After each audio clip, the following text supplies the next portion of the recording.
Chapter 253. After listening to his subordinate's report, Viscount Kenvita took a deep breath. He turned his head and looked at Putre again. "What is this?" Kenvita asked coldly. Putre moved his eyebrows but did not speak.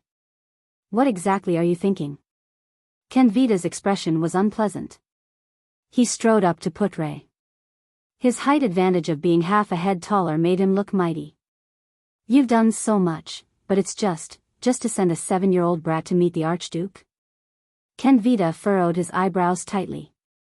His gaze was as cold as a cold glare, sharp and cold. Putre exhaled slowly. He missed the pipe and tobacco in his arms very much. Unfortunately, his bound hands could only stare at the tobacco and sigh. The vice diplomat could only grind his teeth to quench his tobacco craving. "Then, in your opinion, what should we do now?" Putre raised his head and looked at his opponent without a hint of nervousness. "Charge at all costs? Take the risk and carry out an assassination? Run all over the city to seek help? Think of a way to escape danger? Or try to make peace with you?" He shrugged, as though it was just a casual conversation between old friends. Kenvita took a deep breath and relaxed his mind, suppressing his shock and anger at the accident.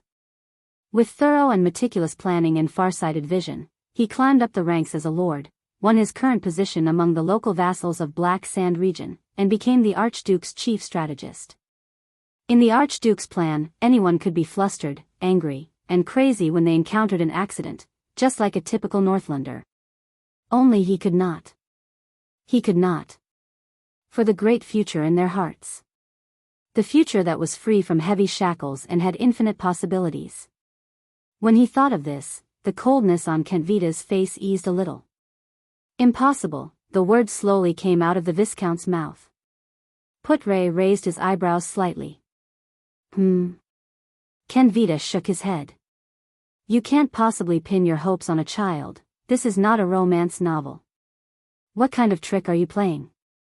What are you counting on?" Viscount Kenvita snorted softly and a strange smile appeared on his face. "Or is there something on that boy?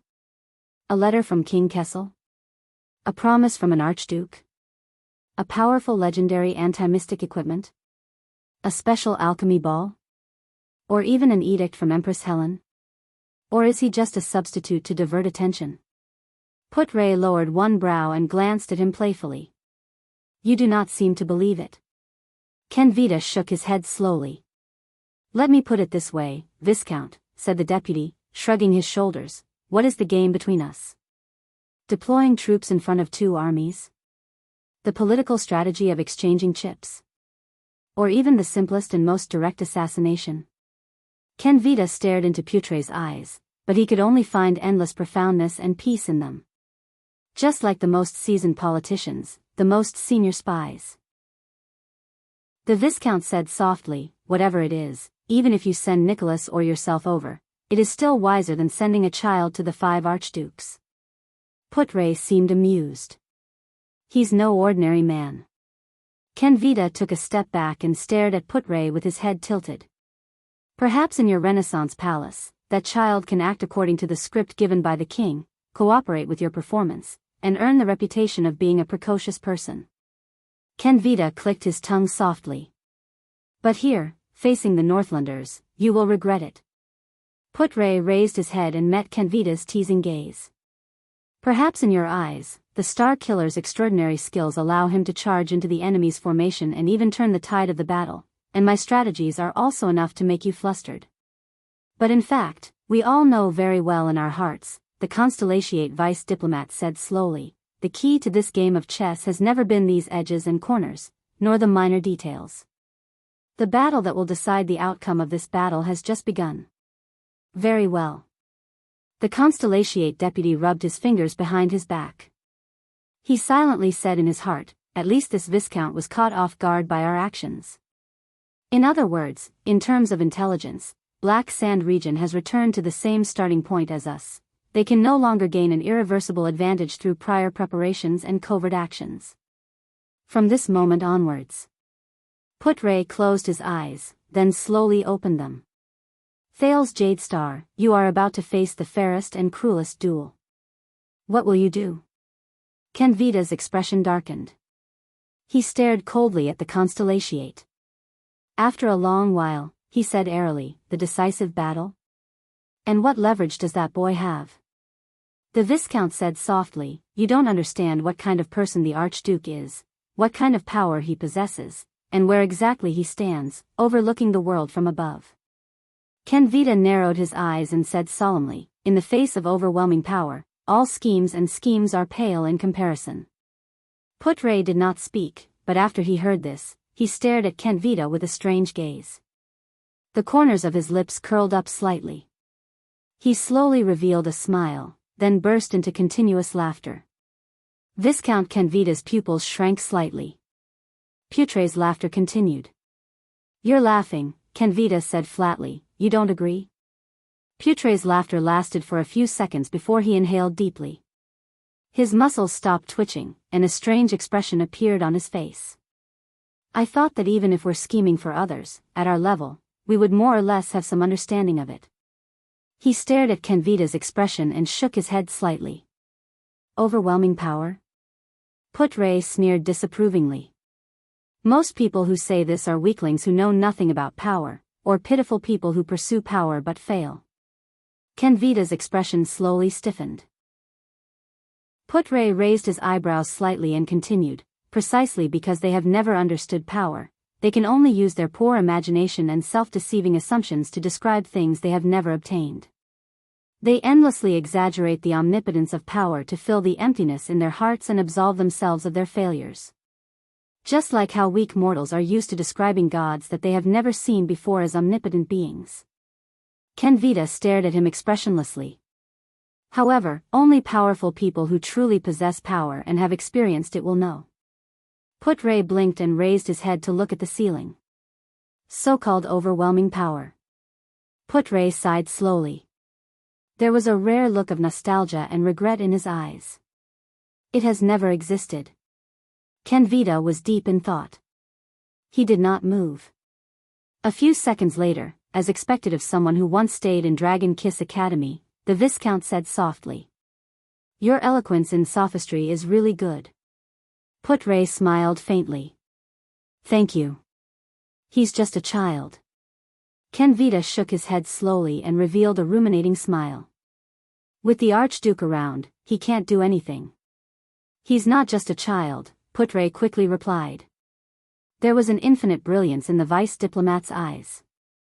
He's Thales Jade Star. Kenveda laughed in a mocking manner. That's the fairest battlefield. Whether it's the imperial family or the Jade Star bloodline, they won't bring him any help. Putre snorted softly. Yes, the fairest battlefield. Putre narrowed his eyes and nodded slightly. With Lesa Kenveda. Why do you follow the Archduke of Black Sand region? Kenveda was slightly startled. Is it because of the legitimate bloodline of the Lampard family? Is it because of Black Sand region's powerful foundation? Is it because of the Archduke's status? Or is it because you were coincidentally born in Black Sand region? Putre shook his head and closed his eyes. It's the same, Your Grace. A king is not respected by his bloodline. Putre took a deep breath and slowly opened his eyes. That child's greatest bargaining chip has never been his bloodline or birth. There was silence. Their gazes met like blades clashing. Kenveda furrowed his brows. Damn it. This guy, I can't get anything out of him. Kenveda quietly clenched his fists. How much do they actually know about our plans and methods? No, Kenveda suddenly thought of something. It's not like we don't know anything. At least, judging by his behavior, they don't care about the Archduke's power at all. But what's more terrifying is that they don't even care about their own power. Because, Kenveda's eyes brightened. He abruptly turned his head around and hurriedly said to his subordinate behind him, send a message to His Grace. Putre frowned slightly. Their target is not us.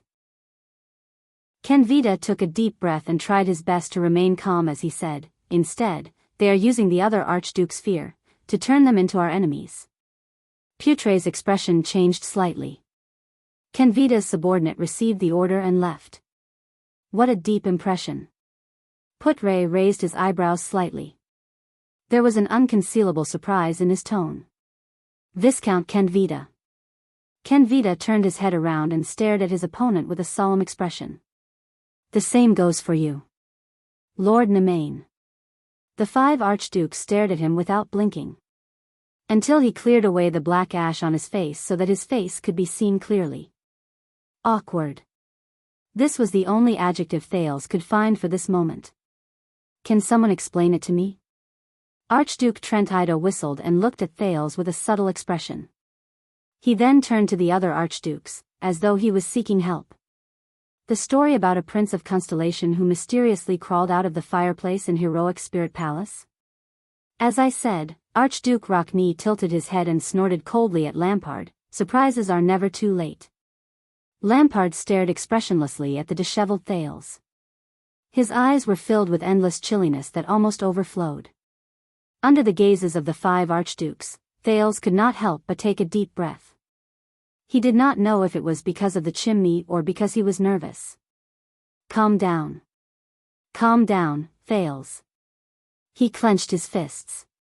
I'm already here. The final battlefield. He thought of all the people who went out to divert attention and create space for him. As long as I win, they can survive, as much as possible. Thales lifted his head with a heavy heart. His gaze swept past every archduke. First, I want to start a conversation. Believe me, if it wasn't for our Archduke Lampard using a large number of soldiers to seal off almost every path from the gatehouse to this place, and locking all of you in a small cage that is isolated from the outside world. Thales tried his best to control his voice to make it sound relaxed and cozy. At the same time, he tried his best to remind every archduke of their situation. Actually, I would prefer to meet all of you in the guest room, dressed neatly. Archduke Rockney narrowed his eyes and let out a lukewarm chuckle. Alcius looked at him with a solemn expression. I admire your courage, child, Rockney said softly, but you came to the wrong place. You broke into the Hall of Heroes, the place where the 5 archdukes of Ekstedt hold a solemn meeting. His expression became stern. You violated the dignity of Northlanders. Thales' heart skipped a beat. The atmosphere is not quite right. He furrowed his brows and carefully recalled what little rascal, Nicholas, and Putre had told him. Violated dignity? Thales took a deep breath.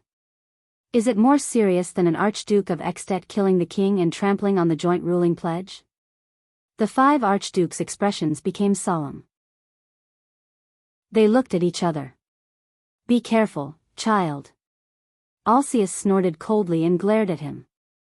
Sometimes, saying the wrong thing can cost you your life. Thales chuckled softly and straightened his neck.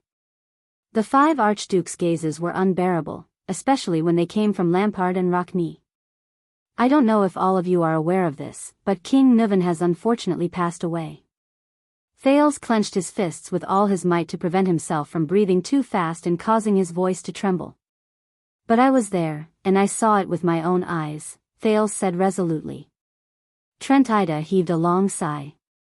Thales carefully observed their expressions.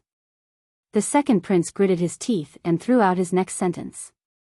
And the mastermind who mysteriously rushed over after that incident and manipulated the Calamity's invasion and the assassination of the king is standing among you, trying to convince you to cover up his crimes, clean up the mess, and collude with him in his evil deeds.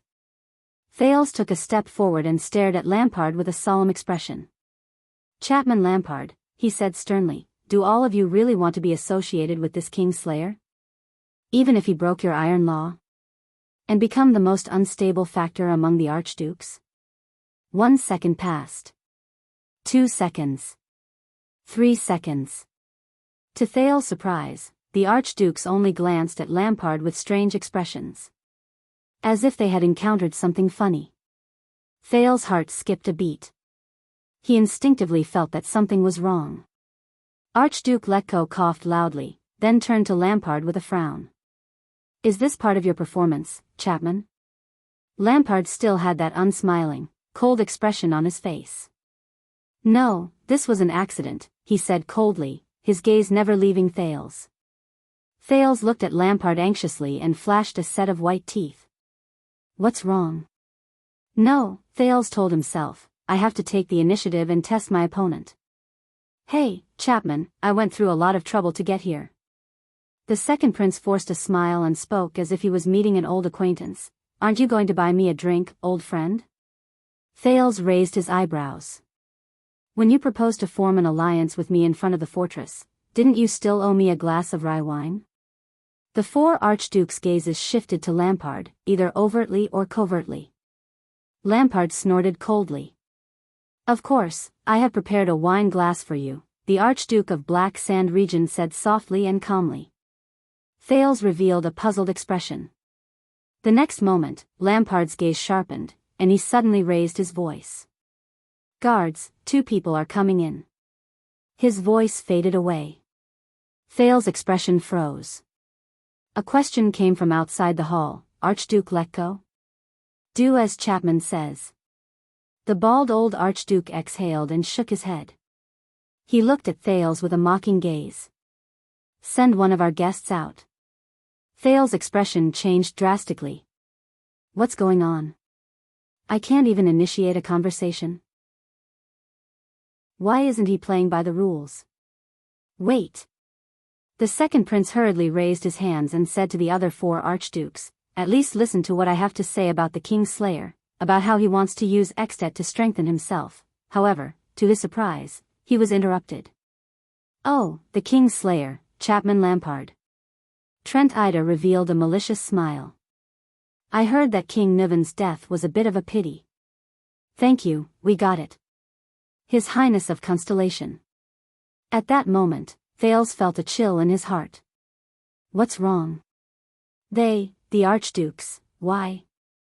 Thales breathed absent-mindedly. The other archdukes' expressions were subtle, as though they were not surprised at all. Alcius stared at him coldly, his gaze threatening.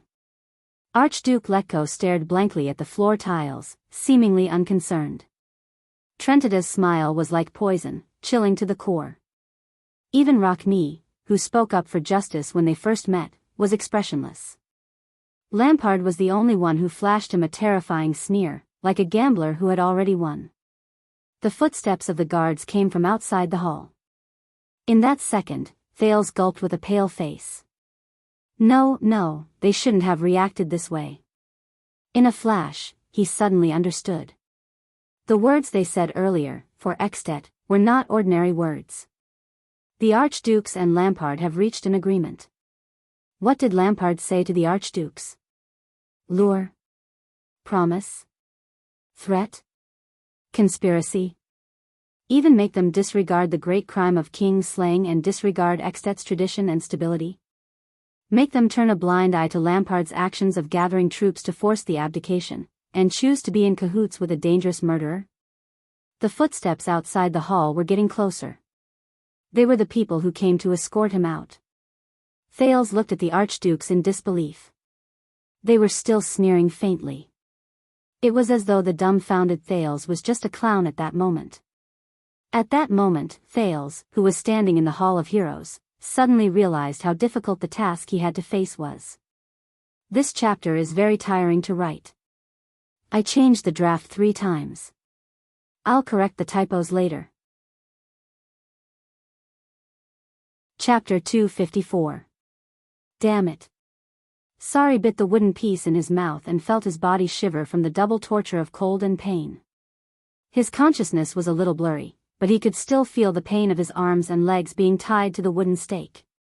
His chest and abdominal muscles rubbed against the wooden stake, as if that could block out some of the cold. Snowflakes fell, and blood flowed down his back. The pain came in waves, and the burning sensation reminded Sari of his current injuries. But it was nothing.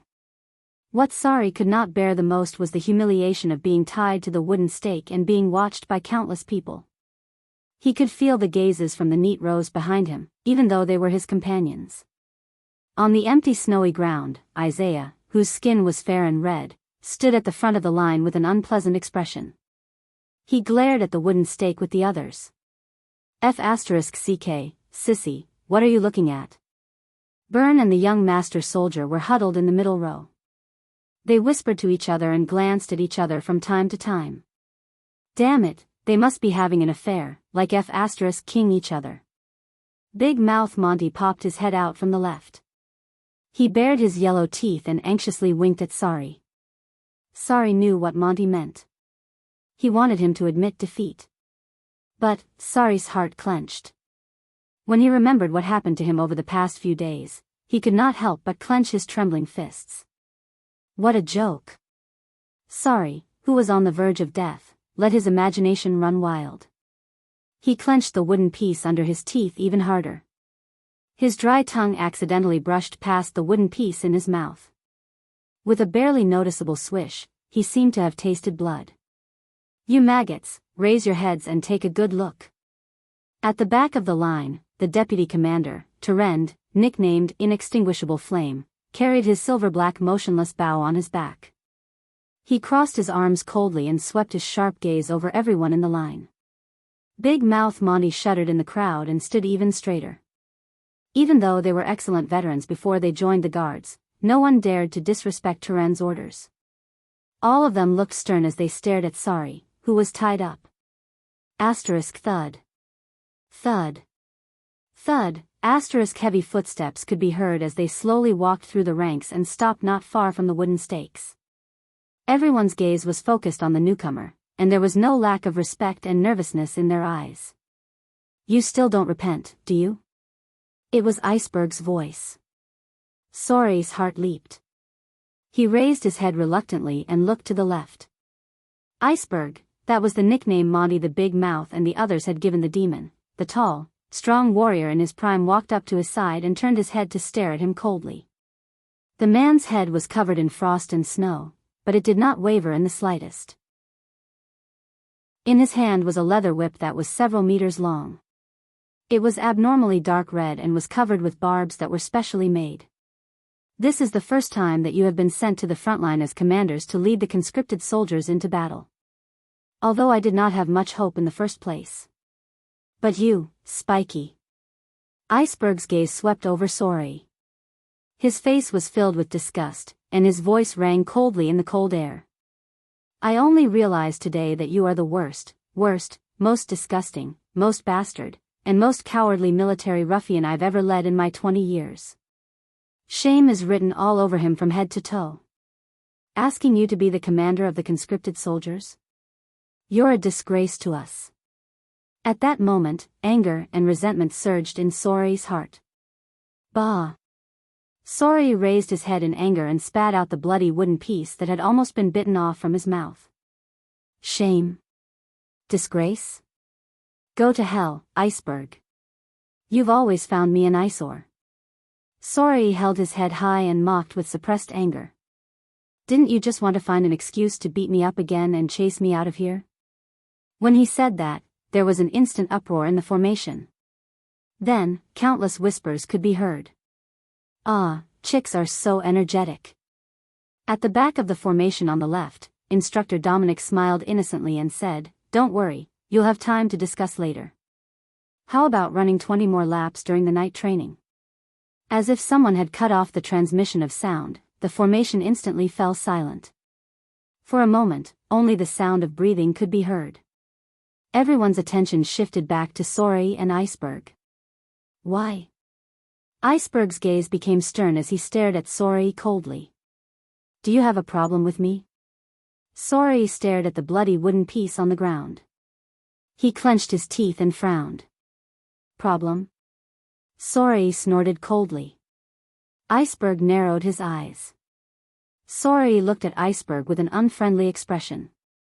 On the battlefield, you sent a group of elite crossbowmen to Monty. Isaiah is the vanguard of the light infantry in the front line. Carlos has his heavy swordsmen. Even Slow Shiva is on standby in the formation with heavy cavalry. Sari stared at Iceberg with an unfriendly expression. Iceberg snorted coldly. And I'm the strongest among the new recruits. I'm more outstanding than all of them.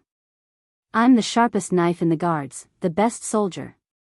Sari pressed his chin on the wooden stake and panted indignantly. He suddenly raised his voice. And the result? Iceberg stared at him coldly and slowly clenched his fists. In the next second, Sorei raised his head abruptly and glared at Iceberg. Sorei stared at Iceberg with a resentful expression. In the end, when the war was imminent, you assigned me the worst, most trashy team, the supply camp's transport team. Suppress me? Make me their commander?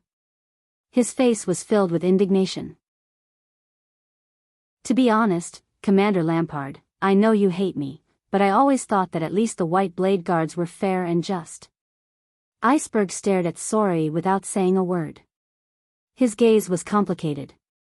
Under Turen's cold gaze and Dominic's unfriendly smile, no one dared to breathe loudly. They watched the scene in silence. After a while, Iceberg snorted coldly.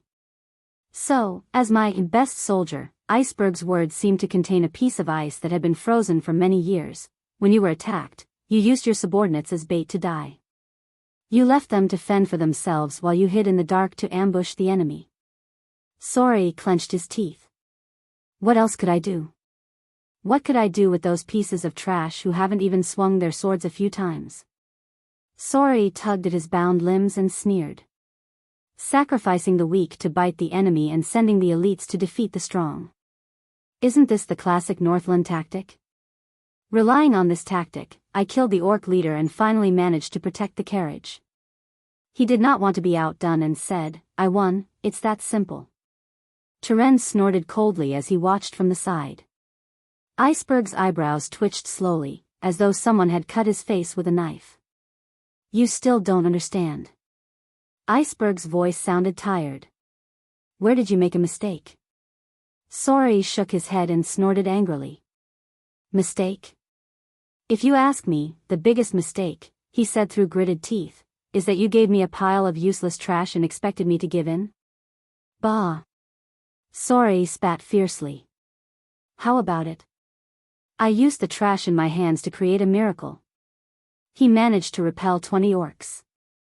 That's why you can only look for trouble and find fault with me. Sorei fell on the wooden stake and snorted coldly. I've long seen through you, Castellan Lampard. That hypocritical noble face of yours that oppresses dissidents. At the back of the formation, Instructor Dominic put his hands behind his back and lowered his head to sigh. Listen. Iceberg ignored Sorei's rude remarks, but his expression became more unpleasant.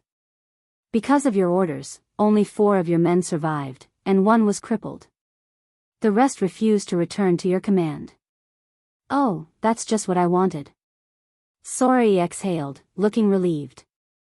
Let me give you a piece of advice, don't count on them for war. Iceberg's expression became colder and colder. His gaze was solemn. Is that your answer? This is a battlefield. Someone has to die, Sorei said, then sneered and shook his head. Cowards who can't accept reality, or weaklings who can't keep up with their combat power, better leave as soon as possible. Iceberg did not speak again. His gaze was fixed on the snow-covered ground for a long time. Silence returned to the field. Only the howling of the cold wind could be heard. Then, Sorei snorted coldly and spoke again. And let me tell you, Iceberg, no matter what you want to do to me, even if you put me in the worst troop and send me to die, I will survive. But he was interrupted. The biggest mistake you've made, Spiky. Iceberg, the strong and tall man, had a furious expression. He said resolutely and loudly, that's, Iceberg raised his head slowly. His hand that was holding the whip trembled, and his eyes were filled with rage. You shouldn't have spat out that piece of wood. Sorei was slightly stunned. He looked at the piece of wood he spat out on the ground. In the next second, the 6-meter-long barbed whip in Iceberg's hand instantly moved. Asterisk whoosh. Asterisk the wind howled fiercely. The whip formed a terrifying circle in the air. Before Sorei could react, a tearing pain suddenly exploded from his back. Asterisk slap. Asterisk an ear-piercing explosion sounded. Sorei had an illusion that the skin on his back was torn open at that moment. He was in so much pain that he could not even think. F***ck. Sori hugged the wooden stake and trembled madly. He gritted his teeth so hard that blood seeped out from the gaps between his teeth, but he still could not help but let out a pained groan.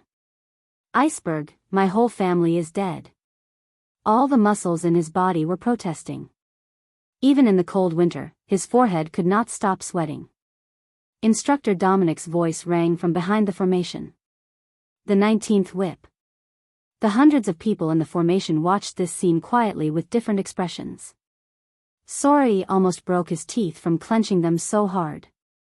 But he still trembled and raised his head with difficulty, unwilling to show weakness to Iceberg. But the moment Sori raised his head, he was slightly stunned. Iceberg, who had always been cold and harsh, at that moment, his gaze was filled with deep pain and disappointment. Maybe I was wrong too. Very wrong. Iceberg's tone was sorrowful and tired. Maybe I shouldn't have had such high hopes for you from the start. Sorry, Nicholas, you idiot. Sori, who was lying on the wooden stake and panting, was stunned. At that moment, he saw Iceberg, who was in his prime, furrow his brows tightly. The muscles on his face trembled slightly in the cold wind, and his wrinkles were obvious. Asterisk whoosh, asterisk in the next second, Iceberg swung the whip in his hand again. The sound of the wind roared. But what attacked him was not the barbed whip in his memory. Instead, it was a black and ferocious spear blade. Dragon Cloud City, Heroic Spirit Palace. Nicholas, the Star Killer, narrowed his eyes slightly as he faced his enemy. The memories from more than 20 years ago floated away.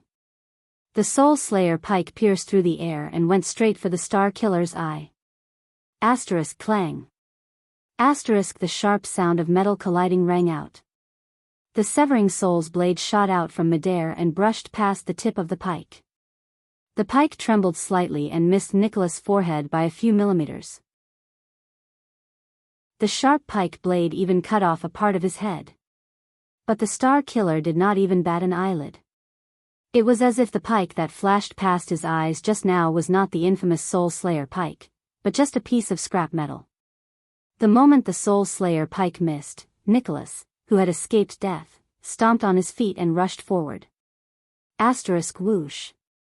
Asterisk his light armor and robes swept through the air, and the blade followed his footsteps as he dashed forward in a straight line.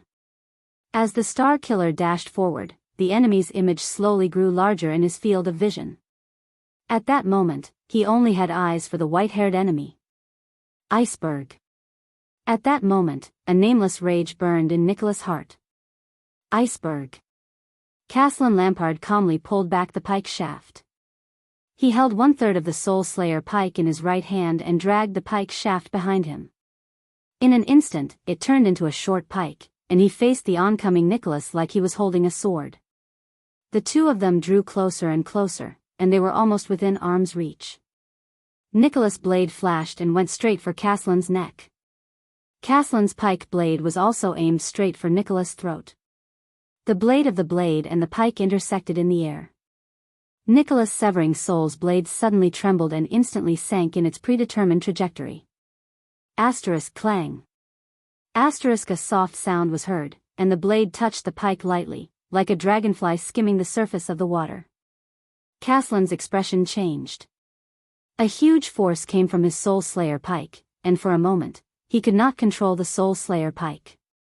The pike blade swerved to the side and missed Nicholas' throat. However, the blade of the Star Killer's blade that had just parried the pike was like a piece of wood that had sunk into water. In just 1/10 of a second, it instantly floated and returned to its predetermined trajectory. It continued to slash at Caslin's neck. Caslin reacted in time and threw away the Soul Slayer pike. He had already extended his left hand to receive Nicholas' slashing wrist while he clenched his right fist and punched the other party's chest. But the moment Nicholas' wrist was about to be grabbed by Caslin, his expression turned cold, and the severing soul's blade changed direction again. In a few tenths of a second, the severing soul's blade miraculously turned and drew an arc in the air. Nicholas' wrist also moved to the back of Caslin's left hand. Caslin's fingers barely grazed his opponent's arm. The interception failed.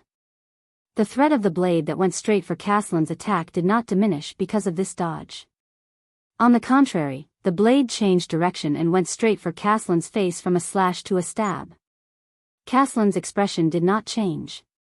Even though his attack and defense had failed twice, even though the blade had already gone beyond the reach of his palm, even though if he was careless, he would be doomed eternally.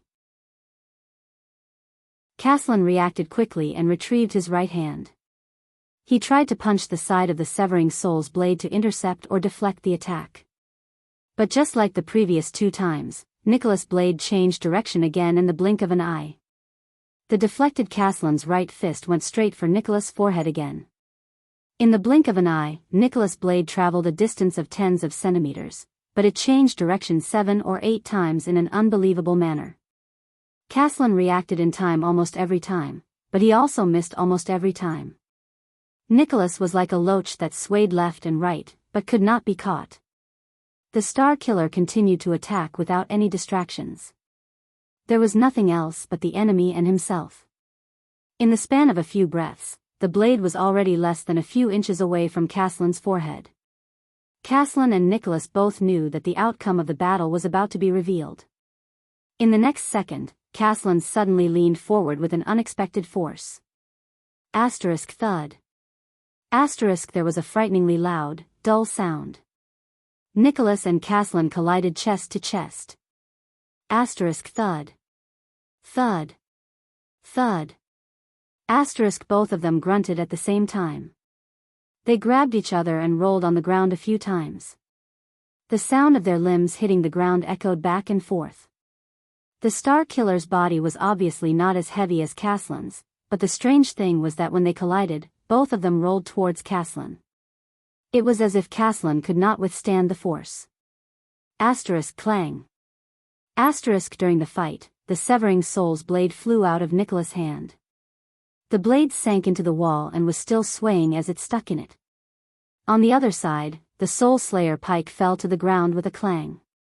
Finally, after the next dull sound, the two of them separated abruptly on the ground.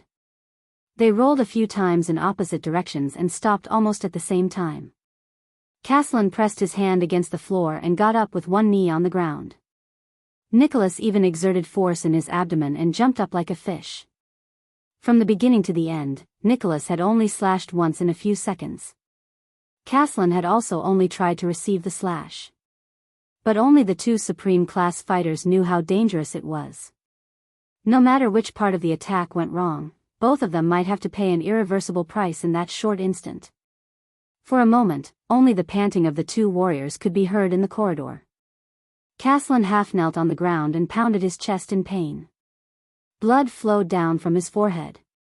From the spot between his eyebrows to his ear, there was a hideous wound that kept oozing blood.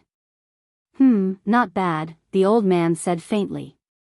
At least, you cut 3 inches of my scalp. At that moment, Nicholas seemed to have seen the past in a daze. It was more than 20 years ago. At that time, the commander stood on the snowy ground and said the same thing. Not bad. At that time, Caslin Lampard was terrifying, and almost invincible. At that time, Caslin moved his neck joints with a nonchalant expression. He curled his finger in disdain at Nicholas, who was still a white blade recruit and was panting on the ground. At least, you forced me to use both my hands. Nicholas clenched his fists tighter and tighter. Caslin's aged voice traveled into his ears. It dragged Nicholas' thoughts back to the present. That technique of instantaneous power is really terrifying. In the corridor, the old Caslin wiped away the blood on the side of his face. He touched the wound on his forehead and frowned as he stared at the bright red blood on his hand.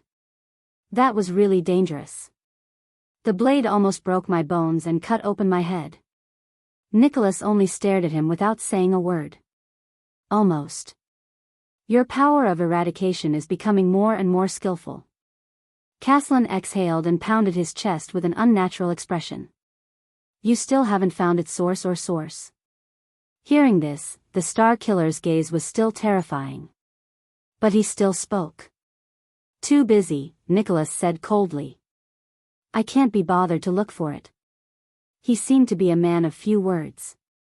But only the Star Killer himself knew that after Caslin rammed into him just now, his chest was still in great pain. His lungs were in pain, and even breathing was painful. He could only use this period of time to continuously use his power of eradication to relieve the pain in his chest muscles and bones. Talking, to Nicholas, was undoubtedly an act that increased his burden. The abrasions left on him from rolling on the ground just now were also innumerable. Nicholas' right arm was also aching and slightly numb because he fought with Caslin for the severing soul's blade on the ground. If Caslin launched a sudden attack during this period of time, he would not be able to fight with his full strength.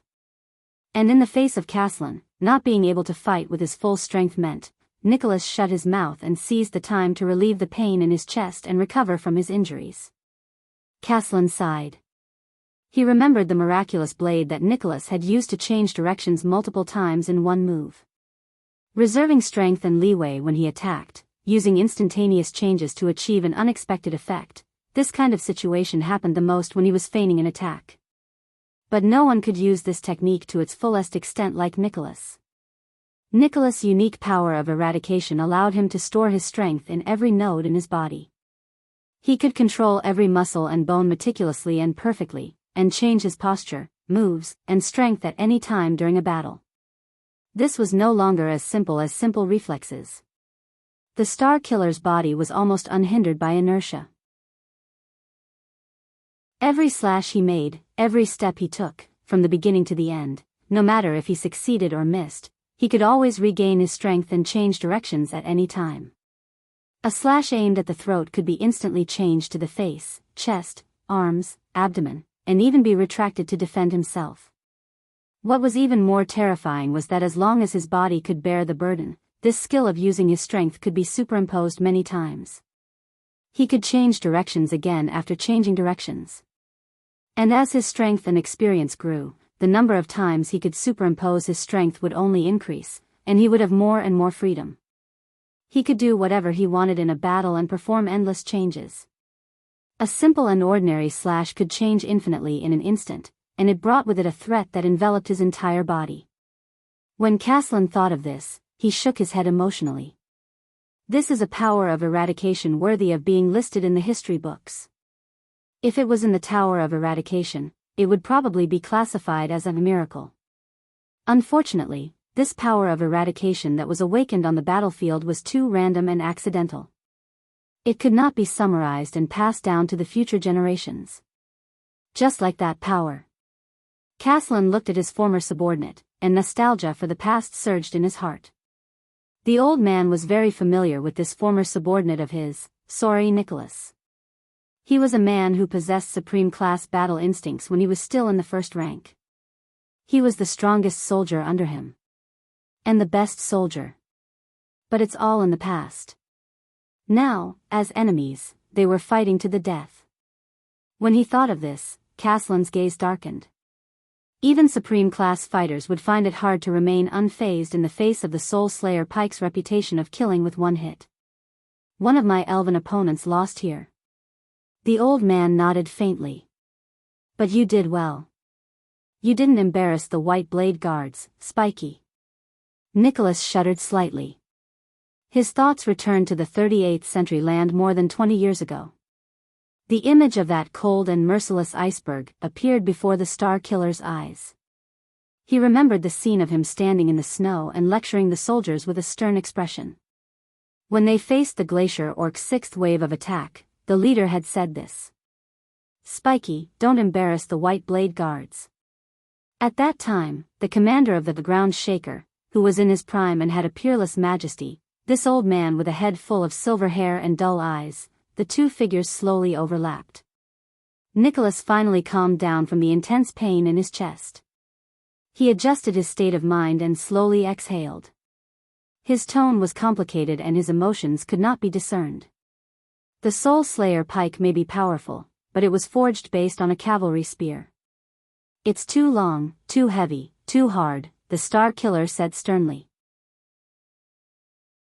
It's not difficult to deal with in a non-group battle. I remember that the person who taught you how to use long weapons was Dominic. Caslin laughed. If Dom heard what you said, I'm afraid he wouldn't be happy. Nicholas' expression darkened, then quickly darkened. Dominic. Bloodhammer, Dominic. That smiling old man, one of their instructors. That old man who loved to punish them by making them run laps and counting behind them. He always stood beside Caslin, who was in his prime, with a smile on his face. He brought some liveliness to the group of fierce and murderous white blade guards. If he's still alive, seeing this scene, seeing the current Caslin, Nicholas closed his eyes. Endless emotions surged in his chest, and he felt incredibly uncomfortable. He can't hear it anymore. The Star Killer's voice was hoarse. Don't you know? The veins on Caslin's fists tightened. 13 years ago, Dominic died in battle in White Mountain, Nicholas said softly. Blake, Laken, Saul, and Bauer also died there. Caslin did not speak. After that, old Seva was also injured and retired. He went to Camus Union and never came back. Caslin sighed slightly. Ah. The old man lowered his head expressionlessly. I heard from old Coleman about the Battle of Deep Valley. I heard that old Dom led his team and charged 100 meters into the enemy's group while covered in arrows. He only fell after the enemy was defeated. Nicholas trembled slightly, and his chest ached. Caslin's gaze was sorrowful. He sighed softly. That man still owes me money for a leather armor. The Star Killer clenched his fists tighter. He almost scratched his own palms. A nameless flame burned in his chest, making him feel extremely uncomfortable. As for the Soul Slayer pike, you know, the legendary anti-mystic equipment was never meant to be used in battles between humans. Caslin sighed. He seemed to be a little sentimental. It's just that humans have a talent. We're good at turning everything in the world into weapons to kill our own kind.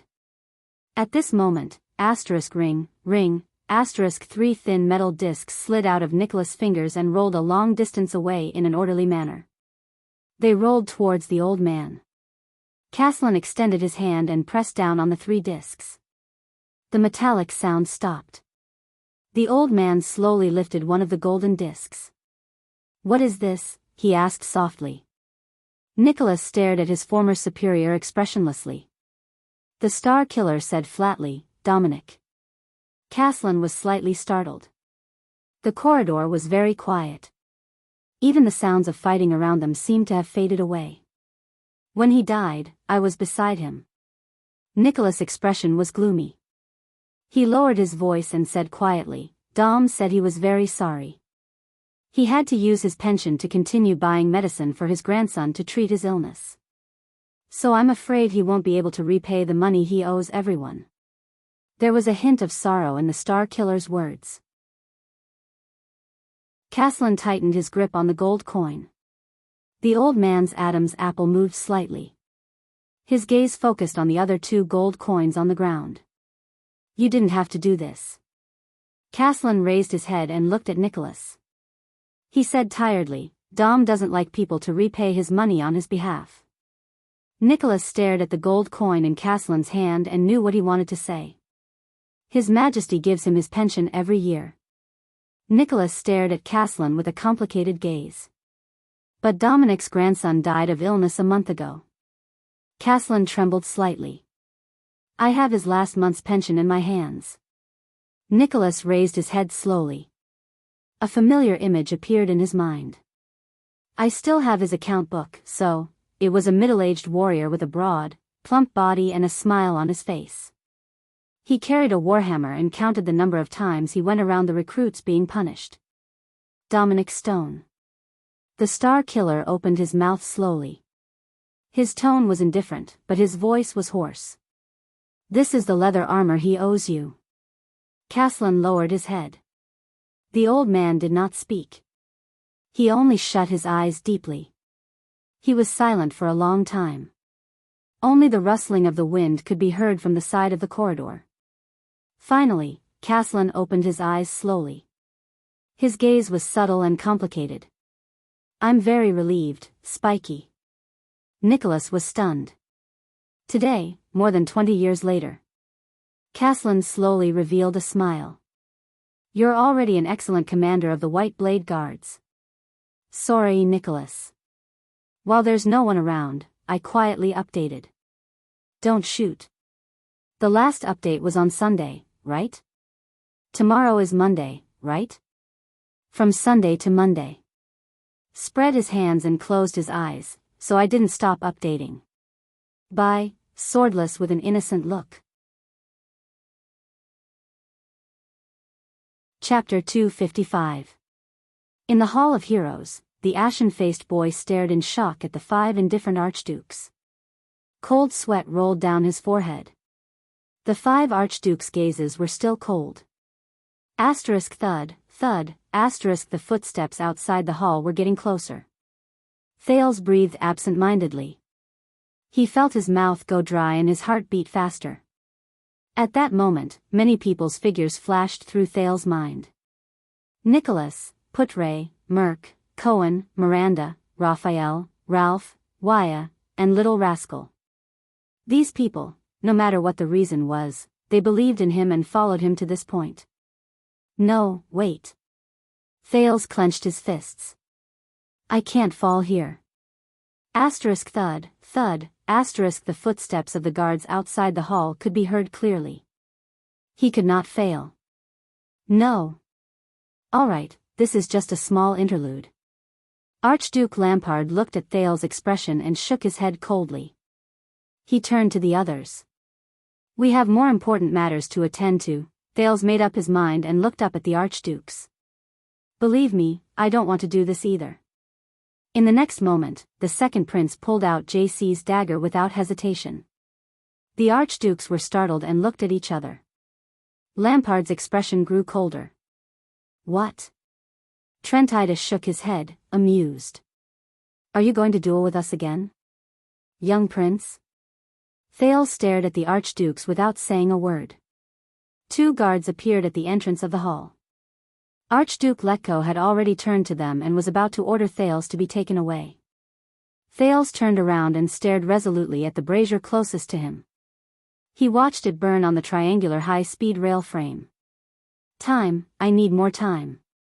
The second prince took a deep breath. The sin of Hell's river obeyed his call and surged up his arm. At that moment, Thales felt his hand brimming with power. Jayla's action of throwing the sniper knife in Red Street Market appeared before his eyes. In the next second, the second prince swung his arm with a resolute expression and threw JC with all his might. The dagger shot towards the brazier with great force. The archduke's gazes froze at the same time. Asterisk clang, asterisk the dagger hit the brazier squarely. The crisp sound of metal echoed in the hall. All the archdukes watched Thales' actions in shock. The brazier was knocked askew by the dagger. It lost its balance and finally fell from the iron frame. Clang clang, clang, dong long. The sound of braziers falling to the ground could be heard continuously. The firewood and charcoal on it fell to the ground, and sparks flew everywhere. Archduke Alcius frowned. Hey, are you? But before he could finish speaking, he was surprised to see Thales cover his mouth with his palm and turn towards the door of the stone hall. Under the 5 archdukes' incredulous expressions, the second prince roared furiously in a hoarse voice, "Assassin! Protect the Grand Duke!" The archduke's expressions changed simultaneously. Clang, the sound of the brazier hitting the ground reverberated throughout the hall. It was so loud that it could be heard clearly from outside the hall. The moment they entered the hall, the 2 confused soldiers of Black Sand region looked at each other in astonishment. The next second. Clang! Clang! The sound of countless swords being unsheathed could be heard from outside the hall. Archduke Lampard's reaction was the fastest. Once he recovered from his shock, he immediately turned around and ordered the people outside the hall, "Steady," but before he could finish speaking, an uproar broke out outside the hall and drowned out his voice. Make way. Step back. Black Sand region. Stop them. Hold your positions. 2 of you, follow me in. Your Grace, please answer me, hold the crossbow properly, don't panic. For a moment, there was a hubbub of orders, the sound of shoving, and even the sound of blades clashing and metal clashing could be heard from outside the hall. It was extremely chaotic. Thales panted. He grabbed his right arm with his left hand to relieve the soreness and cramping from overexertion. As the heir to the throne of Constellation, the prince said painfully, "Did you think that I, as the heir to the throne of Constellation, risked my life and paid a huge price to come here just to play a joke on you? I was prepared to sacrifice everything a long time ago." Thales raised his head and glared at Archduke Letko, who had an unpleasant expression on his face, without flinching. "I know what Lampard said to you that made you choose your current stance." Thales panted laboriously. He felt the pain in his arm getting worse. "But at least listen to what I have to say. Then, you will know the full picture of the situation. Then, you can make your decision wisely. Because we all know that your next move concerns the future of our two kingdoms, and even more so, the fate of all of you." At that moment, Lampard clenched his fists tightly.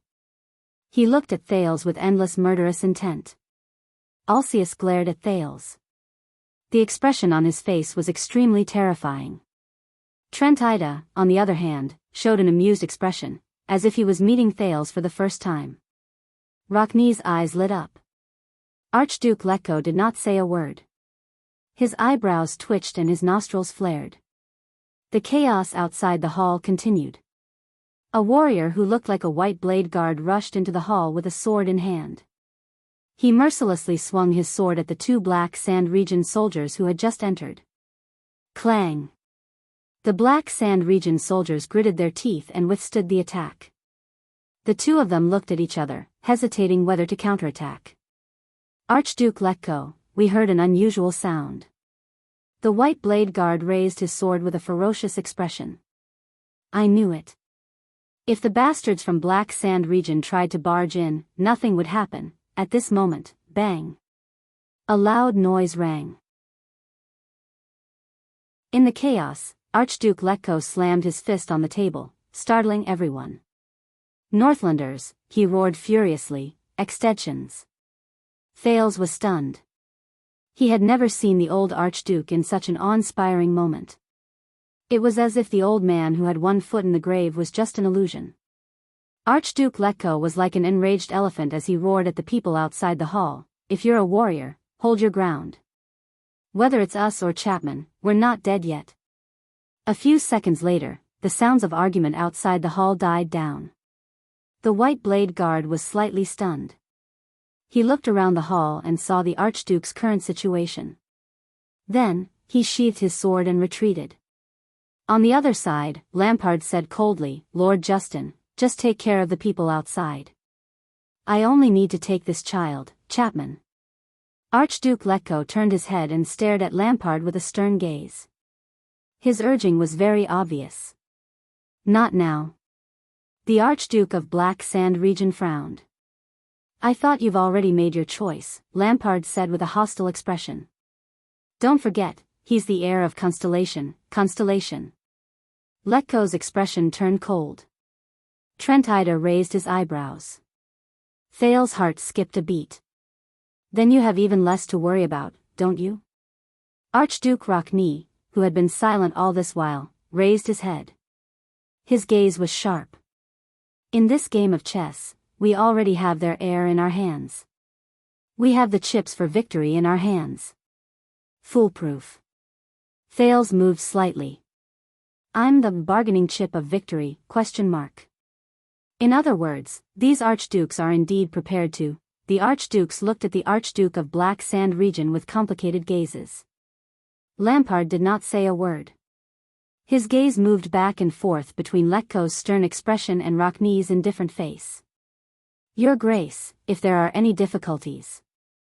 The two Black Sand Region soldiers who were present sensed the strange atmosphere in the area. One of them glanced at the few archdukes, held the hilt of his sword, and said to Lampard with a cold expression, "As long as you give the order, no matter who we are facing, we will not hesitate." The white blade guard who was confronting them snorted coldly. Archduke Rocknee glanced at Lampard in annoyance. Thales tried his best to suppress the throbbing of his heart. "Very well. This situation means that both sides are still in a highly tense standoff. The alliance between Lampard and the Archdukes has just been formed. There's still a chance. Even if there's no chance, just like what Lampard did under Broken Dragon Fortress. Thales bit his tongue. His expression was firm. I have to create a chance too. Never give up. Never admit defeat. Just like how Serena taught him to be vigilant and suspicious in the failed alliance. Just like how Zayn Covendier taught him to be hypocritical and sanctimonious in the friendly trap. Just like how Nuvan Walton taught him to be decisive and cautious with his power as a king and his death. This is that man. Thales raised his head and stared resolutely at the Archduke of Black Sand Region, who had an uncertain expression on his face. This is the most valuable lesson he taught Thales in the bloody darkness, horror, and nightmares. Chapman Lampard. Silence. The chaos and noise outside the hall continued. After a few breaths, the Archduke of Black Sand Region unclenched his fists. He exhaled slowly and put away the coldness on his face. We're fine. You may leave first. Lampard looked at the two soldiers and nodded stiffly. Archduke Lampard turned his head again and roared towards the outside of the hall. Those outside, have Lessa defend his position and remain vigilant. Only then did Archduke Letko's expression soften. Rockne flashed a smile. Lord Justin, please leave first too, the old Archduke said flatly. As you can see, we have some things to discuss. Lord Justin of the White Blade Guards was momentarily stunned before he nodded slowly. He glanced at the charcoal-faced little boy who suddenly appeared.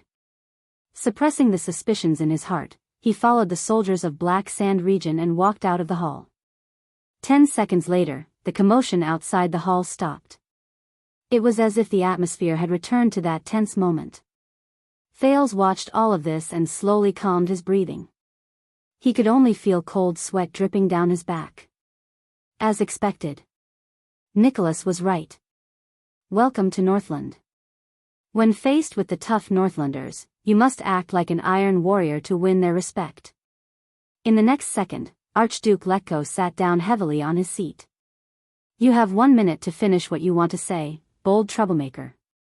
The old duke stared at the Prince of Constellation with a frosty expression. Otherwise, I don't mind personally escorting you out. Alcius glanced at the brazier and dagger on the ground and added coldly, then, I'll send you to the gallows with the crime you've dreamed of. For example, assassinating an archduke. The other 3 archdukes had different expressions. Thales swallowed hard. Out of habit, he forced a smile and took 3 deep breaths.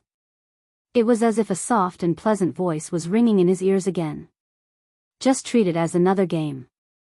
The prince raised his head and faced the 5 archdukes. They were standing on both sides of the long table, facing each other in silence. On one side was an extremely thin and frail little boy with a ruined appearance. On the other side were 5 tall and mighty men dressed in extraordinary clothes. Assassinating an archduke? I'm not surprised by your threat, Archduke Alcius. Alcius pursed one side of his lips. Thales could feel the blood in his body still surging, but he still spoke slowly in the calmest voice. I know that Lampard will definitely suggest that you push the blame of the king's death on me and Constellation. Then, you will unite and conquer Constellation's land and wealth. The prince's voice echoed in the stone hall. In the name of avenging King Nuvan, you will start a war to seize Constellation's land and wealth, isn't that right? Compared to this, the crime of assassinating an archduke is nothing. His voice faded away. Other than Lampard, the 4 archdukes had different reactions. Trent Ida looked at Letko with interest, but the old archduke only stared straight at Thales without saying a word. Rockne snorted and nudged Alcius beside him. Archduke Letko coughed. Based on what I heard last time, Prince Thales, someone meticulously planned this assassination, and the secret intelligence department is behind the calamity. No matter what, Constellation cannot absolve itself from the blame, the old archduke replied in a straightforward but polite manner. At this very moment, as the spokesperson of Constellation, Thales Jadestar. A strange light flashed in Archduke Letko's eyes. You are the one responsible for His Majesty's death, there is no doubt about it. Thales frowned. The Archduke's words avoided the peculiarities and loopholes. It was ingenious and perfect. And judging by their attitude, a direct rebuttal would be ineffective. The charcoal residue on the ground burned out and slowly extinguished. What should I do? Thales forced himself to chuckle and glanced at each Archduke. We, Constellations, bribed the assassin's flower, who holds a deep grudge against the Jade Star family, to carry out the assassination? Archduke Rockne frowned. The prince continued, and Lampard coincidentally brought his army into the city, captured the first gatehouse and heroic spirit palace, and met all of you here? Alcius stared at him coldly. But all this is not important. The second prince of Constellation puffed out his chest and said seriously and cautiously, My dear archdukes, I do not take you for fools. Therefore, please treat me with sincerity as well. Cast aside unnecessary words and hypocrisy, and place all your chips and conditions on the table. Thales gritted his teeth and said coldly, After all, based on our statuses, everything that happens in this hall will not spread. Lampard showed an impatient expression. Humph, the archdukes turned their heads and looked at each other. At least 2 pairs of eyes were filled with astonishment. This is too interesting. With a contemptuous yet thought-provoking emotion, Trentida shook his head and clicked his tongue. A little boy wants to join the adults' chess game? Thales was in a highly nervous state and did not pay attention to him. He had to find a breakthrough. Most importantly, how did Lampard convince them? Was it really as he thought? Thales took a deep breath and gritted his teeth. I want to know what Lampard said to all of you. Archduke Alcius crossed his arms and looked at Lampard, only to find that the latter's face was stiff. What did he promise you? Thales clenched his teeth. Land? Wealth? Power? Future? With every word Thales uttered, he carefully observed the Archduke's expressions. When he heard this, Trentida narrowed his eyes and flashed a malicious smile. The prince clenched his fists and gulped. Or, Thales frowned. Those things that might threaten your survival? At that moment, Thales felt a chill run down his spine. Chapman Lampard's gaze was like that of a predator. It was filled with aggression as it locked onto Thales' body. But compared to the discomfort in the military camp, the fear in Shield District, and the nervousness in the carriage, at this very moment, Thales felt extremely calm as he faced Lampard's gaze. He was like a scout who finally found the enemy's position on the eve of a battle between 2 armies. Watching Lampard's reaction, the blood in Thales' heart began to boil. He had a vague feeling that he had grasped the key. Compared to Lampard, the other archduke's expressions were also very interesting. This is beyond the scope of our conversation, Trentida said impatiently. What do you think? Thales recalled what Shiles and Little Rascal said, and he became even more certain of his suspicions. Now, he had to know how much Lampard had told them, what he had said, and to what extent did he have to go to make these archdukes reach an agreement with him? At this moment, Lampard's cold laughter came from the hall. Your performance left a deep impression on me, young prince. The Archduke of Black Sand region was obviously smiling, but his face, which had always been unsmiling, did not let anyone feel that he was smiling. But the adult's game is very cruel. Trentida furrowed his brows slightly and exchanged glances with Alcius beside him. Thales was slightly startled. Lampard slowly paced to the side of the hall, blocking the firelight on one side.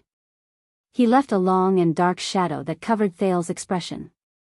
But when you grow up a little, when you can command a country with a wave of your hand, you can question us again, the Archduke of Black Sand region said coldly.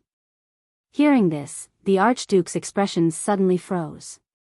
Thales furrowed his brows. Lampard is starting to retaliate. And the weapon he's using to retaliate is not his age, but... I look forward to it. I look forward to the day a few years later, a dozen years later, or a few decades later. Lampard turned his head around and his eyes shone with a dangerous light. When you become a wise king, What kind of interesting opponent will the constellation under your rule be? The moment Lampard finished speaking, Thales felt that the other archduke's gazes had changed. Just thinking about it makes me excited. Lampard looked down at him, turned to the other archdukes, and said coldly, "What do you think?" The temperature in the hall seemed to have dropped by half in an instant. The archdukes looked at each other, then at Thales in unison, as if sizing him up. But this time, their expressions were far less pleasant and relaxed than before. Not good. Archduke Trentida coughed softly. "Prince Thales, I admire your courage, but you haven't said anything meaningful.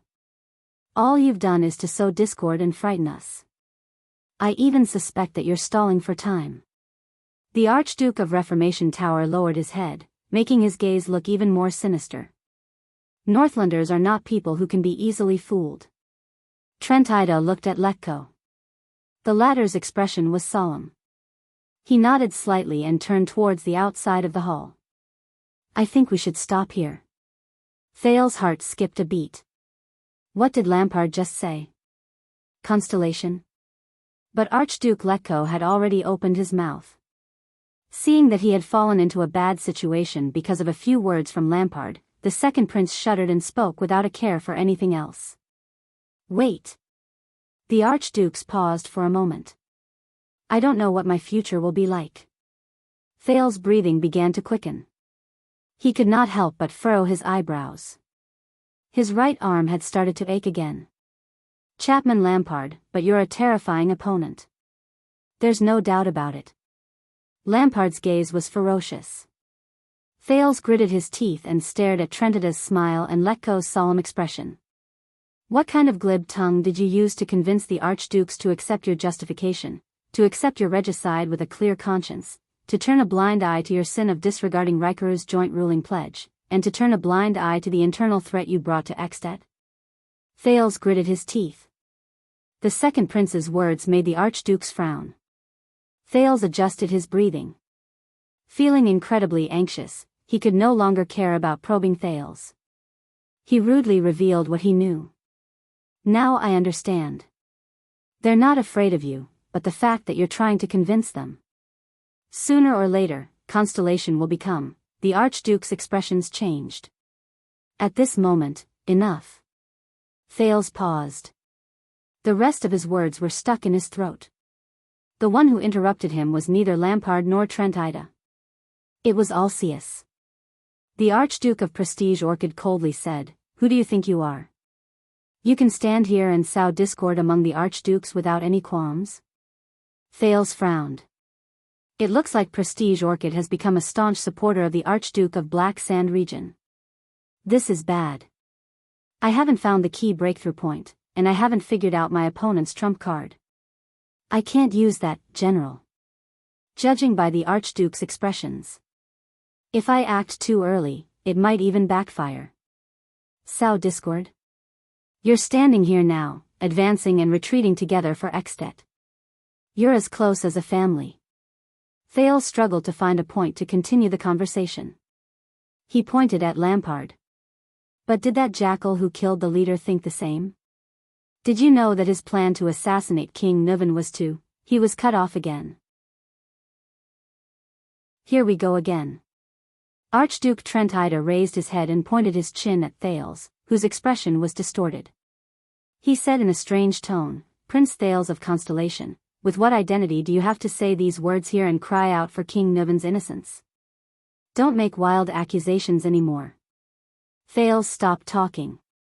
"You're right. Even if we put aside the suspicion of assassinating the king, you're just a foreign prince.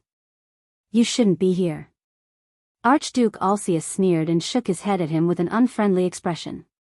He said coldly, "Don't butt into our internal affairs. Not good. Not good at all." He had already opened the conversation and tried to make the archdukes talk to him as an equal, as if they were his opponents.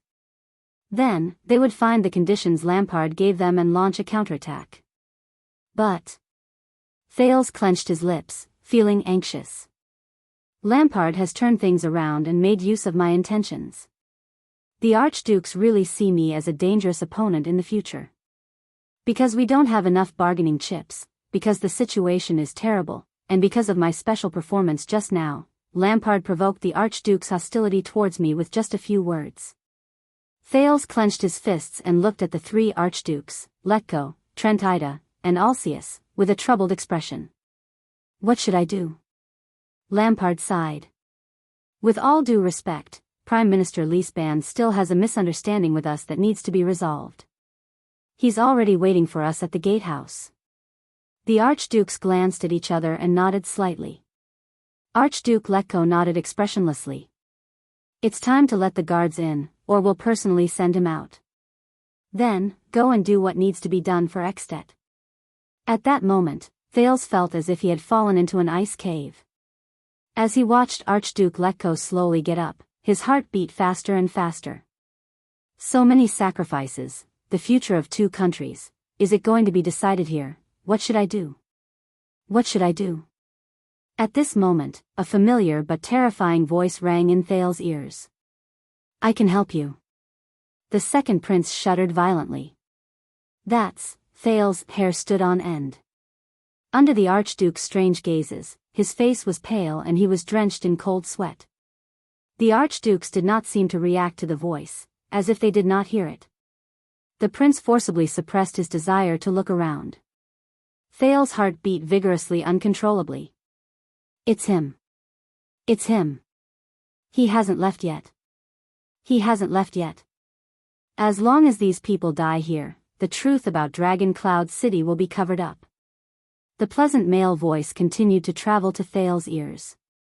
It was filled with a deep temptation. Everything you worry about, the people you care about, will have an acceptable ending. But, the prince's breathing became increasingly rapid. Fear and hesitation appeared on his face. Thales clenched his fists tightly and stared at the ground. When the few archdukes who knew nothing saw Thales' expression, they looked at each other and could not help but laugh. It looks like he's just a child. Lampard did not even bother to hide his sneer. Do you want to go out yourself, or do you want us to send you out? Archduke Alcius asked coldly as he walked in front of the distracted Thales. Thales did not answer him.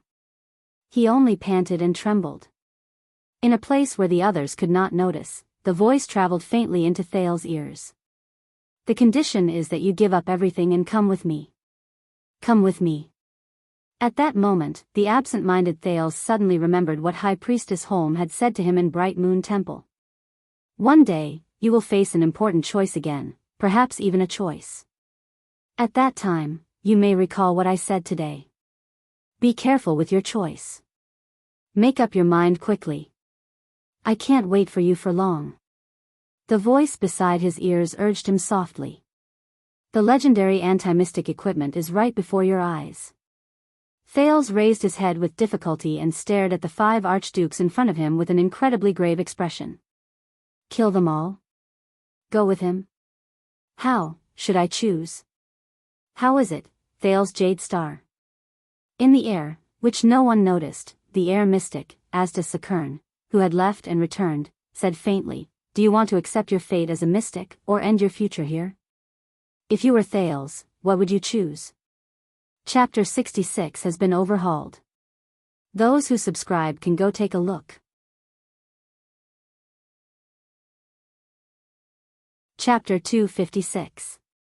Thales never thought that the nagging head ritual master's so-called time to make a decision would come so quickly. He knew that Asda would not give up so easily. But unexpectedly, this fanatical and indifferent mystic quietly appeared when he was at his most distressed and cornered. She descended as a savior and condescendingly proposed tempting conditions to him, causing him to sink into a struggle in his heart. Just like a shrewd and cunning businessman. Thales gulped in a daze and raised his head to look at the 5 archdukes who were staring at him with hostile gazes. With Asda's power. As long as they all die here, everything will be solved. Is that so? Countless people were fighting desperately on their respective battlefields, looking forward to his final results. Thales heard his heartbeat speed up, and cold sweat trickled down his face. If there's really no other way, then as long as I agree to Asda's conditions and follow him to become a mystic, not only that. Almost endless power, endless life, the door to a new world. Reaping without sowing, everyone will be happy, and this is the condition that everyone seems to dream of? Thales suddenly felt his mouth go dry. I just need to open my mouth, but, Thales' heart clenched. He subconsciously tightened his jaw and clenched his teeth together. Is there really no other way? So many people have sacrificed themselves and fought so hard, but I have to accept such a terrible and irresponsible ending? Facing the gazes of the 5 archdukes and thinking of the voice behind his ears, Thales opened his mouth with difficulty. At that moment, Thales remembered that sentence. Be careful of Asda. What appeared before his eyes was the young girl with blood-red stripes all over her face. It was her almost liberated gaze. Being a mystic is not a gift or a blessing. It's a curse and misfortune. Thales furrowed his brows unnaturally. Between hesitation and uncertainty, his Adam's apple bobbed. The archdukes were either puzzled, mocking, or disdainful as they stared at the dazed Thales, who was struggling internally. They watched his slightly trembling lips and tightly clenched fists. It was as if they were watching a comedy. At that moment, something unexpected happened to both Thales and the archdukes. When the place fell into a tense silence, a childish and weak voice cut into the tense conversation without warning. Perhaps he has no right to question you. Thales was shocked and raised his head. That was, but you.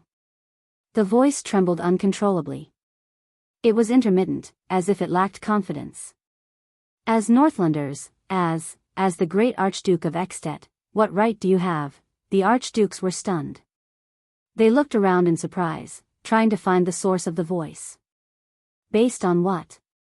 At the end of his sentence, the man's voice twitched. It seemed to carry a reckless courage as he suddenly raised his voice. Based on what? Based on what? Discussing His Majesty's misfortune here. With the sound of firewood breaking, everyone in the hall found the source of the sound. Under the astonished gazes of Thales and the archdukes, a frail and young girl covered in soot and dirt appeared in the fireplace. The bespectacled girl hugged her arms tightly, her face full of fear and cowering. However, after the girl saw Thales, she seemed to have made up her mind about something. She bit her lip hard and stepped on the broken firewood with trembling legs. She walked out of the fireplace unsteadily and stepped on the stone tiles of the Hall of Heroes. The second prince stared blankly at the girl covered in soot, not knowing how to react. Why would she, however, he immediately reacted and ran forward in 2 or 3 steps. He even forgot Asda's voice at the back of his mind. What kind of drama is this?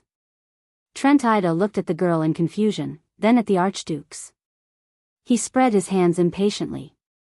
First it was the boy, then the girl. Is no one taking care of the fireplace in Heroic Spirit Palace? Archduke Lampard furrowed his eyebrows tightly. He could not hide the shock on his face. Archduke Rockne sighed. Today is indeed special. The other 2 archdukes looked at each other in confusion. What happened? Thales grabbed Little Rascal's shoulder tightly, blocking the archduke's line of sight. He asked anxiously in a low voice, shouldn't you be taking refuge on the top floor? Why are you here? Where's Ralph? Little Rascal stared at Thales, whose face was covered in soot. She was slightly stunned. After a few tenths of a second, she seemed to have found her backbone. Her breathing steadied, and she faced Thales' question with a wronged expression. The enemy is at the top floor. Ralph went to lure them away. I could only climb down, and then I heard you. Little Rascal's voice grew weaker, like a child who had done something wrong. Thales' heart sank. No, this time, Little Rascal is also in danger. Thales turned around and subconsciously shielded Little Rascal behind him. He looked at the archdukes anxiously. All right, Lampard interrupted them coldly. Ignorant brat's performance is an insult to today's meeting. Wait, Rockne interrupted Lampard. The Archduke of the City of Faraway Prayers narrowed his eyes and carefully sized up the girl behind the prince. Who are you, little girl? Don't tell me he just happened to appear here. Alcius glanced at the fireplace and snorted coldly. The constellations are really all-pervasive. How could they have crawled into such a narrow hole? Lampard noticed the Archduke's reaction and could not help but feel cold. The other Archdukes shot their gazes at him, full of vigilance and questioning. Thales's heart tightened and he gritted his teeth. What should I do? How should I answer? How should I answer to ensure that little rascal can escape and not fall into their hands? But he did not have to worry anymore. In the next second, the girl's shoulder trembled slightly. Then, unexpectedly, she broke free from his arm and revealed herself behind Thales. Under Thales' surprised gaze, little rascal raised her dusty face. In hesitation and fear, she spoke shakily. The Archduke's expressions became increasingly hostile. Lampard snorted coldly. Little rascal looked very nervous. Under the warning snort, she lowered her head and trembled slightly. Tears welled up in her eyes, and she could not continue speaking. Thales sighed softly. He turned his head and was about to say something to divert attention. But little rascal's action was once again beyond his imagination. The frail girl stared at the stone tiles on the ground and gritted her teeth.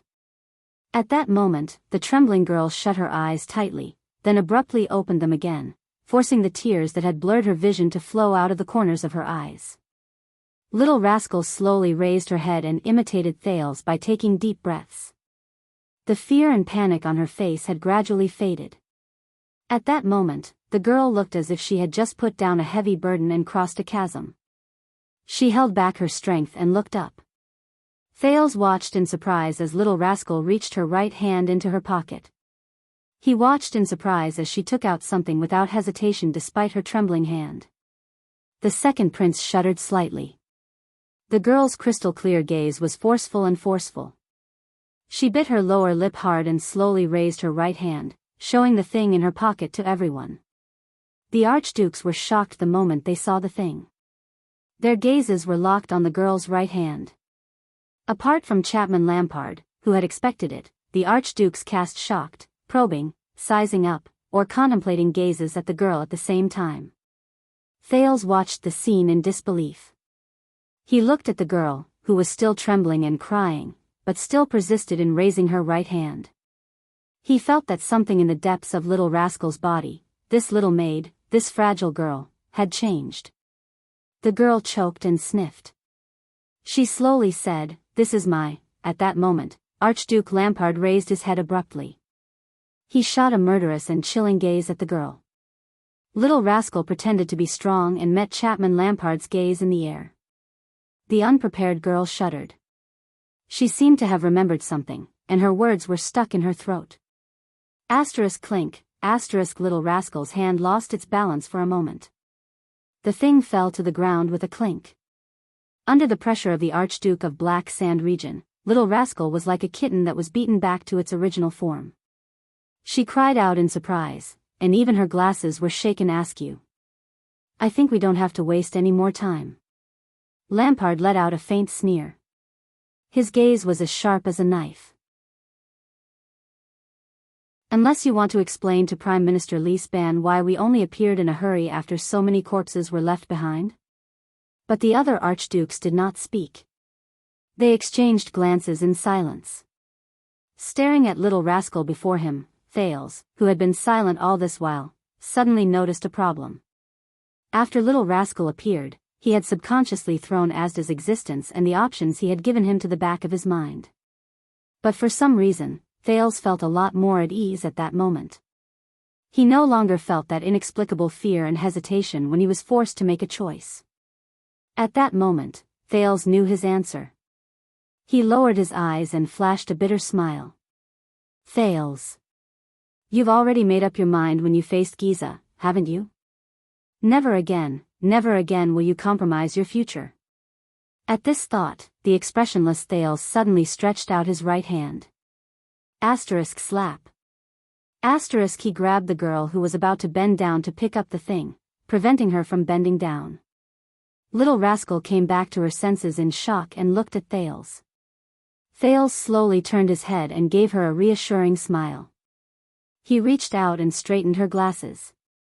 Under the Archduke's solemn gazes, Lampard's murderous gaze, and Little Rascal's puzzled gaze, the second prince of Constellation, Thales's jade star slowly bent down. He extended his arm and picked up the thing at the girl's feet. Thales straightened up and said slowly, "I guess you should be familiar with this thing.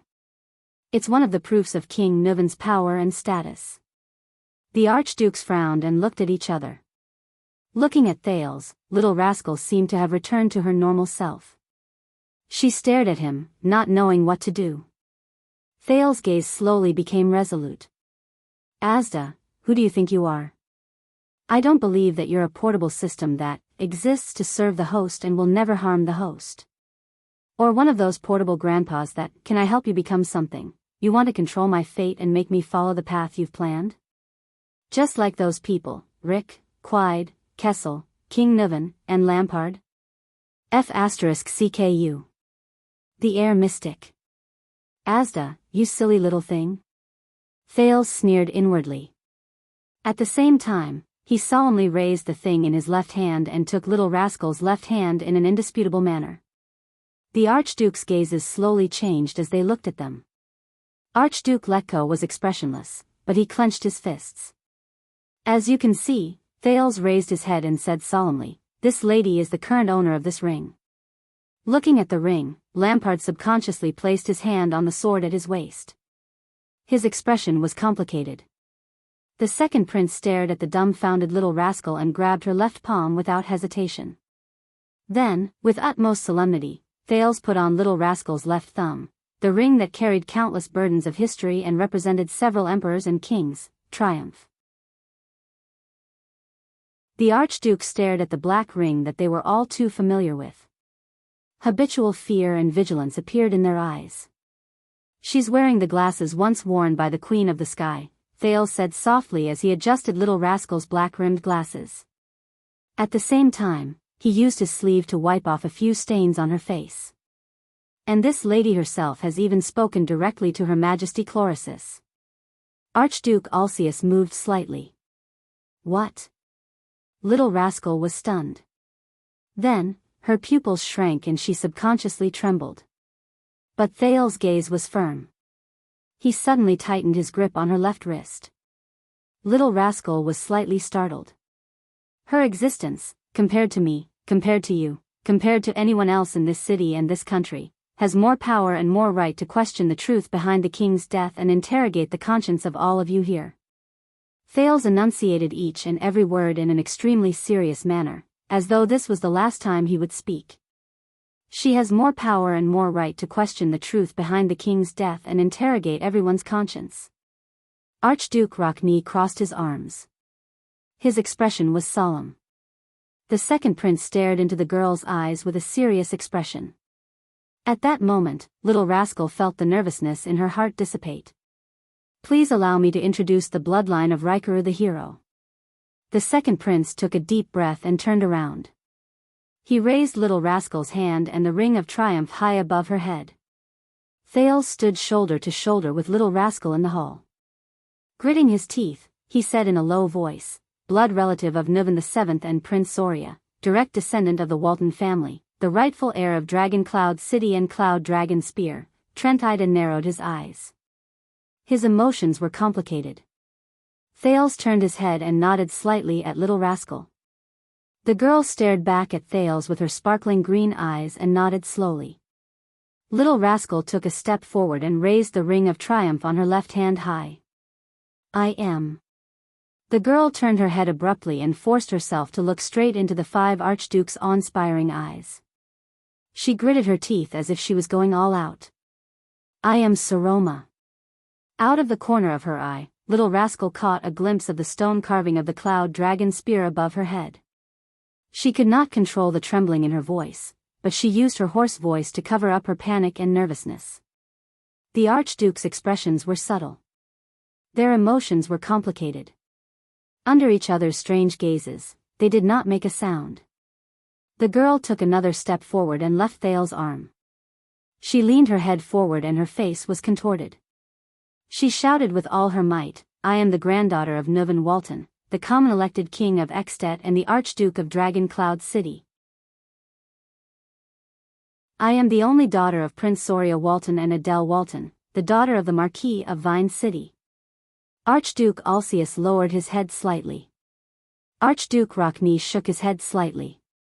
In the Hall of Heroes, under the stone carving of the Cloud Dragon Spear, the girl shut her eyes tightly in front of the 5 Archdukes of Extet. Tears flowed from her eyes and fell to the ground, shattering into countless teardrops. Thales stood behind her and watched the girl's performance in silence. He had mixed feelings in his heart, and there was an indescribable stuffiness in his chest. The next moment, the girl clenched her fists tightly and shouted at the top of her lungs, the brand that would accompany her for the rest of her life. I am Saroma. Saroma Alex Soria Walton. Her voice echoed in the hall. Even a low commotion could be heard outside the hall. The Archduke's expressions were stiff. They did not say a word. Even Lampard's face was cold and motionless.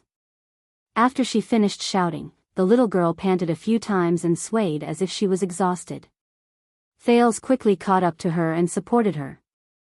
The silence lasted for a few seconds. Only the girl's choking sobs and the Archduke's whispers could be heard in the hall. The girl looked as if she had just made the biggest decision of her life. Her teeth chattered and she sniffed silently. It's okay now. Thales patted her shoulder gently and comforted her in a low voice. Think about the scene when you faced the Queen of the Sky, and compare it to now. The girl's heart trembled. The image of the great dragon, which was dignified and elegant at the same time, flashed before her eyes. She took a deep breath and slowly but firmly raised her head. Just as Thales said, little rascal, no, from now on, Saroma Walton. Saroma left Thales' arm with a face full of indignation. I stand here, representing my bloodline, representing Dragon Cloud City, to question all of you. The girl, Saroma, fixed her gaze on the 5 archdukes. At that moment it was as if she no longer cared about their gazes and dignity. She also forgot the fear and cowardice that once followed her like a shadow. Archdukes of Extet, you obviously uphold the sacred joint ruling pledge and protect this equally sacred land, Saroma said with a cold expression and a deep voice. But when the Kingslayer stands before you, the girl's gaze swept across the 4 archdukes, as if she was reading 4 thick books. Everyone, why do you protect the murderer? Her voice was very steady, and very cold. The archdukes frowned and turned in unison to Archduke Letko, who was the most qualified to speak. But the old archduke stared straight at the girl and did not say a word. Saroma gritted her teeth and took a step forward. She raised the ring and continued to speak. Why do you not distinguish right from wrong? Why do you distort the truth? Why do you conspire with evil? Why do you wallow in the secret chamber and darkness? Why do you disregard Northland's dignity and traditions? Why do you cast aside Extet's justice and honor? The archduke stared at the girl in disbelief. Their gazes moved back and forth between her face and the ring of triumph. For a moment, no one refuted her. In the hall, the girl's voice became louder and louder. Her face became redder and redder, and her gaze became aggressive. Thales watched Saroma's performance in astonishment, just like a real inquisitor. How can you stand in heroic Spirit Palace, which has been passed down from generation to generation in the Walton family, and stand under the stone carving of the Cloud Dragon Spear that will live and die with Extet without batting an eyelid? The girl panted, cleared her throat, and continued to speak in a righteous and imposing manner.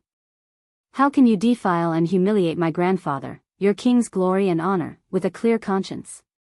Saroma stared at the archdukes in front of her coldly. All of you archdukes who should shoulder the glory of Northland with faith and protect Extet with loyalty, answer me.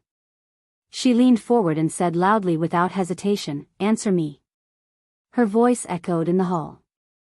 Saroma lowered her arms and panted rapidly. She looked at the archdukes, and there was a nervous expression on her face, as if she had stage fright. It was as if she, too, was surprised by her performance just now.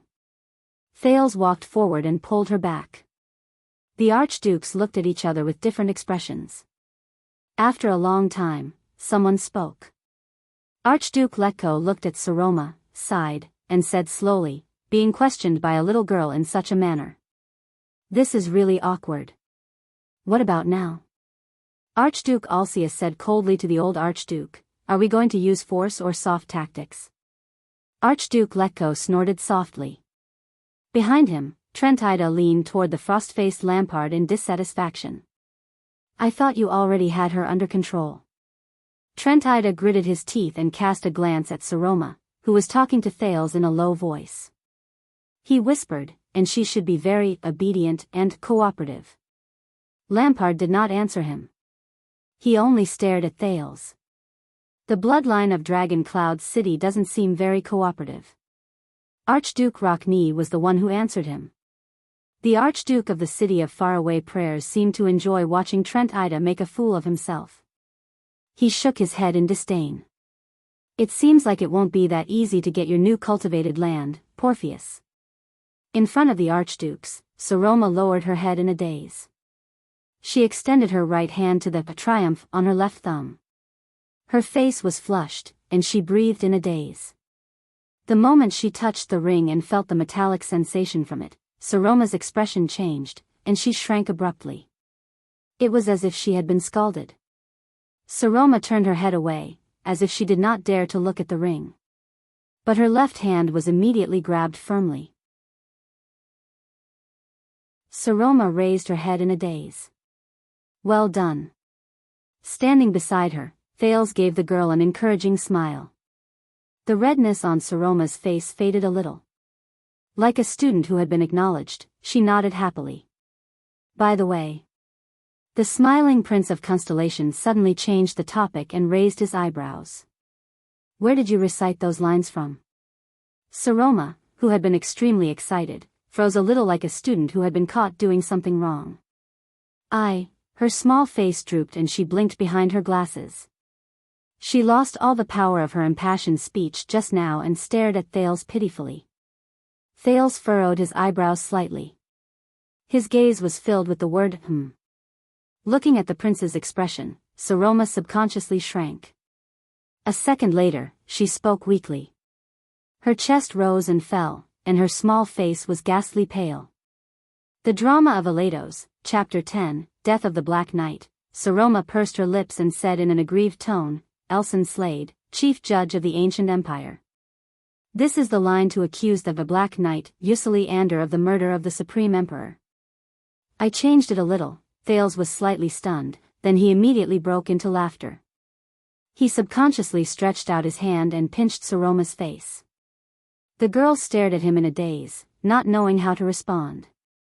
At this moment, Lady Saroma, Archduke Letko's voice rang out, attracting the two children's attention. I offer my deepest condolences to the Walton family and Dragon Cloud City for the loss. The old Archduke slowly walked to the long table and sat down. His Majesty's misfortune is also Extet's misfortune. Saroma's face turned pale. But Thales smiled. The other archdukes looked at each other with different expressions. Only Lampard was expressionless. No one knew what he was thinking. But you are still too young to understand what happened.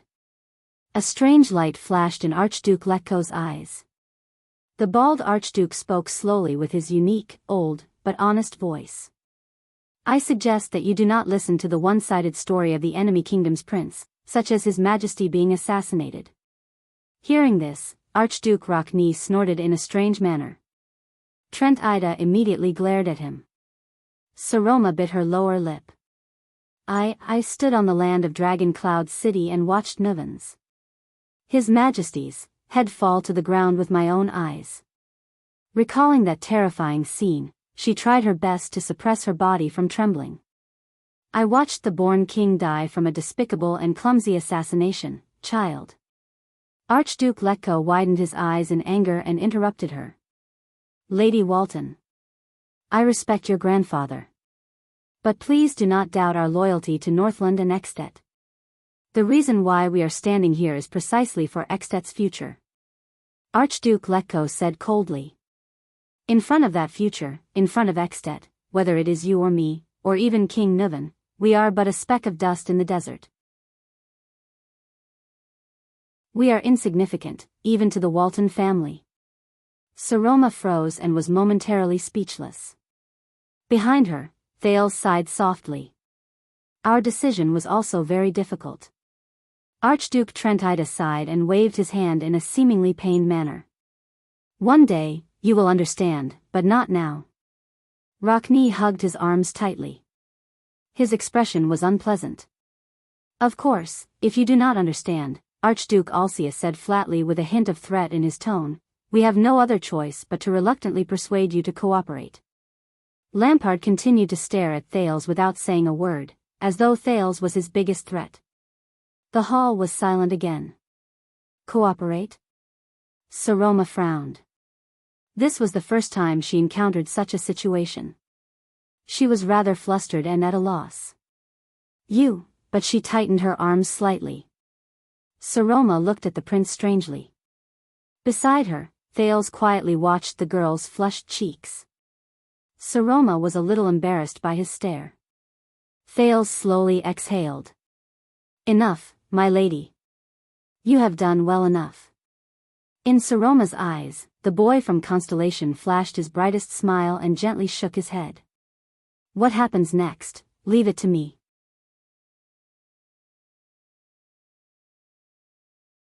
Chapter 257. Be careful of his attack. Waya's voice traveled into his ears. Just hold him back. The blade slashed across Cohen's head, bringing with it a blazing heat. Remembering the weapon's ability, Cohen did not dare to block or counterattack. He could only frown, lower his body, and roll on the ground in pain to avoid the rising sun saber. This was the third time he had to dodge in such a pathetic manner. The smell of burnt hair entered his nose. Damn it. Cohen angrily tightened his grip on the load-bearer sword. He had never encountered such a depressing battle. Even when facing the gray mixed breeds in the desert who were more than 2.5 meters tall, the police dared to take a few hits at the risk of getting injured, creating opportunities for his companions to attack. But in the face of this, be careful. Before Cohen could finish his thoughts, the Fire Knight of Black Sand region, one of the 5 generals of Ekstet, Ramtolja's sturdy body swiftly and violently appeared in front of him. The police's pupils instantly contracted. How could he be so fast? The Fire Knight's solid punch landed on the hilt of Cohen's hastily raised sword. Thud. The latter's chest hurt from the impact. He lost his balance and his legs swayed again. Before he could be surprised by his opponent's frenzied attack, the heat of the rising sun saber assaulted Cohen's face again. Cohen was in a predicament where he had just regained his footing. He did not even have time to adjust his posture, let alone defend. Cohen shuddered. Cohen, who had experienced many battles, immediately understood. Remember, a battle is not a game where you switch hands and I switch hands. It is also not a turn-based boxing show to see who can take more hits. This was what his teacher had once told him. Every time you give up on attacking, counterattacking, or defending, and switch to retreating or dodging, you turn yourself into a wooden dummy. It also means that your opponent has an uninterrupted opportunity to attack. He can better control the rhythm, adjust his posture, and attack with ease. He can stack his attacks and attack with greater threat.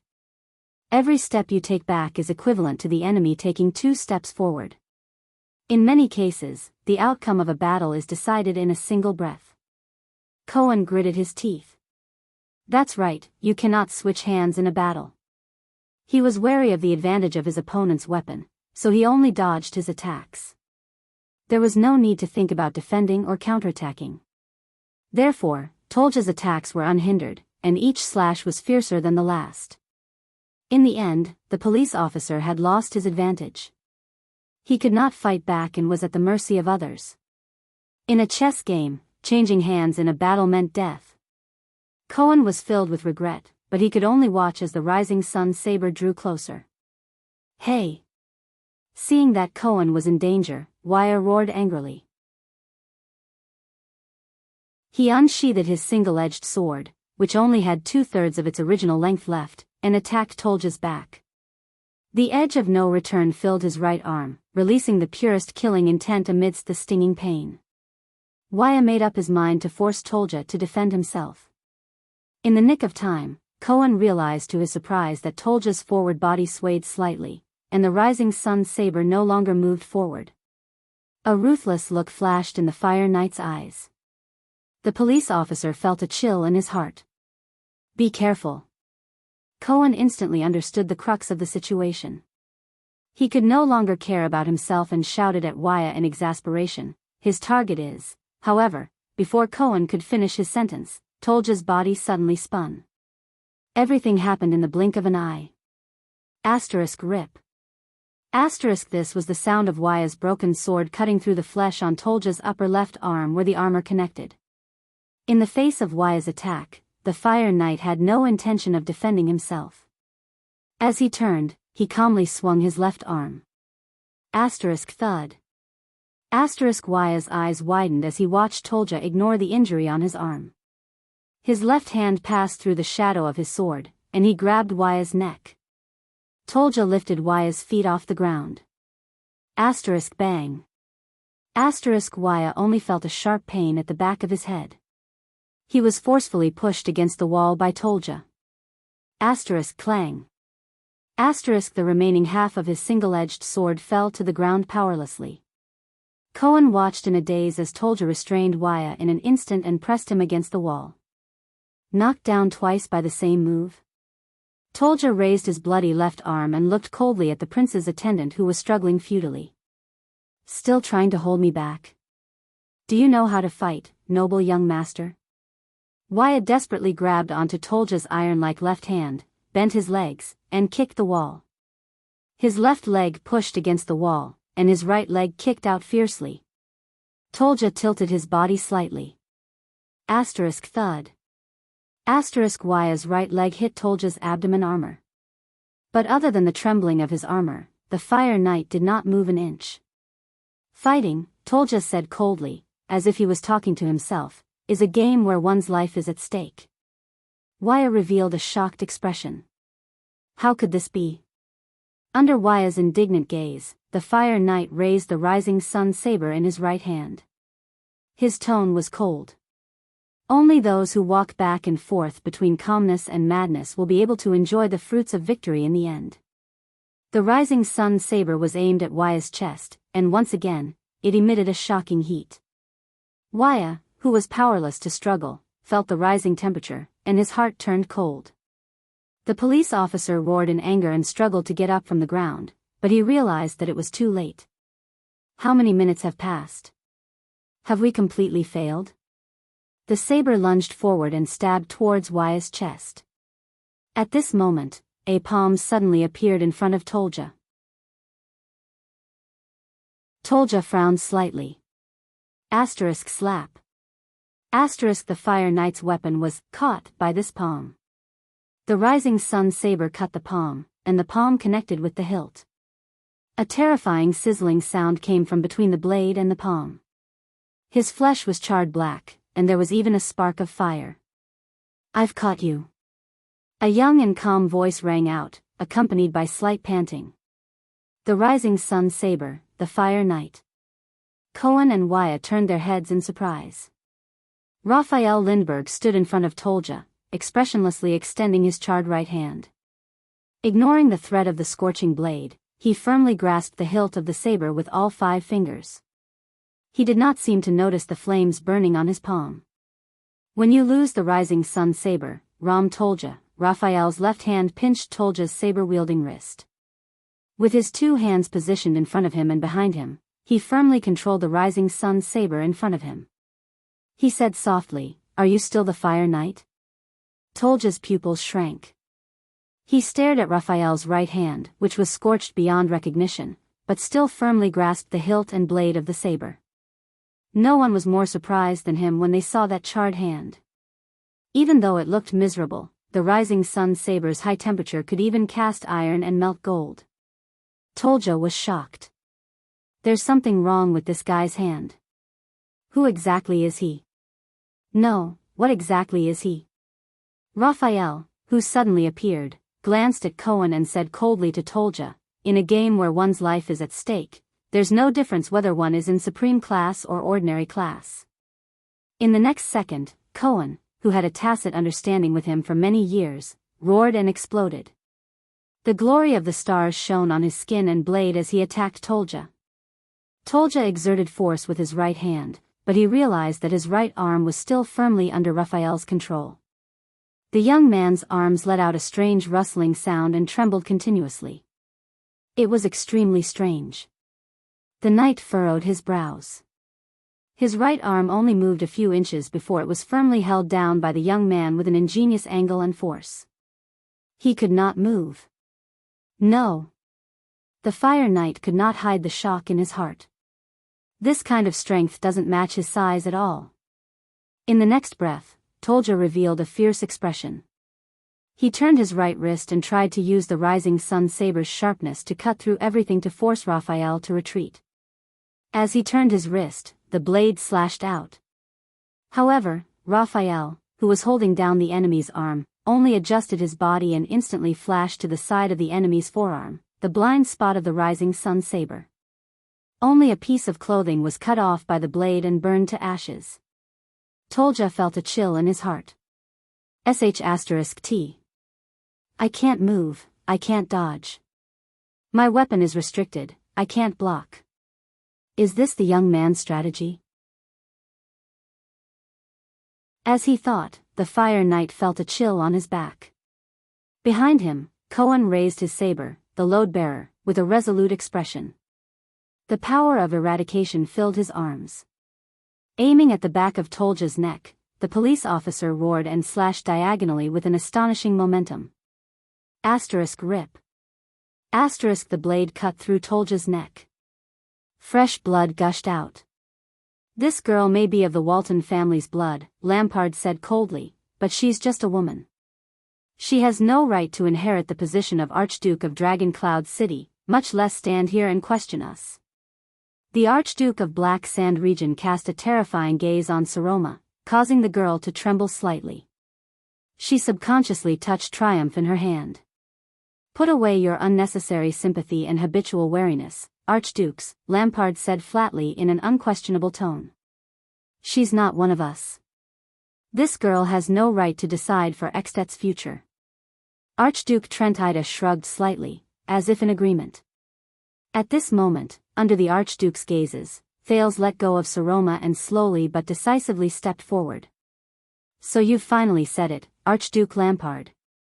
Thales said softly, for Extet? Lampard's expression changed slightly. Thales clenched his fists secretly. Saroma used her identity to open an opening for him to break out of the situation. He had to seize the opportunity and force her step by step. He had to use the only bargaining chip he had left. Defeat them. Thales took a deep breath. His eyes were resolute. As Archdukes of Extet, you have to stand together in the face of a huge threat from Constellation, don't you? The moment his words left his mouth, the atmosphere in the hall changed. The people's breathing became chaotic. The way the Archdukes looked at him was also different. Archduke Rockney frowned slightly. What? Look. Lampard snorted coldly. He knows it better than we do. Archduke Letko came to his senses and coughed softly. I have to admit that our two countries have always been enemies, to everyone's surprise. At this moment, Thales interrupted Letko with a strange response. Yes. The Prince of Constellation said calmly, on this point, I absolutely agree with your point of view, Archduke Letko. For Extet's future to not be destroyed by Constellation, all of you should be united in pointing your spear at me and the country behind me. Even if this goes against the joint ruling pledge, even if this goes against your conscience. All of you have made the right choice, Thales said resolutely. The moment he said this, Archduke Rockney frowned slightly. Archduke Lampard's gaze froze in midair. The Archdukes looked at each other. Their gazes were a mixture of confusion and surprise. They seemed to be bewildered by Thales' words. Behind him, Saroma was slightly startled. She tugged at his sleeve. Thales ignored her. Instead, he looked straight at the only expressionless person in the hall, Archduke Letko of Defense City. The old Archduke's eyes flashed with a calm but complicated light. It was a perfect contrast to the pure coldness in Archduke Lampard's eyes. But have you ever thought about it? Thales slowly adjusted the speed of his speech and steadied his breathing and heartbeat. Have you ever thought about it? He knew that what he was about to say next was the key. What you're doing now is not ultimately benefiting your extet, Archduke Letko, Thales said softly. He slowly turned to Rockne, Trentida, and Alcius. It's also not yours, or your extet, for archdukes. Archduke Letko narrowed his eyes slightly. Under the four archdukes' complicated gazes, Thales continued to speak. All of you are standing here, compromising, and fighting for everything, all for his extet. In the hall, the aged and boorish Archduke of Black Sand region widened his eyes abruptly. He fixed his gaze on Thales.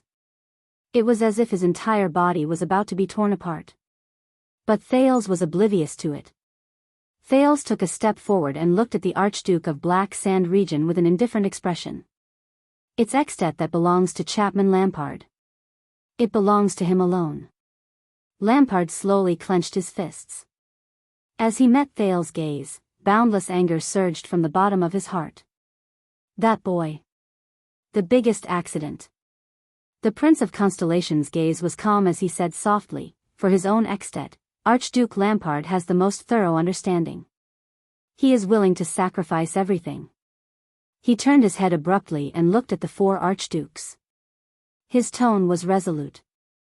For example, from the beginning, he was prepared to sacrifice those who once swore to form an alliance with him, but were kept in the dark all along, allies.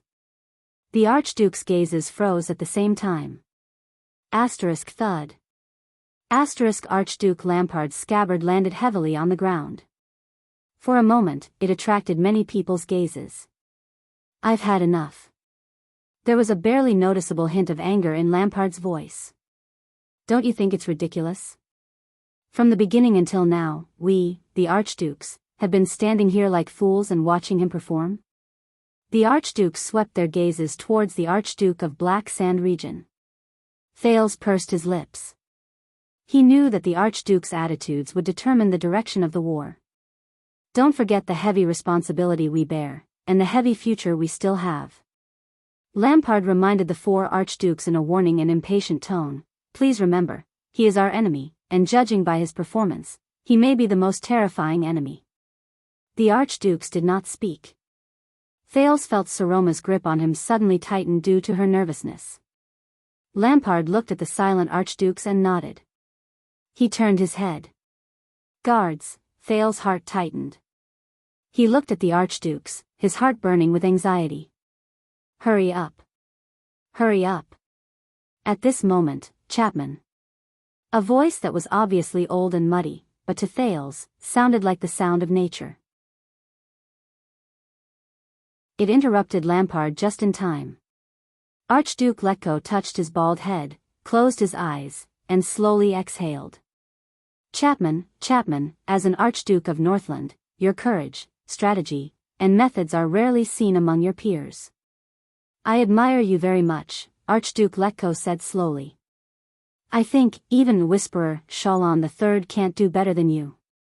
Lampard did not speak. An ominous premonition rose in his heart. In the next moment, Archduke Letko opened his eyes, which had regained clarity from their muddy state, and looked at Thales. But why are you so afraid of him? Is it really just because he has Constellation behind him, or is it because he is talented and intelligent? Lampard was slightly startled. We are not blind, Chapman. The old Archduke sighed. The old Archduke sighed and said, from the moment this boy appeared until now, everything you have said, no matter what stance you have taken, has been to prevent him from speaking. Lampard turned to the old Archduke in disbelief, then looked at the others. But they all stared at Lampard coldly, not saying a word. At that moment, Thales' heart, which had been so nervous that it was about to jump out of his chest, returned to its original position. Is this child really so terrifying? Archduke Letko's voice was very soft, but it was enough to spread in the hall. Don't tell me he really only needs to say a few words to kill all 5 of us here? Thales raised his eyebrows slightly. In fact, Thales took a deep breath and recalled the option Asda gave him. He said quietly in his heart, "You're right." Or. Archduke Letko curled up the corners of his mouth like an ordinary village elder. An ugly smile appeared on his wrinkled face, but his words were shocking. Will he really say something that will interest us? Lampard's face darkened. He had never felt that the archdukes before him were so stupid. If you want to hear what he has to say, you can wait until the day you slowly interrogate him in prison, the Archduke of Black Sand Region replied coldly. But we still have urgent matters to attend to. Don't forget that Dragon Cloud City is still in a mess. Don't forget Prime Minister Liesban, Archduke Letko interrupted him loudly. Prime Minister Liesban will understand. The old Archduke's gaze was stern and fierce. The problem is, Chapman, as an ally, why don't you understand our concerns? Lampard clenched his teeth. He looked at the calm Thales, then at Letko. What about all of you? The Archduke of Black Sand Region turned his head and looked at the others. Are you going to continue this madness? The person who answered him was Alcius. For 600 years, the Alcius family has always reminded our descendants. The Archduke of Prestige Orchid Region stared at Thales with a subtle gaze. Never underestimate any Jade Star, no matter how down, submissive, or weak he is. Thales put on an innocent and helpless expression. So, Alcius changed the topic. I'd rather hear him out before hanging him. I support you very much, Chapman. Trent Ida sighed softly behind Alcius. But compared to singing a different tune, I think, at this time, what we need is unity of opinion. At that moment, Lampard tightened his grip on his saber. His face was expressionless. He turned his head, only to find Archduke Rockney staring at him and flashing a malicious smile at Lampard. Go on, child. Archduke Letko did not pay any more attention to Lampard's reaction. In an unquestionable manner, he set the theme for the upcoming meeting. Especially the part about sacrificing an ally. Thales flashed a smile. He knew that from this moment onwards, the chess game had changed hands. The balance tilted again. Gently patting the back of Saroma's hand to comfort her, Thales turned around and nodded slightly at Archduke Letko. First of all, we need to understand a fact. The assassin Chapman Lampard bribed, Bennett Charlton, has been hiding on the cliff of the sky. Thales took a deep breath and recalled the conversation he overheard in the carriage. He enunciated each word clearly. From there, he planned to sneak into Heroic Spirit Palace and assassinate King Nuvan while the White Blade Guards were distracted. Lampard closed his eyes. For the first 3 seconds, the archdukes did not react. But soon, the 4 archdukes quickly looked at each other. They exchanged bewildered gazes. Yes, it was in Lampard's original plan. King Nuvan would mysteriously die here, in this heavily sealed Heroic Spirit Palace.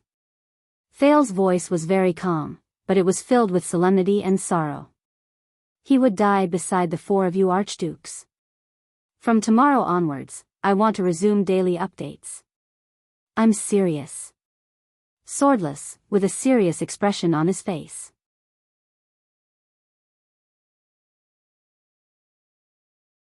Chapter 258. 2 of the braziers in the Hall of Heroes had been extinguished. But at this moment, no one in the stone hall cared about the temperature anymore. Lampard didn't just want to assassinate King Nuvan. Thales managed to regulate his breathing with much difficulty. The Prince of Constellation's voice rang softly. He also wanted to maximize King Nuvan's death to achieve his goal. The prince raised his head and looked at the 4 archdukes, who had strange expressions on their faces. You can imagine, King Nuvan had just executed one of the 5 archdukes in the name of revenge, and in the blink of an eye, he died beside the other 4. What would the situation be like?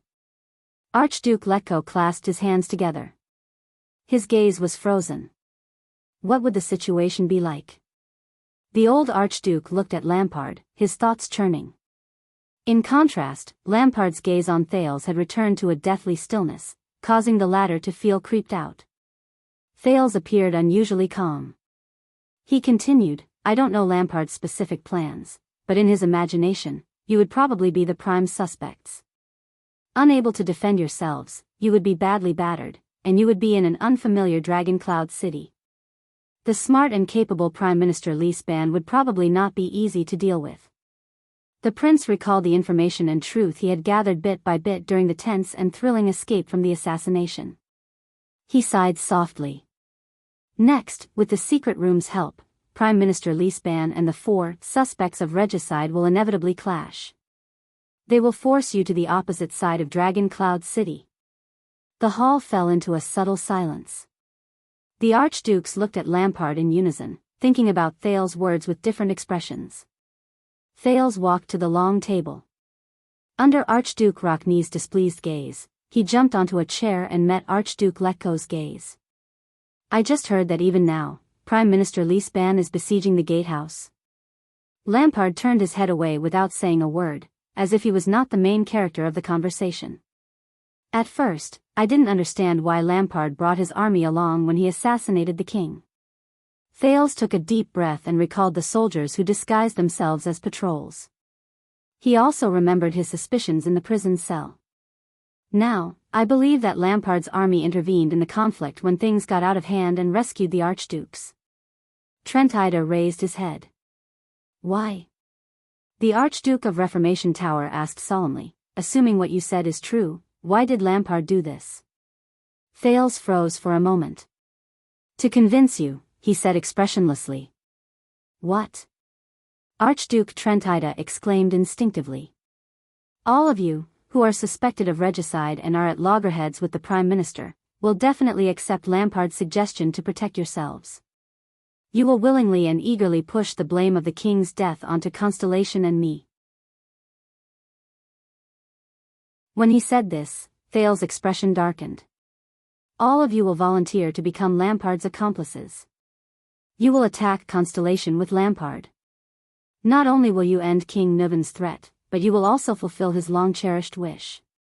Under Saroma's strange gaze, Thales sighed softly. This is Lampard's real plan. He used schemes and framing to tie his allies to his side. The Archduke's gazes kept moving back and forth between Lampard and Thales. The Archduke of Black Sand region remained motionless. His eyes grew calmer and calmer. Thales exhaled and leaned back against the chair in exhaustion. At the same time, he watched strangely as Archduke Rockney's expression became increasingly unpleasant. Did I provoke him? Archduke Alcius knocked on the square table with a solemn expression. His deep voice rang. If this was Chapman's original plan, why did he change his mind? Thales clenched his fists and recalled Putre's words. Contrary to Lampard's expectations, the assassination went awry, Thales replied calmly. King Nuven did not stay in Heroic Spirit Palace as he expected. Lampard had no choice but to expose himself and enter the city ahead of time to personally witness Nuven's death in Shield District. The prince raised his gaze. His grey eyes swept across each of the archdukes. He lost his leadership and control over the situation. He could no longer frame all of you. He could no longer use the situation and danger to force all of you to form an alliance with him. That's why this scene is happening now. Lampard had no choice but to take down the gatehouse and personally enter Heroic Spirit Palace to convince all of you to let go of the mystery surrounding Nuven's death and work together with him. Thales exhaled slowly. This is different from his previous plan of using the situation to coerce you. This time, he wants to use a reason that you cannot refuse to convince all of you to join his grand plan. His voice faded away. He left the silence in the hall. The Archduke's expressions were very interesting. Is this what you want to say? Archduke Letko pondered for a while. Chapman originally intended to use some dishonorable means to pull us into his chariot? Lampard snorted coldly. Nonsense. The Archduke of Black Sand region's tone was full of disdain and indifference. And there are many suspicious points. Thales gritted his teeth. But Trentida interrupted his rebuttal. Our Archduke of Black Sand region is very scheming. The Archduke of Reformation Tower smiled slightly. But so what? Even if he was originally prepared to scheme and frame us, it's too late now. Archduke Trentida turned to the others and spread his hands gently. The Archduke turned his head slightly and looked at Thales. At that moment, Trentida's eyes shone with a cold light. For Extet, we still have to do what we have to do. You can't change anything. Lampard's expression was still indifferent, but the Archduke of Black Sand region still turned his head and nodded slightly at Trentida. Thales was slightly startled. He observed the expressions of the Archdukes and found that they seemed to be indifferent.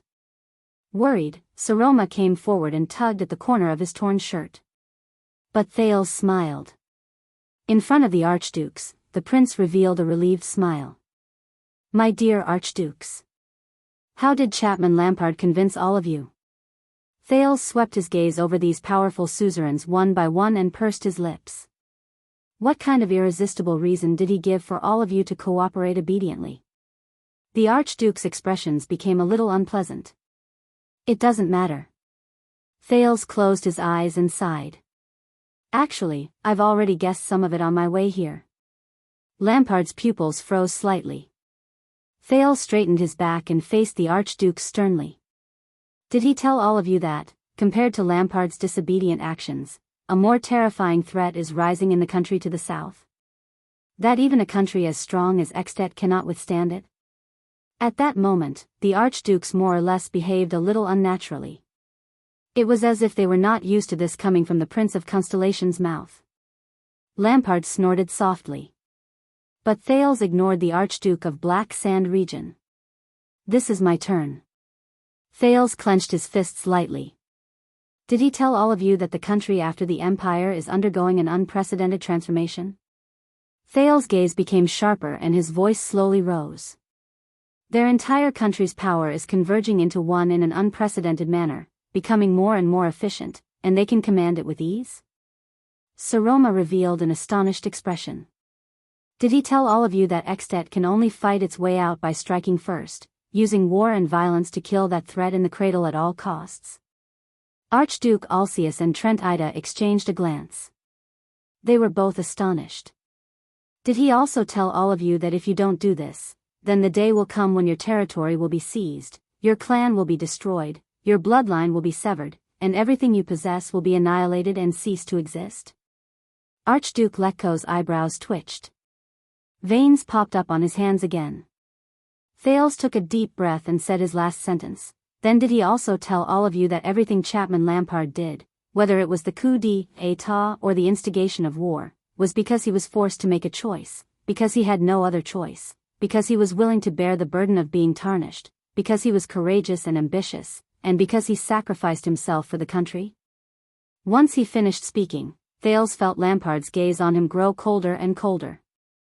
All right. Archduke Trentida sighed slightly. For these few words, you have indeed lived up to your reputation, boy. Archduke Rockney furrowed his brows. Who told you that? That's not important. But this is how he convinced all of you, right? Thales clenched his teeth and ignored the Archduke's strange expressions. You acknowledged his reason, agreed to cover up the truth of the king's death, were willing to go south with him to Constellation, and accepted his condition of gifting the ownerless Dragon Cloud City. Just for Extet?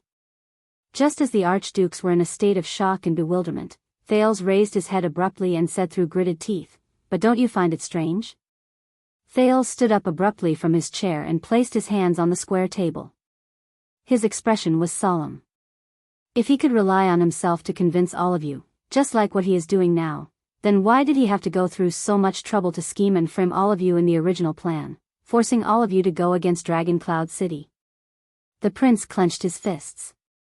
Why didn't he swagger in and tell all of you, for the sake of Extet, so that everything you have will not be destroyed by the future Constellation? Please understand his difficulties and cooperate with his selfless act. Trentida raised his head and glanced at Lampard, who had stopped talking. He curled the corners of his lips. That's what he is doing now, isn't it? Thales stared at Lampard, watching as his hand pressed on the saber at his waist. I just said that he was forced to do this now. This is the backup plan, the prince said softly. Otherwise, unless it was absolutely necessary, Lampard would never use this reason to convince you. He did not intend to tell you about the threat of constellation, nor did he intend to tell you about the drastic changes in that country. He did not intend to tell you about his true intentions either. Archduke Letko frowned slightly. True purpose? Thales rested his fist on the table and recalled what Shiles said. Lampard would rather you join his team because you are against Dragon Cloud City than because you sense the threat of constellation and join forces with him. Why? Archduke Rockney said impatiently. Just say it. Northlanders hate to beat around the bush. Thales turned to him. Why? The Prince of Constellation narrowed his eyes. Because these are his heartfelt words. And because he is afraid. At that moment, Thales finally saw Lampard, who had been expressionless all this while, slowly raise his head. The Archduke of Black Sand Region looked at him. The coldness in his eyes turned into deathly stillness. Thales stared back at him without flinching and gritted his teeth. This is a battle between us. It is also the fairest battlefield. Are you ready, Lampard? And now, it is my counterattack. Afraid? Trent Ida asked, puzzled. Thales nodded slowly and firmly. He is afraid that you will find something wrong with his words. Thales Jadestar took a deep breath. He is afraid that once you begin to think about it carefully, you will discover the cruel truth behind the reason constellation is a threat. Truth? Archduke Rockney repeated with a murmur. In the next second, my fellow archdukes. Thales straightened his body and stepped on the chair. His expression was solemn. Once you accept Lampard's suggestion today and swallow Dragon Cloud City, dispatch troops to the south and invade Constellation. Archduke Letko sat up straight without realizing it. Rockney raised his chin. Trent Ida and Alcius' expressions were solemn. As for Lampard, his pair of deathly still eyes had not moved for a long time. But Thales had no time to care about his opponent. In the future, each of your families, territories, and archdukes. Thales clenched his teeth and swept his gaze across each archduke solemnly. He saw that their expressions were becoming more and more complicated and subtle. We'll be in an unstoppable storm. Disaster is upon us, and we will be doomed eternally. The wind from the sword attacked. It went straight for the back of the Fire Knight's neck. At that critical moment, Tolja, whose right hand was clamped down by Raphael, made a prompt decision. He resolutely released his left hand and Waya, who was struggling increasingly weakly. The Fire Knight swung his remaining left arm back. Asterisk clang. Asterisk a piercing sound rang out. Asterisk rip. Asterisk bright red appeared on Tolja's neck. Cohen's powerful and heavy sword hit Tolja's arm guard in the air. The tip of the sword cut the Fire Knight's neck and pierced his skin. Blood slowly flowed out of the knight's neck. He let out a low, muffled groan. A crack appeared on Tolja's arm guard from Cohen's sword. Blood seeped out of the crack. The police officer felt a chill in his heart. The other party still managed to fend off a fatal blow. Gamble with your life? You bunch of potted plants in a greenhouse. Tolja resisted the long sword on his left arm.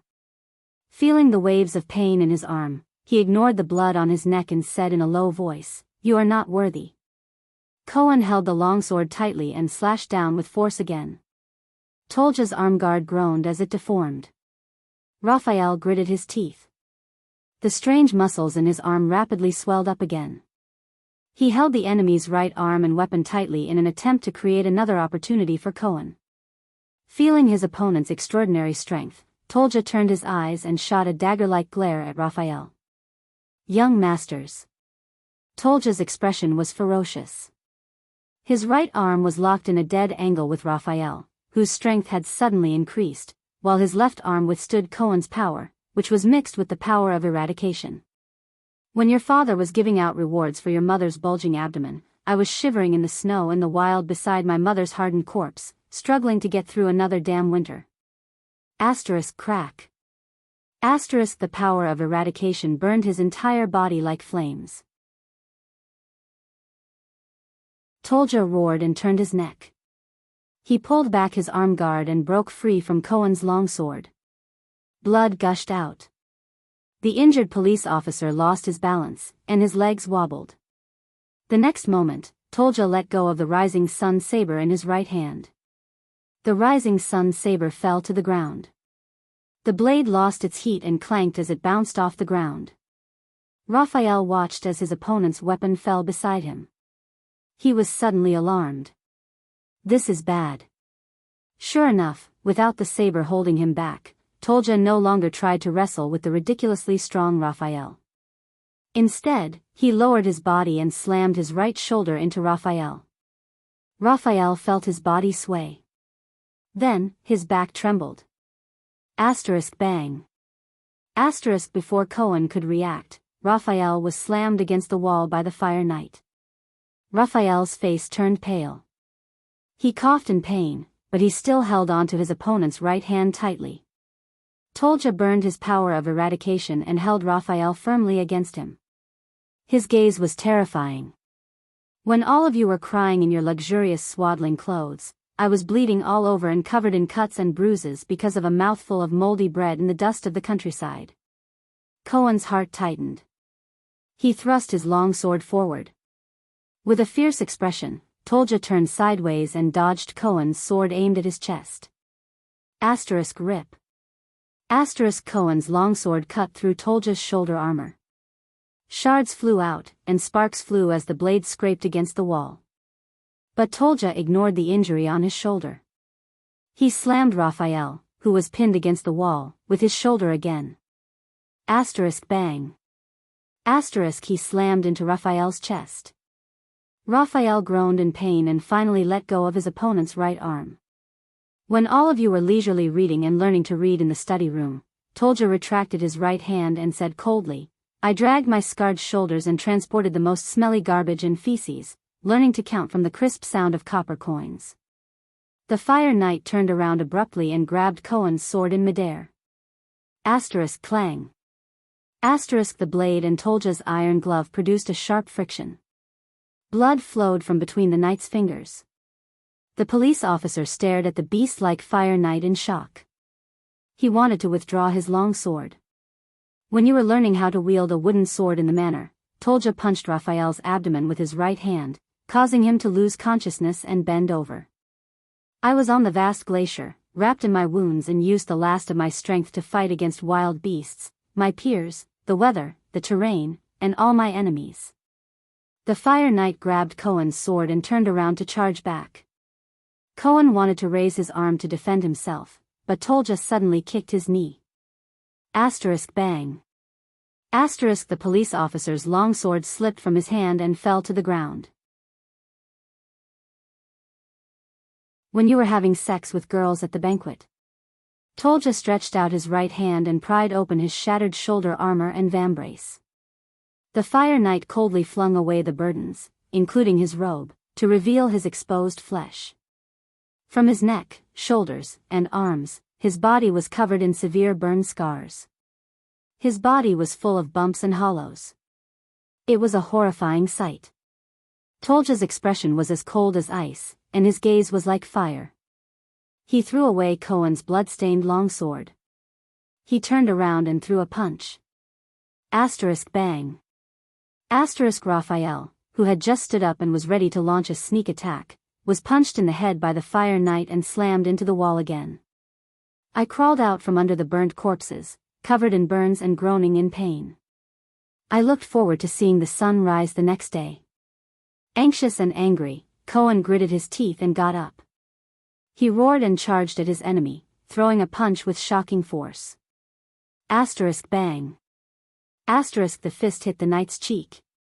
The latter was stunned. But Tolja only roared and bent down, withstanding Cohen's charge.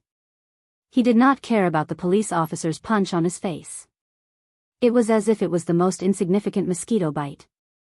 It was formed by burning in a hell of blood and fire. He reached out with his hands and grabbed Cohen's arm with great experience. He pinned Cohen's legs and lifted Cohen's body onto his shoulders.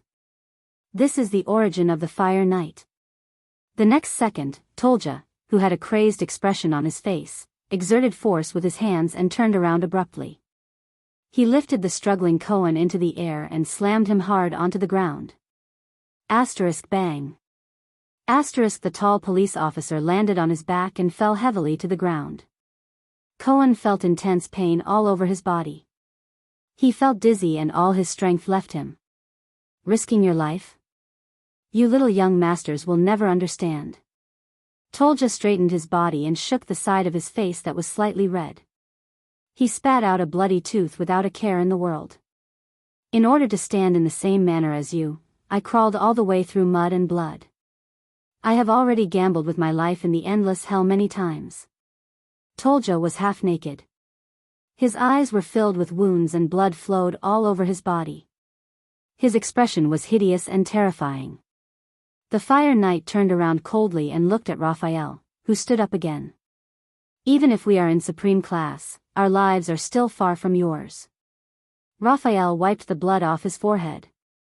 Enduring the waves of dizziness, he pulled out the broken longsword from his waist. You are a very terrifying warrior. The young man from the kingdom's secret intelligence department swung his sword forcefully. He glanced at the dying Cohen and frowned. As one of the 5 war generals, you live up to your reputation. Tolja turned his head and glanced at the rising sun saber on the ground. It was still some distance away from him. But with your skills, Raphael said in a low voice, why bother following Lampard and embarking on this path of no return? So that I can experience more hell? The Fire Knight snorted coldly. He kicked Cohen's long sword, load-bearer, grabbed it in his hand, and tested its weight and length. The next second, Tolja roared and rushed in front of him. Raphael's pupils froze. Clang. The 2 swords clashed and Raphael blocked his opponent's horizontal slash. However, Tolja had no intention of competing with his opponent in swordsmanship. Like a real beast, he pressed his left arm against the back of the sword and pushed Raphael against the wall. Bang. Raphael blocked the knight's sword and was slammed against the wall. His own longsword was even pressed against his chest. Tolja's expression was ferocious. He suddenly raised his left elbow, and the 2 longswords that were in a cross were spun into an X shape. The Fire Knight's left arm pressed against the upper part of the X, pressing against Raphael's throat so hard that he could not breathe. Tolja gritted his teeth and said, when all of you carried swords and glory around the world, I stood in front of a barren village, on a barren land that could not even grow weeds. I cried my heart out for the first property and the first title of nobility that I exchanged for 30 years of my youth and life. Raphael struggled in pain. He could not breathe, but Tolja continued to press against his sword in an unstoppable manner. His elbow pressed against Raphael's windpipe. The Fire Knight gritted his teeth. There was a mixture of pain and hope in his eyes. After going through all of this, I can stand here and face all of you prodigies. I can raise my weapon and compete against them. You ask me, why do I follow the Archduke? Bang. The Fire Knight roared furiously and headbutt Raphael's forehead. Clang. Raphael's long sword loosened and fell from his hand. The young man from the kingdom's secret intelligence department seemed to have lost consciousness. He slid down the wall weakly and was grabbed by the collar by Tolja. Bang. The knight turned around and kneed Wuxia, who had just gotten up from the ground, so much so that he vomited blood and fell back. All of you don't understand. Tolja panted and swung the sword in his right hand out of habit. The load-bearer was obviously not the weapon he was used to using. He looked at Cohen, who was struggling on the ground, and said through gritted teeth, the Archduke of Black Sand Region, the Archduke, what he sees in his eyes is a long-term future. The Fire Knight took a deep breath, and a fascinated expression appeared on his face. An unprecedented new world. Over there, everyone can have their own future. Tolja panted heavily. He extended his left arm, grabbed Raphael's neck, and lifted him up. For the Archduke's ideals, and even more so for the future he promised. The Fire Knight licked the blood at the corner of his mouth, pulled the enemy closer to him, and looked straight into Raphael's eyes. No matter the price, I am willing to pay. The Fire Knight exhaled laboriously. Raphael only clenched his teeth tightly. His gaze was unfocused, and he looked powerlessly into his enemy's eyes. No matter what obstacles there are. Tolja raised Cohen's sword and stared at Raphael with a serious and zealous gaze. I must crush them. At that moment, the little girl from many years ago appeared before Raphael's eyes. Mira. He thought vaguely and closed his eyes. I'm sorry. In the next second, the Fire Knight thrust the sword in his hand without hesitation. Rip. The blade pierced Raphael's heart. It came out from his back. All that was left was blood all over the ground. And Cohen's heart-wrenching screams.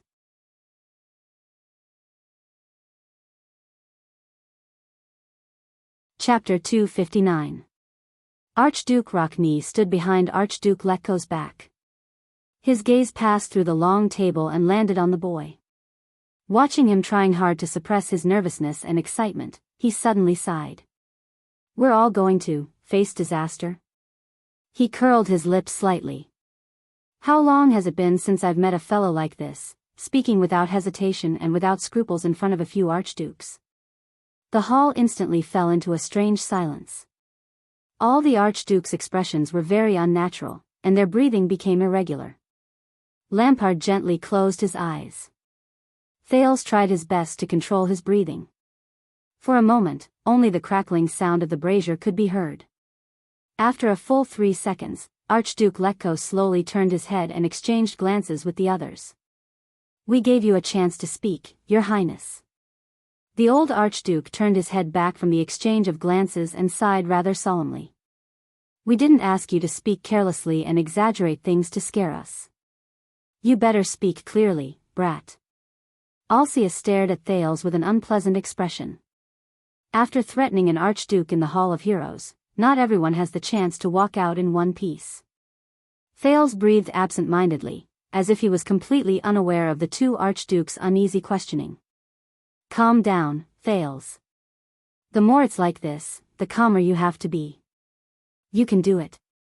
You can. Dragon Cloud City.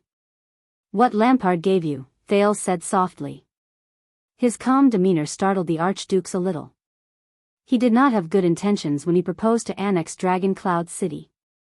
Trentida clicked his tongue. First, sending troops to Constellation, then Dragon Cloud City. The cunning archduke flashed a strange smile. How did you know about these things? Thales exhaled. How did I know that all of you want to annex Dragon Cloud City? He quietly said in his heart, Lampard promised Shiles preferential tariffs around Dragon Cloud City. It's as simple as that. It's not hard to guess. But on the surface, Thales' expression remained the same. In order to gather people's hearts, besides a common threat, there must also be sufficient benefits. Without a doubt, Dragon Cloud City is a ready-made, ownerless piece of cheese. It's especially good for fighting and conflict. Trentida frowned and looked at Lampard. After all, this is an act of breaking the joint ruling pledge. The prince sighed. The balance of power is no longer there. With this illegal act of seizing territory, in the future, the ownership of every blade of grass, every inch of land will become the fuse for conflict and conflict between you. Lampard will only fan the flames. He hopes that you will clash with each other and weaken each other. Alcius interrupted him with a cold snort. Saroma, who was listening quietly, showed a disgusted expression and shot him a displeased glance. Your words don't hold water, brat. The Archduke of Prestige Orchid moved his beard and his tone was unpleasant. In fact, we've discussed this issue before. Lampard has no reason to do so in the face of a greater threat. At this point, Archduke Letko coughed and took over the conversation. Constellation's threat is imminent and will last for a long time. It is not something that can be solved with 1 or 2 major battles. At this juncture, his actions of throwing himself into confusion will only be detrimental to Extet. A thought flashed in Thales' mind. War, especially against foreign enemies, is more likely to become the trigger for conflict between you. But at this moment, Lampard, who had been silent all this while, raised his head and pierced Thales with a gaze as sharp as a sword. Do you still not understand? The Archduke of Black Sand Region spoke slowly. There was an indecipherable emotion in his voice. This child is exceptionally intelligent. He's thinking of ways to stop the war and save his own country. Lampard slowly walked to a brazier and blocked the light from the fire, leaving only a shadow. To save the country that will eventually fall into his hands. The country that may make our children bow down to us in the future. Lampard's eyes widened in shock. The Archduke's frowned. This is what I wanted to say next. Thales forced a smile that did not show any weakness. You also want to save your own country, Chapman Lampard. Lampard frowned slightly. If you're so sure, why did our Archduke of Black Sand Region do this? Seeing that Lampard had stepped down, the silent Archduke Rockney also joined the dangerous conversation. What benefit does he get from causing a conflict between the Archdukes? Getting an extra piece of cheese? Trent Ida gave Lampard face and sneered. And, why is it that disaster is upon us? Under the Archduke of Black Sand Region's frighteningly oppressive gaze, Thales quietly adjusted his breathing and mulled over his next words. All of you know the Archduke of Black Sand Region's past. Thales raised his voice and looked at the Archduke sternly. He killed his elder brother with his own hands, which made him hardened and resolute. The enmity between him and King Nuvan was formed from then on. Once he said this, Lampard's gaze became sharper. Thales even felt the air around him become much colder. The Archdukes looked at each other in tacit understanding. Thales took a deep breath and stared at Lampard's weathered and boorish face. He then firmly said his next sentence, but you, Chapman Lampard, your actions of killing the king and leading an army to force the king to abdicate were neither for revenge nor for self-protection. Because the person you truly hate and care about is neither King Nuvan nor Dragon Cloud City, Thales said in his calmest tone. But the heroic tradition that the Northlanders are proud of, the glorious history of Ekstedt, the prince answered softly, Rikuru's joint ruling pledge. As Saroma could not hold back her cry of surprise, the archdukes were all stunned. Letko started rubbing his hands again. Trent Ida seemed to be deep in thought, while Rockney immediately looked at Lampard with a suspicious gaze. What are you trying to say? Alcius impatiently knocked on the table. The joint ruling pledge? Thales was expressionless as he nodded slowly. Lampard has been suffering in the cracks of power between his mother's family and his father's, between Dragon Cloud City and Black Sand Region, between the king and the archdukes, Thales said very seriously, enunciating each word. Of course, it's the same for all the archdukes here. Archduke Letko's hand tightened slightly. But unlike all of you who are used to it, Thales stared at Lampard's deep and complicated gaze. He gritted his teeth and said the following words. Chapman Lampard, when your father forced you to challenge your eldest brother, when you stabbed your sword into your eldest brother's chest, when your mother committed suicide out of depression, when your father died on the battlefield, you made up your mind. With every word he said, Lampard's gaze became colder. Thales took a deep breath. The image of Lampard coldly stroking his saber on the carriage appeared before his eyes. He rubbed his hands in the cold air and maintained a calm tone. From the bottom of your heart, you were tired of the endless fighting. You believed that you had seen through the unsolvable and sorrowful cycle behind it. You hated the current state of Ekstedt behind this compromise and tacit agreement. You believed that as long as the pledge existed, and as long as everyone's superstition towards it existed, you, and the similar tragedies behind you, will not disappear. Thales said quietly. That's right, everyone. Under the Archduke's incredulous gazes and Saroma's uneasy tugging, the Prince of Constellation continued to stare at the Archduke of Black Sand Region's face, which was about to freeze. Unhindered by any obstruction or interference, he said with incomparable determination, as early as 12 years ago, Chapman Lampard decided to completely destroy the joint ruling pledge, which had lasted for more than 600 years, to end the constant conflict between the common elected king and the archdukes. To smash the peaceful joint rule of the 10 archdukes into pieces, Once Thales finished speaking, he closed his eyes and lowered his head. The hall fell into a dead silence. As they listened to Thales' words, almost all the archdukes widened their eyes and mouths, revealing expressions of extreme shock or disbelief. Their gazes shot towards Lampard in unison. The silence was only broken after a few seconds. "What are you talking about?" Trentida exhaled a long breath and furrowed his brows. Puzzled, he looked at the resolute Thales. Being dissatisfied is one thing, but destroying the joint ruling pledge? How is this possible? Ridiculous. Enduring the baffled gazes of the others, Lampard coldly rejected Thales' words. How am I supposed to destroy the joint ruling pledge with the faith and belief of 10 million Northlanders? Kill all the archdukes here? Thales looked up abruptly and opened his eyes. You're already doing it, aren't you? The prince said loudly with a solemn expression, when you killed King Nuvan and forced the archdukes to ignore your crimes and endorse you, the joint ruling pledge had already been trampled on. Saroma's expression darkened and she pursed her lips. You've become the worst precedent. Thales was expressionless. For this reason, you even convinced the archdukes to head south to Constellation and use new benefits to further tilt the balance of power, striking a blow to the already unstable joint ruling pledge. Speak as much as you want. After all, the archdukes don't care about the time you waste, Lampard mocked and glanced at the others in dissatisfaction. Inexplicably, Rockne snorted softly. Lampard's expression was full of contempt and disdain. He said softly to the archdukes, all of you are well aware of the reason why I gathered everyone's power, and you all agree that this is for Extet. He concluded without hesitation. Thales stared at Lampard's expression. He did not know where the courage came from, but he took a deep breath, jumped off his chair and took a step forward. That's right. This is for Extet. To everyone's surprise, the prince widened his eyes, which was rarely seen on him.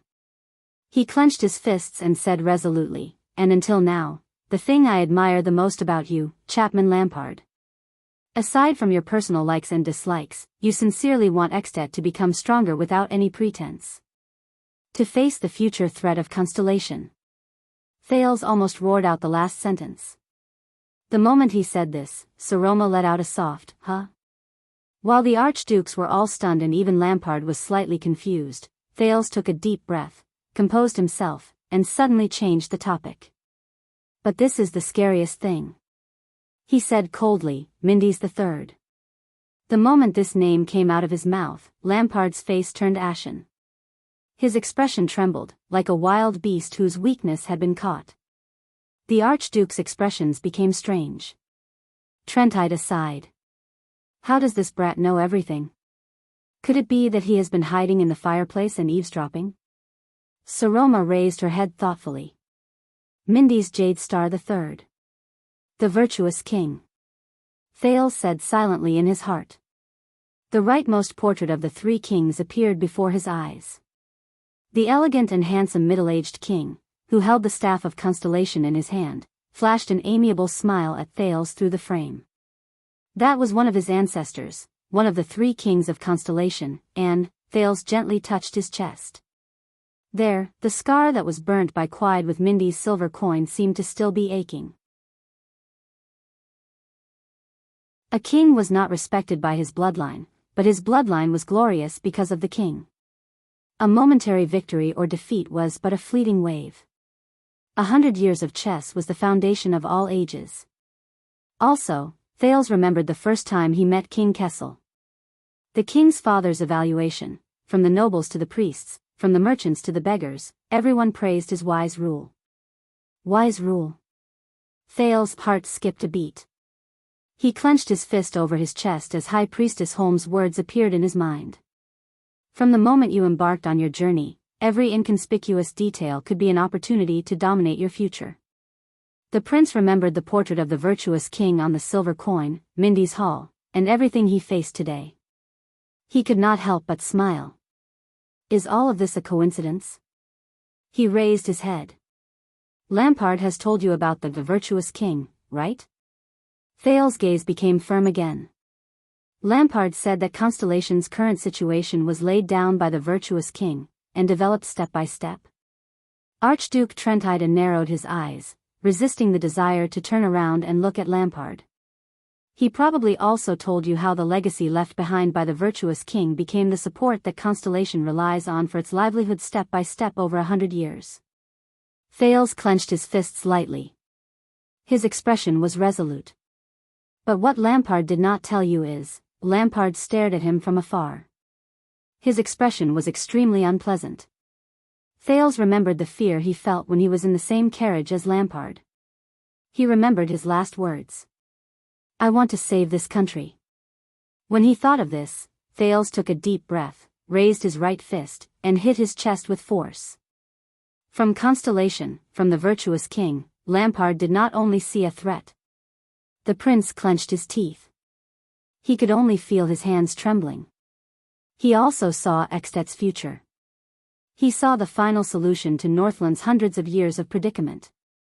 The moment he finished speaking, the hall fell silent for a moment. The next second, listening to Thales' words, from the calm Archduke Letko to the impatient Archduke Alcius, to the exaggerated Trent Ida and the indifferent Rockne, all of them were extremely shocked. They said in unison, "What?" Asterisk thud. Asterisk the sound of a scabbard hitting the ground was suddenly heard. Thales was startled. He felt a chill on his forehead. He struggled to draw in a breath. The prince raised his head as if he had sensed something. Then, unsurprisingly, he met Lampard's gaze in the air. Since Thales knew him, Lampard's expression had never been so unpleasant and frightening. The Archduke of Black Sand Region's face was almost contorted. His brows were furrowed, the wrinkles on the side of his nose flickered, and the masseter muscles on the side of his chin twitched continuously. Archduke Lampard's eyes, which had always been sharp and indifferent, were now like an erupting volcano, radiating a rage that was a mixture of coldness and hatred. It shot straight at Thales. No, that boy, it's him again, it's him again. Why? Lampard's heart emitted endless coldness and anger. He pressed down on his saber so that his hands would not tremble too much due to his anger. Why? Seeing Lampard's face, Saroma shuddered slightly. She looked at Thales as if asking for help. The prince did not flinch. Thales returned the stare with a fierce expression. Think about what Lampard has done. Thales met Lampard's frightening gaze in the air. He said coldly, promote low-level nobles and commoners, recruit tax collectors even from foreign countries, borrow money from merchants, hire professional mystic gun instructors, and use war to cleanse and gather his forces. Don't you find his actions familiar? Trent Ida furrowed his brows slightly. You mean, also, for a long time, from Arun's conspiracy to the siege of Broken Dragon Fortress to the decision to send troops to Constellation. Thales took a deep breath with a resolute expression. He recalled every time he fought against Lampard, whether openly or secretly. Under Broken Dragon Fortress, he confronted this ruthless person head-on. He made the decision to break out of the encirclement, and in the end, Lampard's hope of taking down the fortress fell through. The prince bit his lower lip. I defeated him. And now, Thales opened his eyes abruptly. Lampard wants the northern territory of Constellation, right? Why? Because he wants to expand his territory? Or is it because? Thales' expression was cold as he said the rest of his sentence. He wants this piece of land where Mindes III's reform is incomplete, and it is also located in Northland, so it is suitable to merge with Black Sand region and carry out further reform? The Archduke's expressions changed at the same time. Don't tell me that the Northern Territory tax collector, Chad Vlad, who was born as a commoner, was recruited as your subordinate just because his braid looked nice, Thales said slowly. Chapman Lampard? Lampard did not react, but the frightening gaze that was fixed on him did not move. It was like looking at a dead man.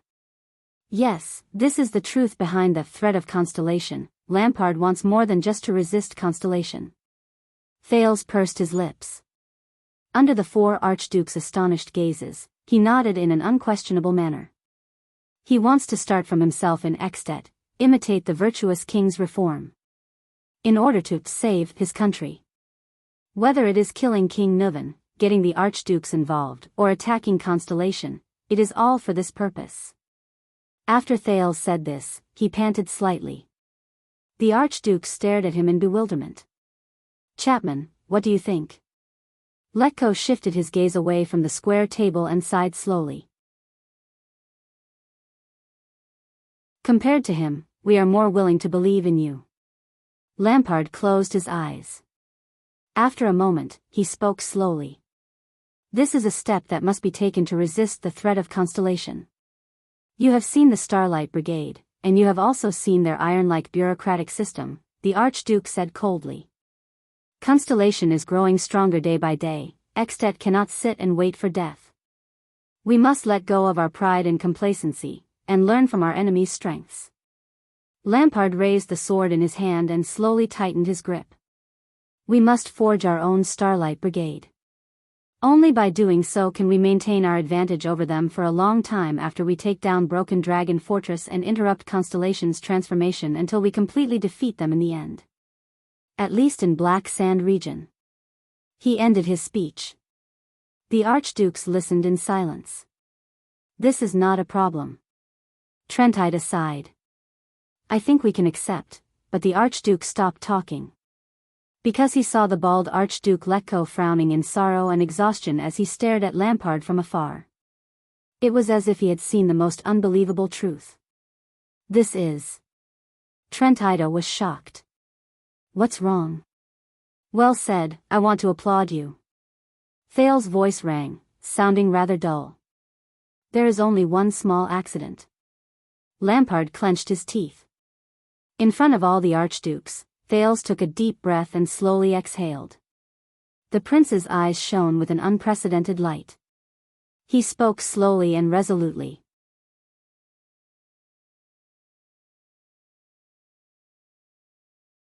Chapter 260. The Hall of Heroes was silent for a few seconds. Everyone was thinking about the meaning of this sentence. Lampard did not speak, but he looked at Thales, unable to hide the shock on his face. Price. Could it be that this boy, no, how would he know, how would he understand, something that even these archdukes who have been immersed in power for their entire lives cannot see? The Archduke of Black Sand region subconsciously tightened his grip again. What exactly are you talking about? Trentide gritted his teeth, his gaze moving back and forth between Lampard and Letko. What change? What price? Thales lowered his head and looked at Jay's dagger lying quietly on the ground after he flung it away. His gaze drifted into the distance. The handwritten letter from his teacher, Gilbert Casso, suddenly appeared in his mind. Extet's political system is completely different. King Nuvan is not only the king, but also the Archduke of Dragon Cloud City. The interests of Extet and the Walton family are completely different to him, I see. You're not just talking about King Nuvan, but every Archduke's family. The interests of Extet are completely different from the interests of the Archdukes themselves. Thank you, Gilbert. I understand now. Thales' gaze was like a torch as he swept his gaze across the family emblems of the Archdukes. Letko of the Silver Chain, Rachni of the Knight's Cannon, Alcius of the Ancient Sand Emblem, Trentide of the Shining Sword.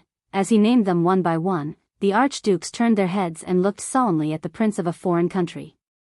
At some point in time, their habit of looking down on this boy had completely disappeared. Thales said softly, the reason you are willing to work together with Lampard and even cover up his crimes is to decisively get rid of the threat that has yet to take shape and protect your future before Constellation becomes powerful. The prince sighed and immediately became serious. But please believe me, before Extet and Constellation, which are of equal size, completely decide who is superior and who is inferior, and settle their grudges, the Archduke stared at Thales without blinking. Only Lampard stared at the sword in his hand. His attention seemed to be completely attracted by the sword. Your Excellencies, the families that you value, the bloodline that you are proud of, the lofty and honorable status, the territories that you protect with great effort, and the stable and long-standing rule. A hint of emotion appeared in Thales' eyes, which immediately turned into flames of determination. He said in an unquestionable tone, Everything that you are currently enjoying and taking for granted will be completely annihilated and cease to exist. At that moment, all the archdukes held their breaths and widened their eyes. It was as if he had heard the most absurd news. Thales's voice continued to ring. From the moment you accepted Lampard, your respective families no longer had a future. With a soft sound, another brazier in the hall went out. A thick chill came out of nowhere. It was so cold that Saroma hugged herself tightly behind him. Alcius opened his mouth in astonishment and exchanged glances with Trentida. Letko sighed slowly, as though he already knew something. Lampard closed his eyes. An indescribable emotion came from his chest. "Speak clearly, kid." Archduke Rockney extended his hand and touched the wound on his neck caused by Croce. The wound, which had been doused with strong alcohol, still hurt. He said solemnly, "What do you mean by cease to exist?" "A family bloodline that has been passed down for hundreds or even thousands of years, and a vast territory that can rival a country. How could it be?" Thales exhaled and watched as it turned into white fog in front of him. "Once you follow Lampard south, the joint ruling pledge will only exist in name. In the face of war and interests, the balance of power between you will definitely be out of balance. It will be too easy to bring about conflict between you." Thales gritted his teeth and said, "When you think that you have suppressed Constellation and begin to fight each other, it will be the time for him to quietly start a revolution. It will not be as simple as building Extet Starlight Brigade." He suddenly felt a little dizzy. It was that familiar feeling. "I don't know how much Lampard has told you about the virtuous king." The prince rubbed his hands together and placed them under his chin, exhaling hot air. "Efficient management, refined authority, increased taxes, and standardized systems." Thales's dizziness grew stronger. He had no choice but to extend his right hand and press against his forehead. At the same time, he closed his eyes. All of these come with a price.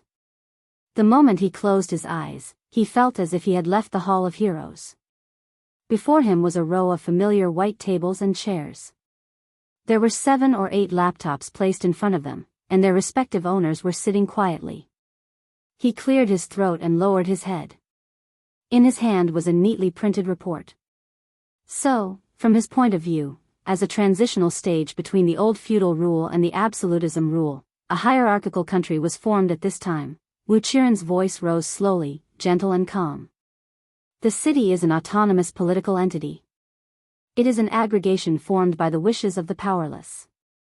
As a new political force, they entered the lord-vassal model, causing the typical feudal relationship to no longer be a purely dual power framework. In other words, the rise of the city supports the ruler to fight against the feudal vassals. In the next second, Thales opened his eyes and returned to Errol's Dragon Cloud City. He returned to this dim hall illuminated by braziers.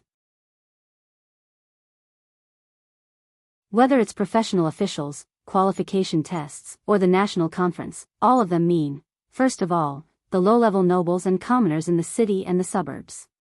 Thales covered his forehead and said with a trembling voice, "The best of them will climb the ladder of the new nobles with money, skills, knowledge, and desire for the future. The king will be overjoyed at their arrival. He will be able to command their power like an extension of his arm, and he will point his spear at his domineering vassals." Trentida lowered his head thoughtfully. The light and shadow in the hall changed again. Thales sat in the bright classroom again. He moved the mouse, and his mouth did not stop moving. The city groups will form a new political organization using the hierarchical conference as an example. The king's intention is to collect taxes, and they intend to supervise the use of this tax, thereby restricting the feudal nobles' power financially. Thales resisted the dizziness caused by the switching between the two scenes. He continued in pain. Take Constellation's national conference as an example. The new stage for the commoners to participate in politics will include the handicrafts, commerce, the army, the new nobles, and other groups. It will become the king's home ground, greatly reducing the power and prestige of an archduke or count of a city. The king will obtain the greatest convenience, whether it is the implementation of tax laws or the declaration of war. When he heard this, Archduke Alsius could not help but cast a glance at Lampard. The universities in Europe were the earliest nutrients. The Germanic monarchs hired these university students as officials in order to shape the bureaucracy. Among them, the Prussian Institute of Education and Institute of Education were the most efficient, but they did not serve the people. They only served the country, and also served power. More and more new officials will enter the king's field of vision. Their qualifications will replace the bloodline of the nobles. They will fight against generality with prudence, cover their origins with professionalism, and gradually take over the authority within the country. Thales panted, experiencing the strange feeling of having pieces of memory enter his brain. He thought of the former tax collector of Constellation called Vlad. So, the old nobles, including your relatives, will no longer be put in important positions. Their privileges in taxation and administration of justice will be gradually stripped away. Even you will have to admit that they are no longer suitable. Archduke Letko sat motionlessly in his seat and listened quietly. What the citizens require is to establish the conditions and legal environment to ensure the development of the city's industry, commerce, and economy. It is a peaceful ruling order.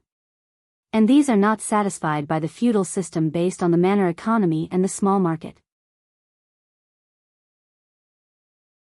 This requires the ruler to expand his power and centralize it to ensure the interests of the so-called bourgeois.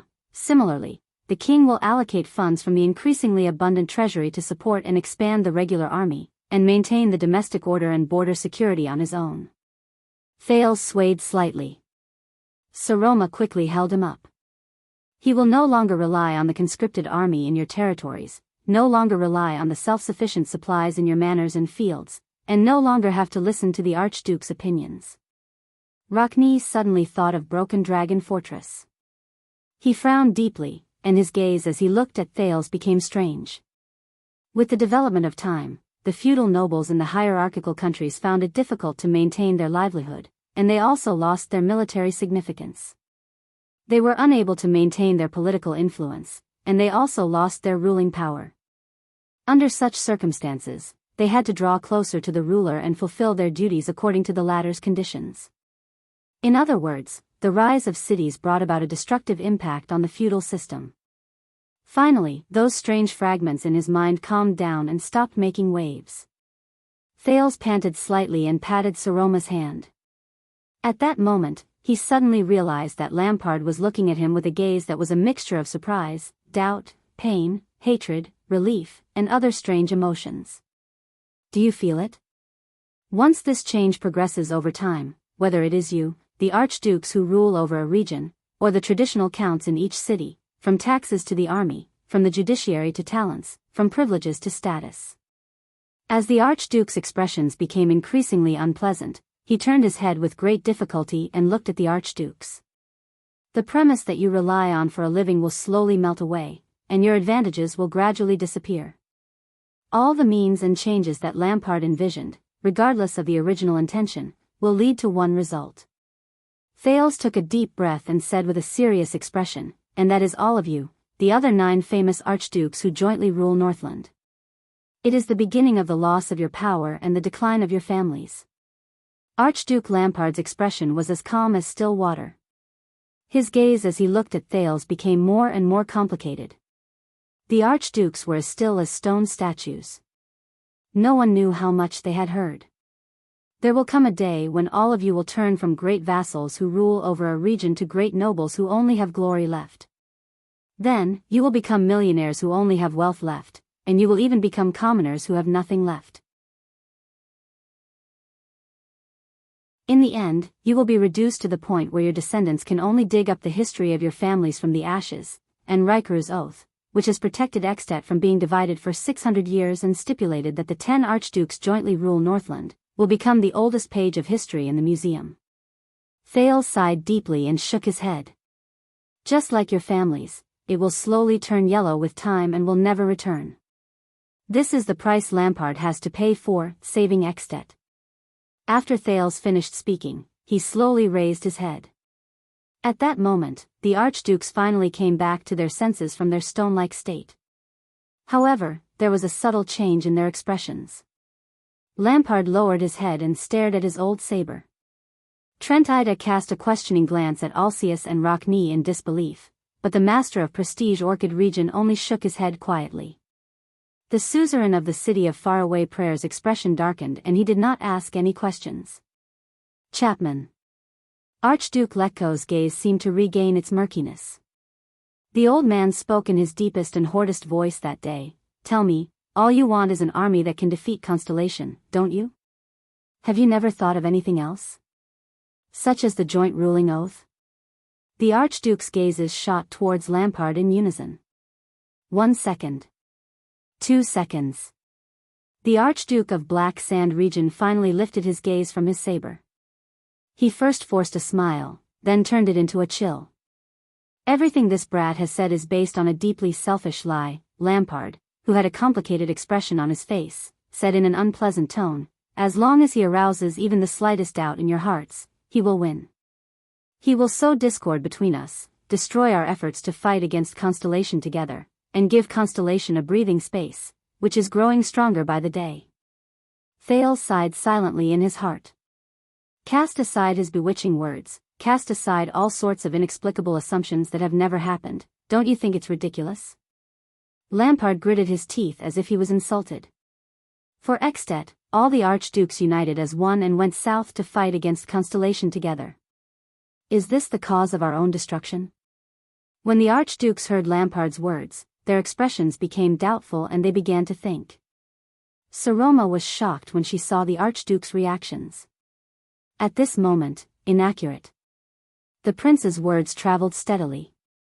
Lampard frowned. What? Our own destruction? Thales exhaled and said with a serious expression, only the other 9 archdukes will seek their own destruction. In this game of change initiated by Lampard, Ekstedt is like a great dragon with 10 heads, devouring each other in the turbulent waves. Thales sighed.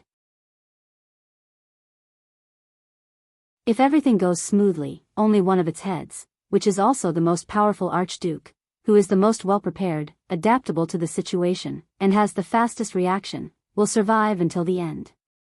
Thales sighed. Archduke Letko raised his head abruptly and stared at Thales. Archduke Rockne's expression froze. Just as I said, he will restrain his power as the final ruler.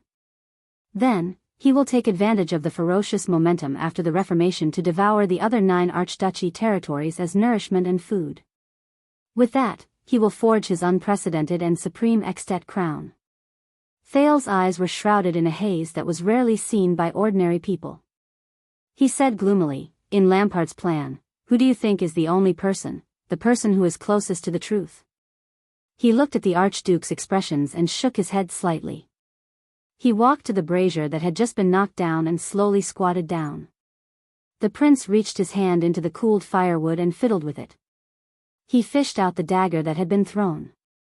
But regardless of whether Lampard succeeds or not, other than the last ruler in the new Ekstedt, there will be no place for the other 9 people to stand. His words continued to travel into the Archduke's hearts like a hammer.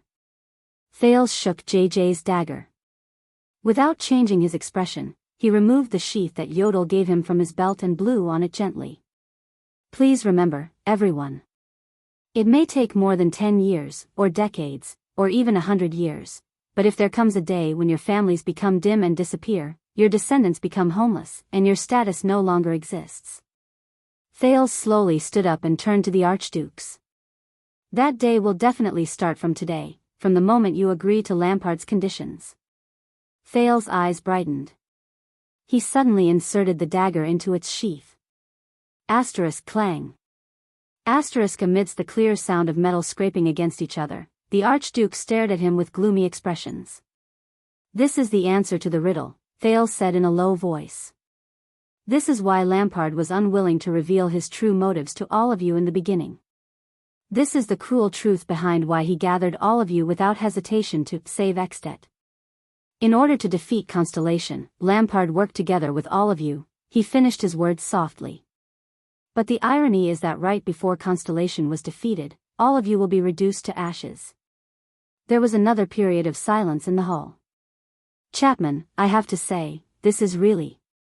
Trentida's face was filled with disbelief.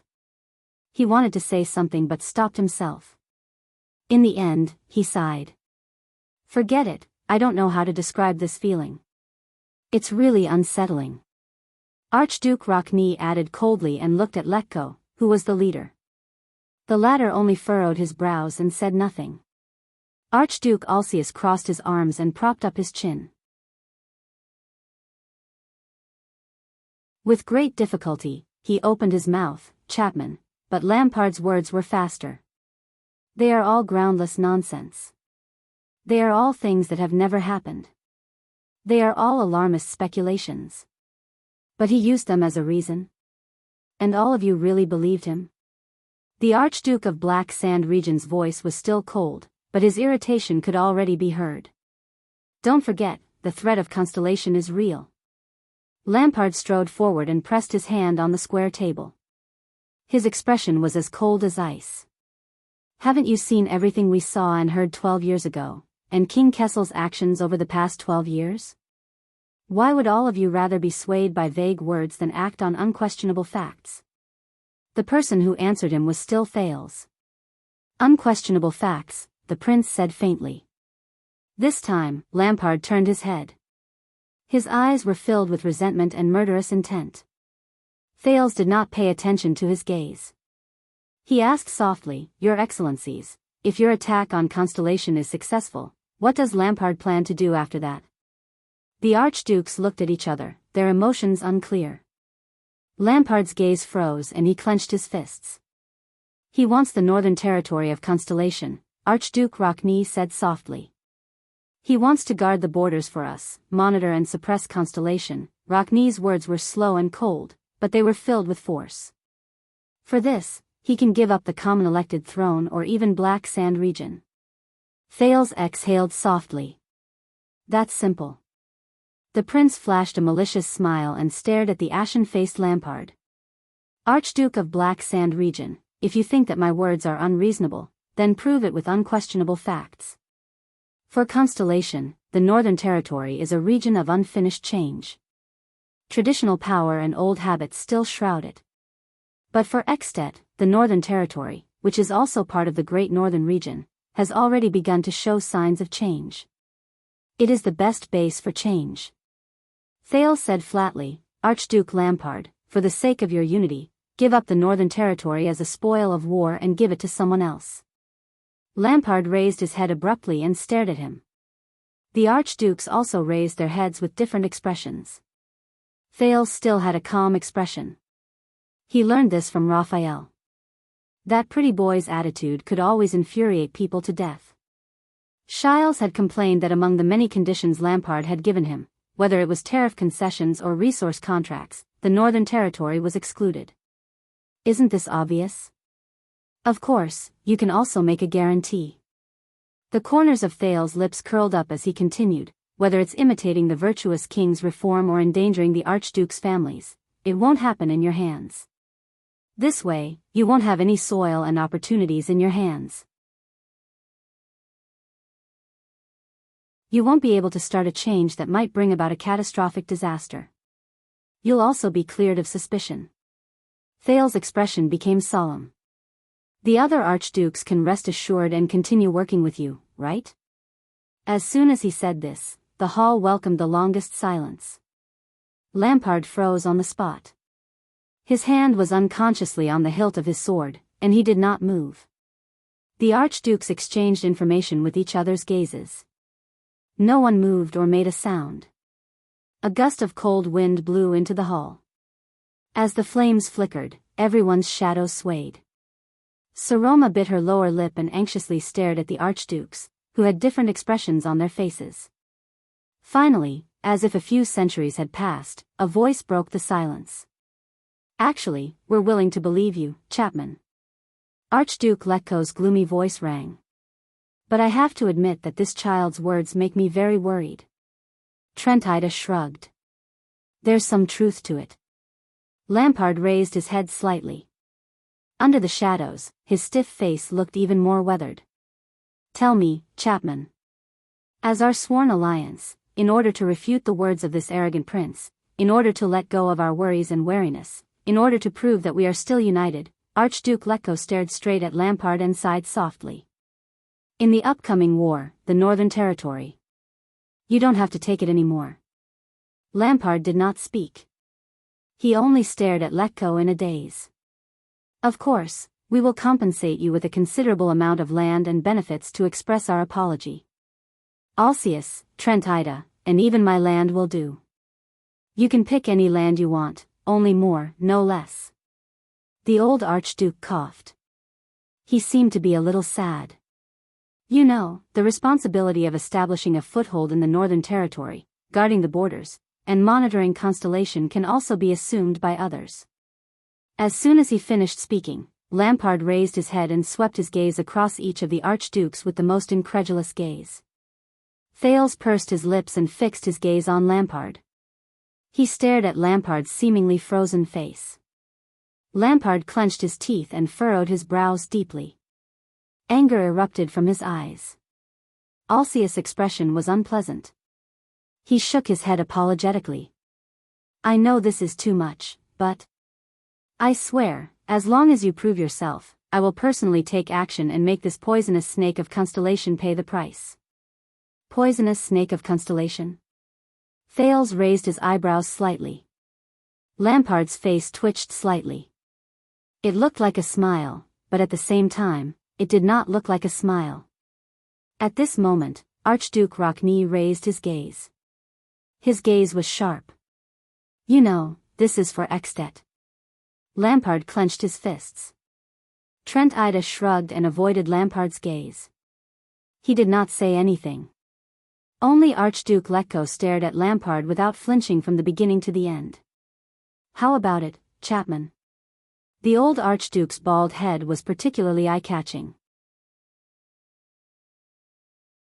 His voice was soft and slow, but it had an aggressive momentum. Your answer? Lampard parted his lips and clenched his teeth, like a beast demonstrating its might before pouncing on its prey. Chapman. Trent Ida's tone was very conflicted. He seemed to be very nervous. He pursed his lips slightly. One word is enough. Thales frowned. He saw Lampard's fists on his waist begin to tremble. The Archduke of Black Sand Region's expression became more and more unpleasant, like a lion whose territory had been invaded. Thales' heart also sank along with his expression. Finally, after a few seconds, Lampard closed his eyes and let out a long sigh. The Archduke stared at him without blinking. It was as if that was the most important moment in the world. In the next second, Lampard opened his eyes and spoke. But what he heard was not a single word.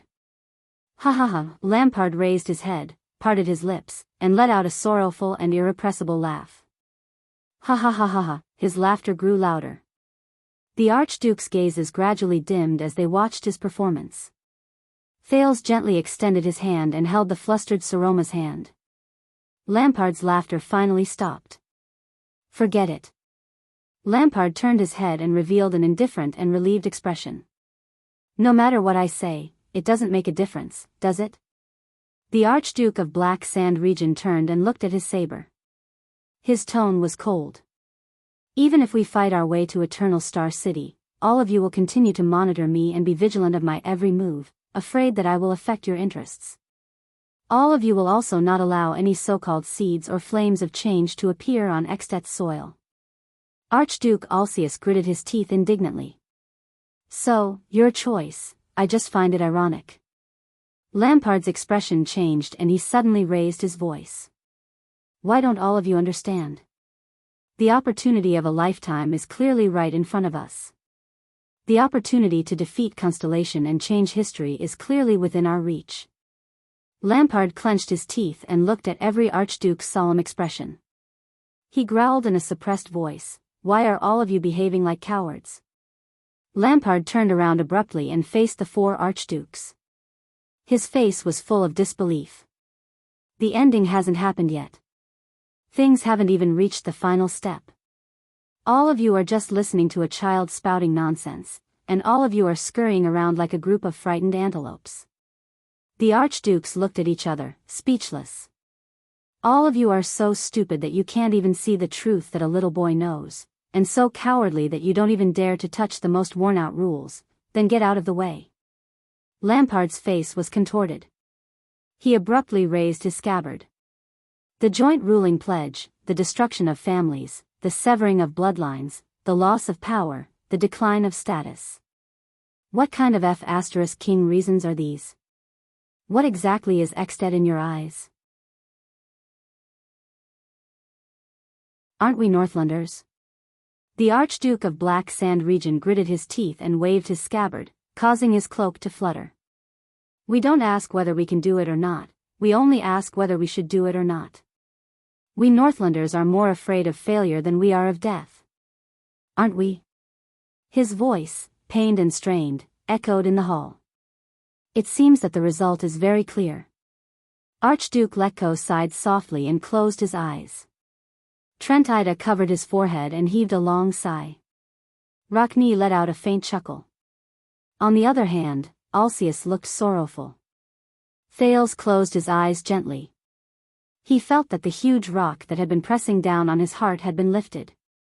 He stared at Lampard, who had an unusual expression on his face, and heaved a sigh of relief.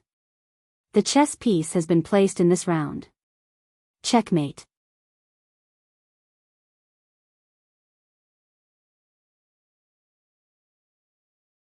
Chapter 261.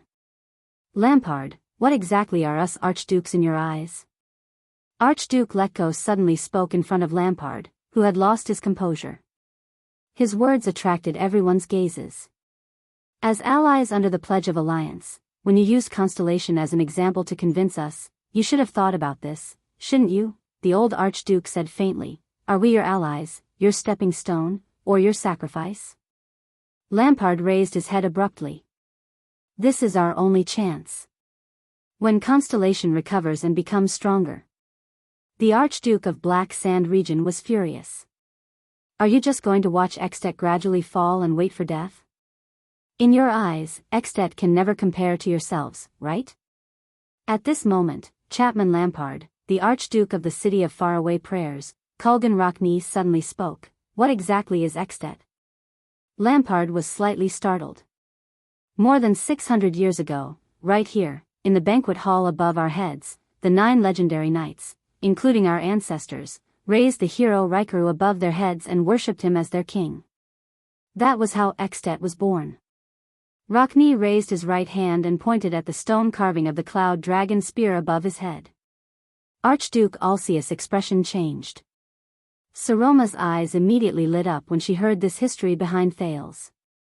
After the hero passed away, when Constellation grew stronger day by day and the calamity of the Empire was about to strike again, 10 Northland suzerains, who were at odds with each other, wrote a blood oath in front of Rikaru's tombstone under the witness of the Queen of the Sky.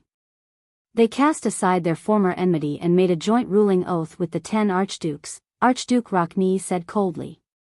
For the first time, we fought side by side in the name of Extet as if we were brothers in front of the perilous cold castle and blocked Black-Eye John's Constellation army. Lampard stared at Archduke Rockne in disbelief, then looked at the others, who seemed to be deep in thought. Thales sighed slightly. Wars create countries, and countries create wars. The reason why we built Extet is to protect the things we cherish in this chaotic world. We want to protect our family, our bloodline, our glory, our territories, and people who trust us and are loyal to us, and protect the creed and spirit that we have protected since ancient times. We are Extet. Rockne punched his own chest. The emblem of the knight's code on his shoulder trembled slightly. Extet will only exist if we, the people who protect it and acknowledge it, exist first. Rockne spat fiercely. If we have to sacrifice, pay, and discard the things we once swore to protect for the sake of the illusory Extet you speak of, then Extet would lose the reason for its existence in the first place. What would be left of it? It's just another tyrant's toy, another ancient empire that was forcefully gathered under violence and oppression, forcing its people to acknowledge it and sacrifice themselves for an empire that actually has nothing to do with them. Ronnie looked at Lampard with disgust. Tell that to the Constellations, Lampard retorted fiercely. When they send you or your descendants to the guillotine. Be sent to the guillotine by them, or be sent to the guillotine by you, Rockne retorted sharply. To be honest, I can't see which is worse.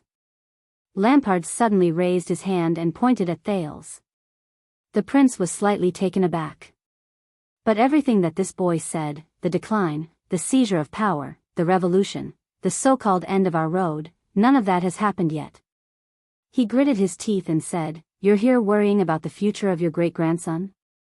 Everyone. Lampard took a deep breath. Even if the things we are worried about happen, as long as we work together, I believe we can definitely find a way to overcome it. Would we, the archdukes, still turn a blind eye to the problem before us? The Archduke of Black Sand region seemed to have recovered from his earlier impulsiveness. He stared at every archduke seriously. But before that, we must take measures. Our enemies, who are right in front of us and have been enemies for hundreds of years, are rubbing their hands together and gradually recovering their strength. Isn't this even more terrifying? As for the rest, whether I have ambitions, whether I want to harm all of you, whether I want to break the joint ruling pledge, we can talk about it slowly. Trentida and Alcaeus, the two southern archdukes from neighboring Constellation, looked at each other and thought for a while. Thales panicked. Archduke of Black Sand region. Thales could not help but speak loudly, attracting everyone's attention. There are 3 fallacies in your words, Thales said coldly. Lampard's expression froze. The archdukes turned to the prince. Continue, Your Highness of Constellation. Trentida tugged at his beard. What do you have in mind? Thales exhaled, rubbed his face, and organized his thoughts. First, you compared the threat of Constellation to the trap in your suggestion. Everyone frowned slightly. Archdukes, Thales took a deep breath and said solemnly, when he told you about Constellation's example, what Mendes III and his successors did in more than 100 years, you should indeed feel a deep sense of fear. Lampard was slightly stunned. He did not understand why Thales supported his own judgment. But this fear does not come from the fear of the enemy country. Before the archdukes raised their questions, Thales answered his own question and changed the topic.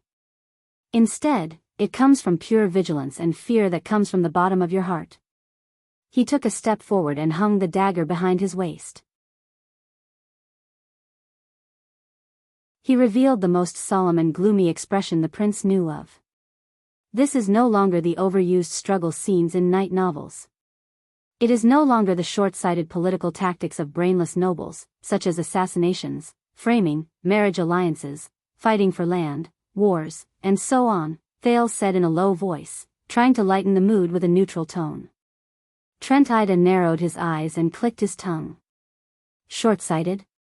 Archduke Alcaeus snorted in dissatisfaction. I do not mean to offend you, but... Thales gritted his teeth. But the virtuous king's actions are no longer in the above category. He raised his head. It is the ruler sitting on the throne. He is the one who silently grips the throats of the vassals, and then, step by step, little by little, inch by inch, slowly and weakly, but never stopping, he tightens that hand of power. The archdukes listened quietly. With a smile, he will drown the vassal's status, power, wealth, and privileges with a gentle flood that is gradually spreading but unstoppable. He will suffocate the famous lords who have been powerful for a time in the long river of history, one by one, and one by one, they will never be able to rise again. Power will flow quietly and slowly in his chess game. History will roll forward menacingly between his fingers. As Thales pictured the amiable middle-aged king in the portrait, he suddenly felt a chill run down his spine. Such a path, such a change, and such a threat, once it begins, whether you notice it or not, it will no longer be within the range of the suzerain's control. It will not be the struggles and conflicts you are familiar with, Thales said with difficulty. Even if you put 10,000 supreme-class swordsmen of eradication in your bedroom, even if you build iron walls that reach the clouds in the city, even if you dig a moat that overflows for hundreds of miles outside the city, even if you win hundreds and thousands of legendary battles on the battlefield, even if you use rare wisdom and strategies to defeat countless powerful and terrifying enemies, even if you win a reputation and prestige that no one can match, even if you have the legendary Great Dragon and Calamity guarding your pillow day and night, you will not be able to stop this general trend. You will not be able to stop your destined decline and defeat. The Archduke's expressions became solemn. Lampard clenched his teeth. In the face of it, no matter how big, strong, or boundless your power is just a joke. So, what is scary is not the threat, but the fact that you know where the threat is, Thales said dejectedly. But you still can't do anything about it, and can only wait to be destroyed. The Archduke's expressions changed.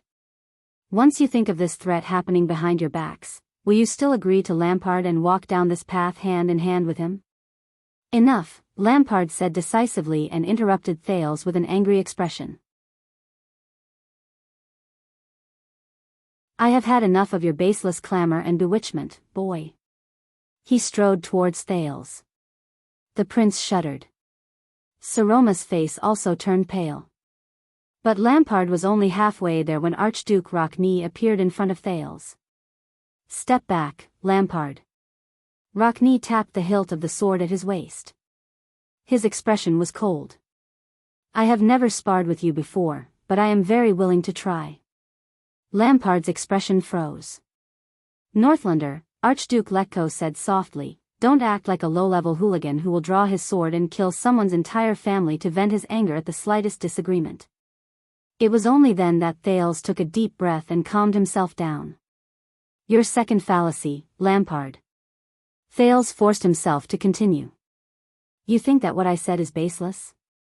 No, Thales said firmly, Constellation is the best example. The Archduke's gazes froze. Everyone, how did Lampard exaggerate Constellation's power and strength to you, and how we pose a threat to you? Thales turned around and, intentionally or otherwise, pulled Saroma to the front of the other archdukes. In his description, has Constellation become a giant dragon that is only one step away from soaring into the sky? I don't know how much you know about Constellation, but what I am going to tell you next is the news that is only circulated among the guardian dukes and counts, the 6 great clans and the 13 distinguished families. It may be the truth, or it may be a rumor. On the day I left Eternal Star City and embarked on this unlucky journey, Thales gritted his teeth and said in the face of the Archduke's gazes, an unexpected person came to me and told me, the figure of the one-eyed duke appeared before Thales' eyes.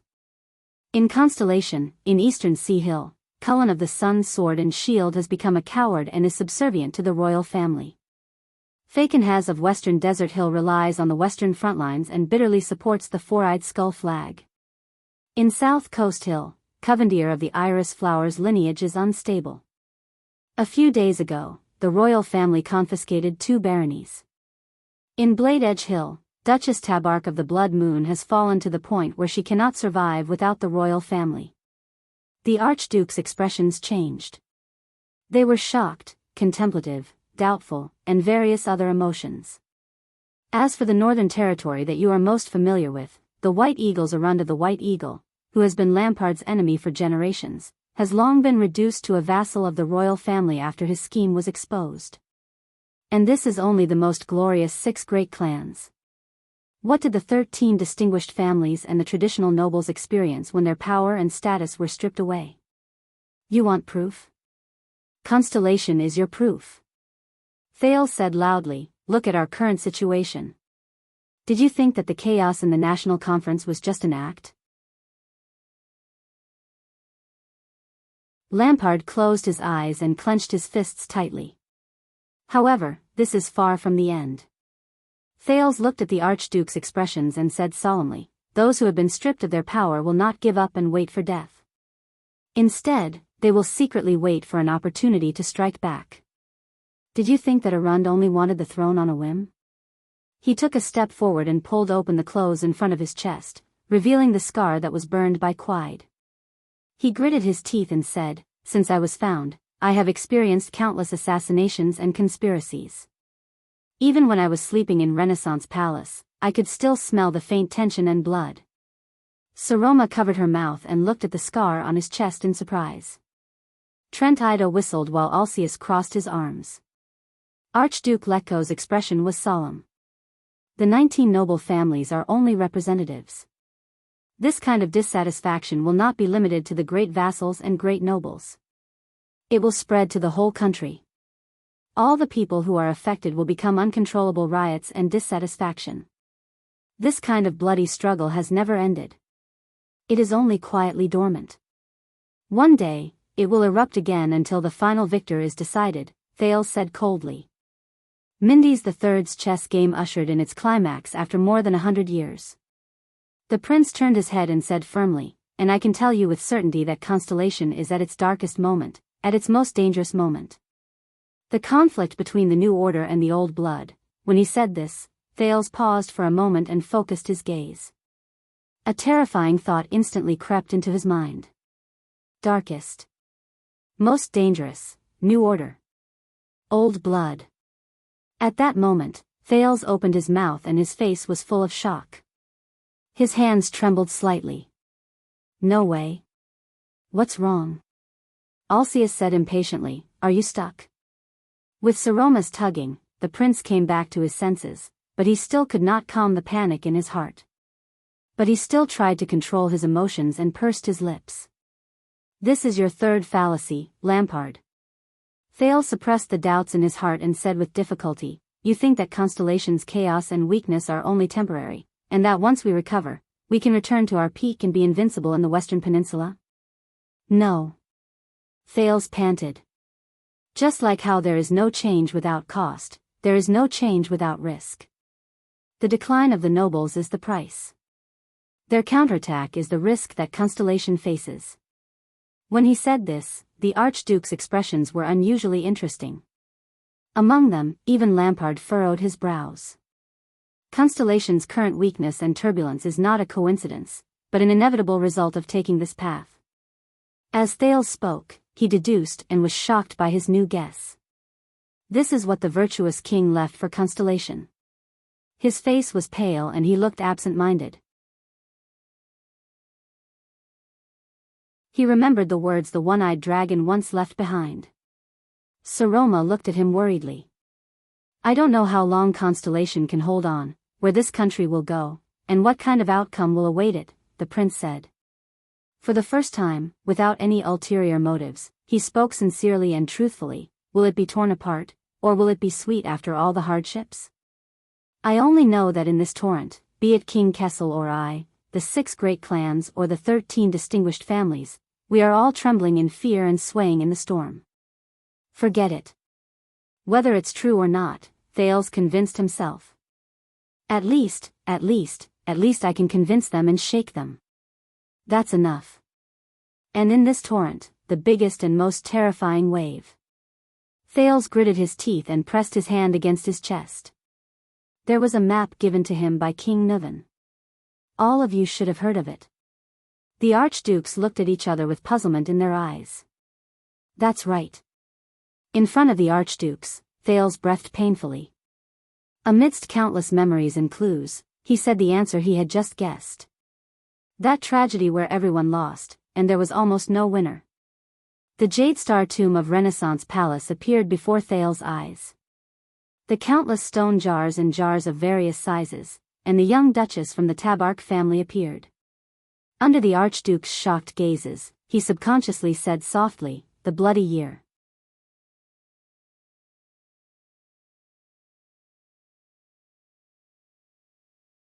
Chapter 262.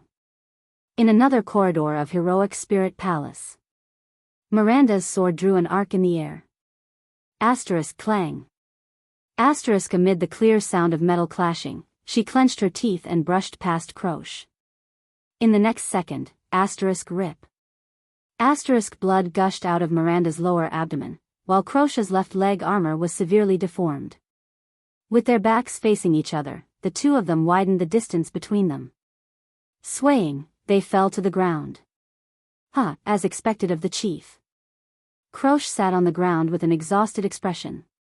Enduring the pain, she pried open her deformed leg armor with the blade of her sword and pressed down on the bone. You're still injured, yet you can still do this. Drenched in cold sweat, Miranda leaned against the wall and pressed hard on the wound on her abdomen. She kept activating Pegasus music to slow down the flow of blood and the contraction of her muscles. She ignored Croche. They knew that after the short but intense fight, both of them had reached their limits. What was left was a competition of willpower and spirit. Tell me, Miranda said with difficulty, betraying your friends, killing the king, using the Tower of Eradication to satisfy your own ambitions. How do you feel, Esh? Croce paused for a moment and turned her gaze to the sword in her hand.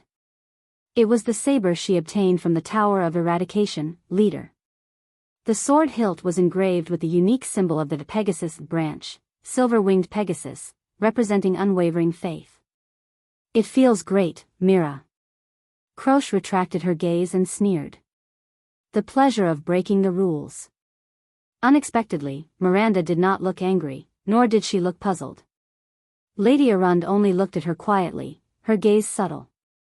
Esh, the swordswoman said softly, her tone filled with grief, you must have had a terrible time in the few years after you left the tower, right?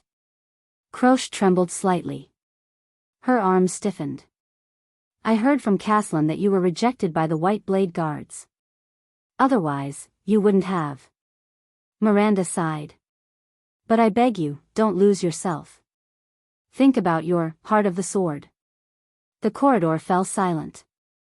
Croce's breathing became faster. Heart of the sword. My heart of the sword? Mira. Croce still gritted her teeth. You are the heir to the noble Northern Territory. You have just graduated and are serving under the Fortress Flower. For someone as successful as you, of course you don't understand what kind of struggles a woman of ordinary birth has to go through in this world. Miranda was slightly taken aback. Just as she was about to ask, what struggle, the man suddenly got up from the ground and limped towards her. Miranda was shocked. Ignoring the pain in her abdomen, she leaped up. Clang! The long sword, Soaring Eagle, and Croce's leader clashed against each other in the air.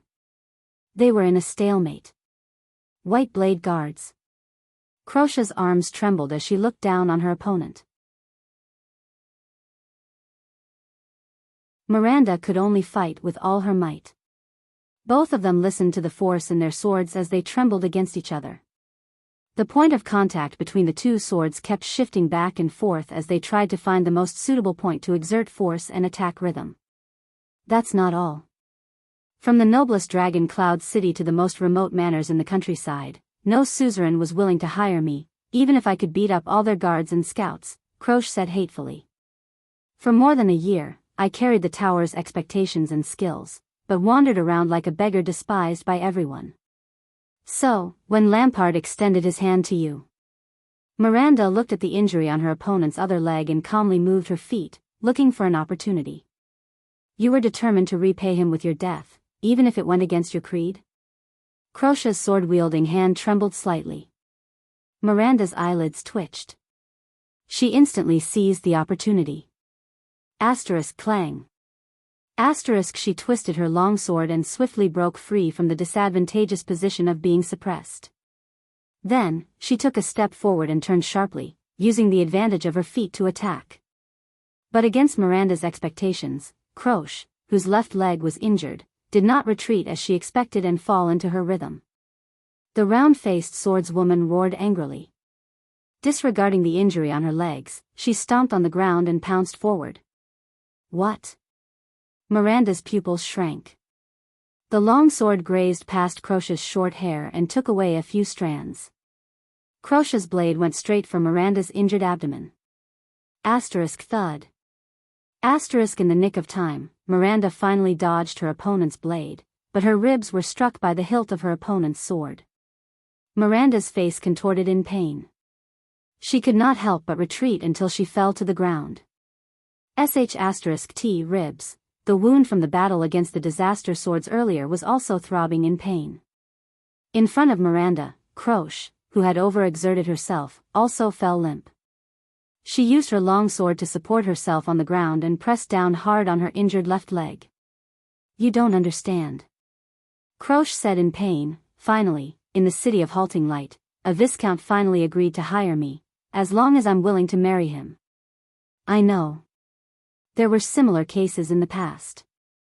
He probably wanted a woman who could obediently spread her legs at night after swinging his great sword in a carefree and unrestrained manner. Croce flashed a sarcastic smile.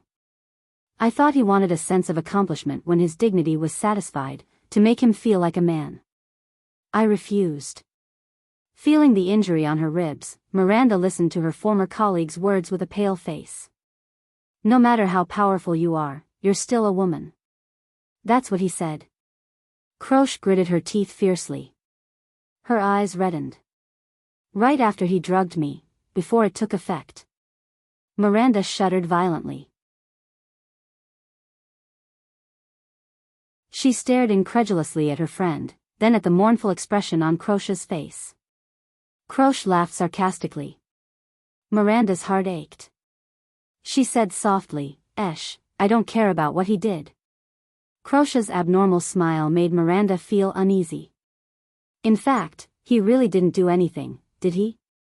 But that night, I'll always remember his gaze, the words he said, that humiliation, that contempt.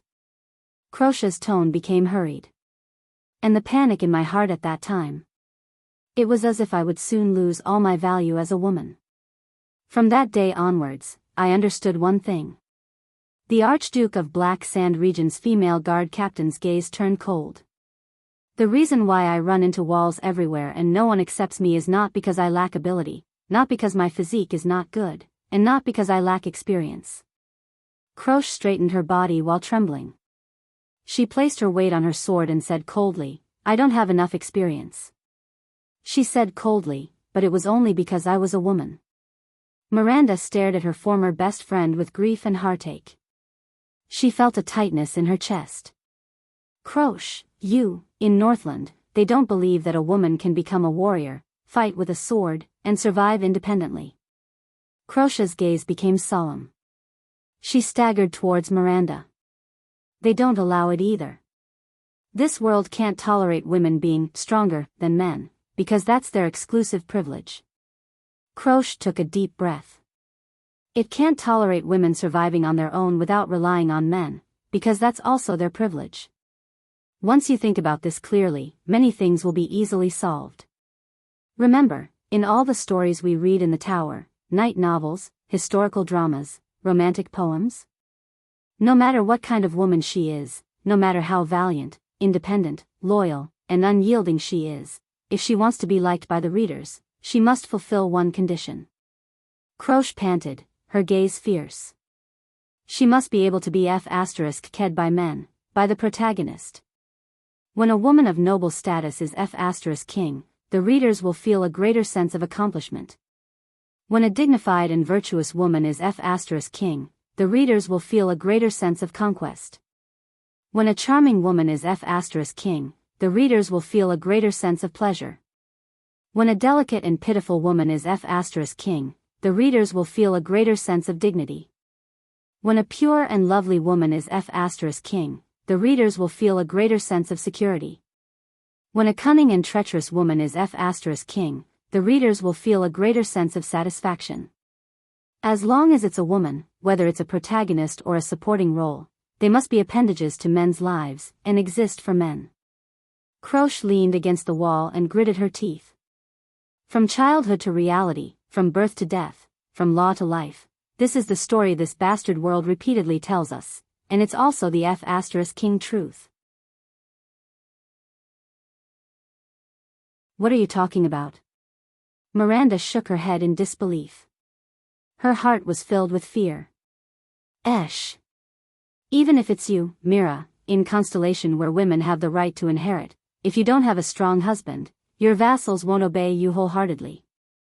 Croche's eyes were filled with indignation and pain. Even independent women like Heart of the Rain and the Fortress Flower have to achieve results that far exceed the norm to obtain the same pay and status as men.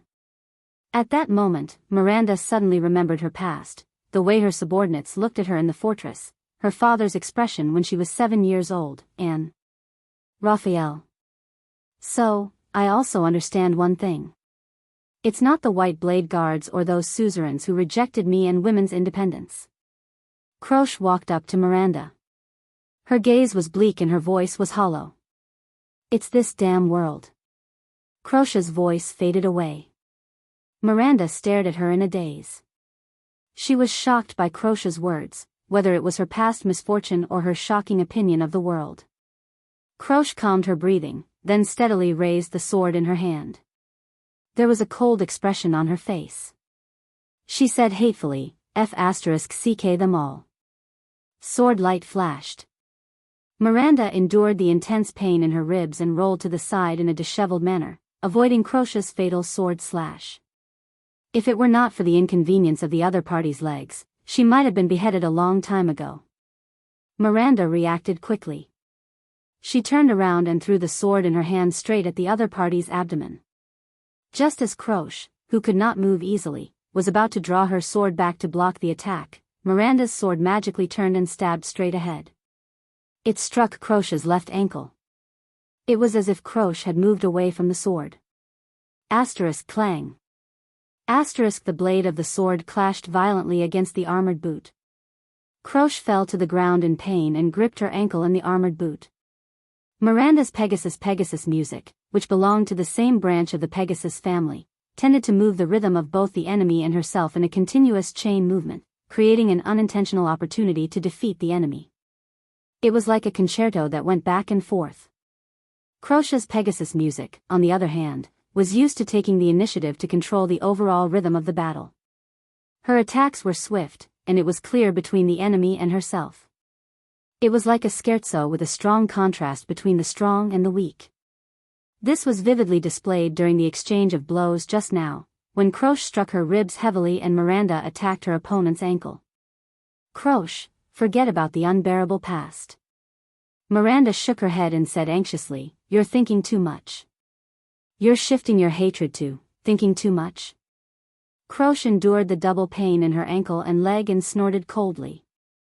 You don't understand, Mira. The scariest thing isn't the injustice women suffer, but the fact that for thousands of years, even we women ourselves have taken this sort of thing and this sort of rule as something that should be taken for granted. The two former schoolmates fell to the ground and glared at each other. They were only 3 steps away from each other. That was the perfect distance to thrust her sword forward. The final strike. My mother was an ordinary country woman. My father never loved her. Croce held her sword and searched for an angle. For as long as I can remember, that country woman sat in the house all day, twisting the knitting needles in her hands. From day to night, she strenuously watched over the lamp on the table, waiting for her only support to return from the glorious white blade guards, even though he never returned. But my mother was still proud of that man. She believed that being the wife and daughter of a king's imperial guard was incomparably glorious. It was as if all her and my value could only be reflected in that man, even though he only appeared before me for the first time during my mother's funeral. Croce chuckled. Miranda fixed her gaze on the enemy's shoulder. The tip of her sword adjusted its position along with Croce's weapon. After my mother died of depression, I was brought back to Dragon Cloud City and entrusted to be raised by a lady of noble birth. Croce's expression darkened.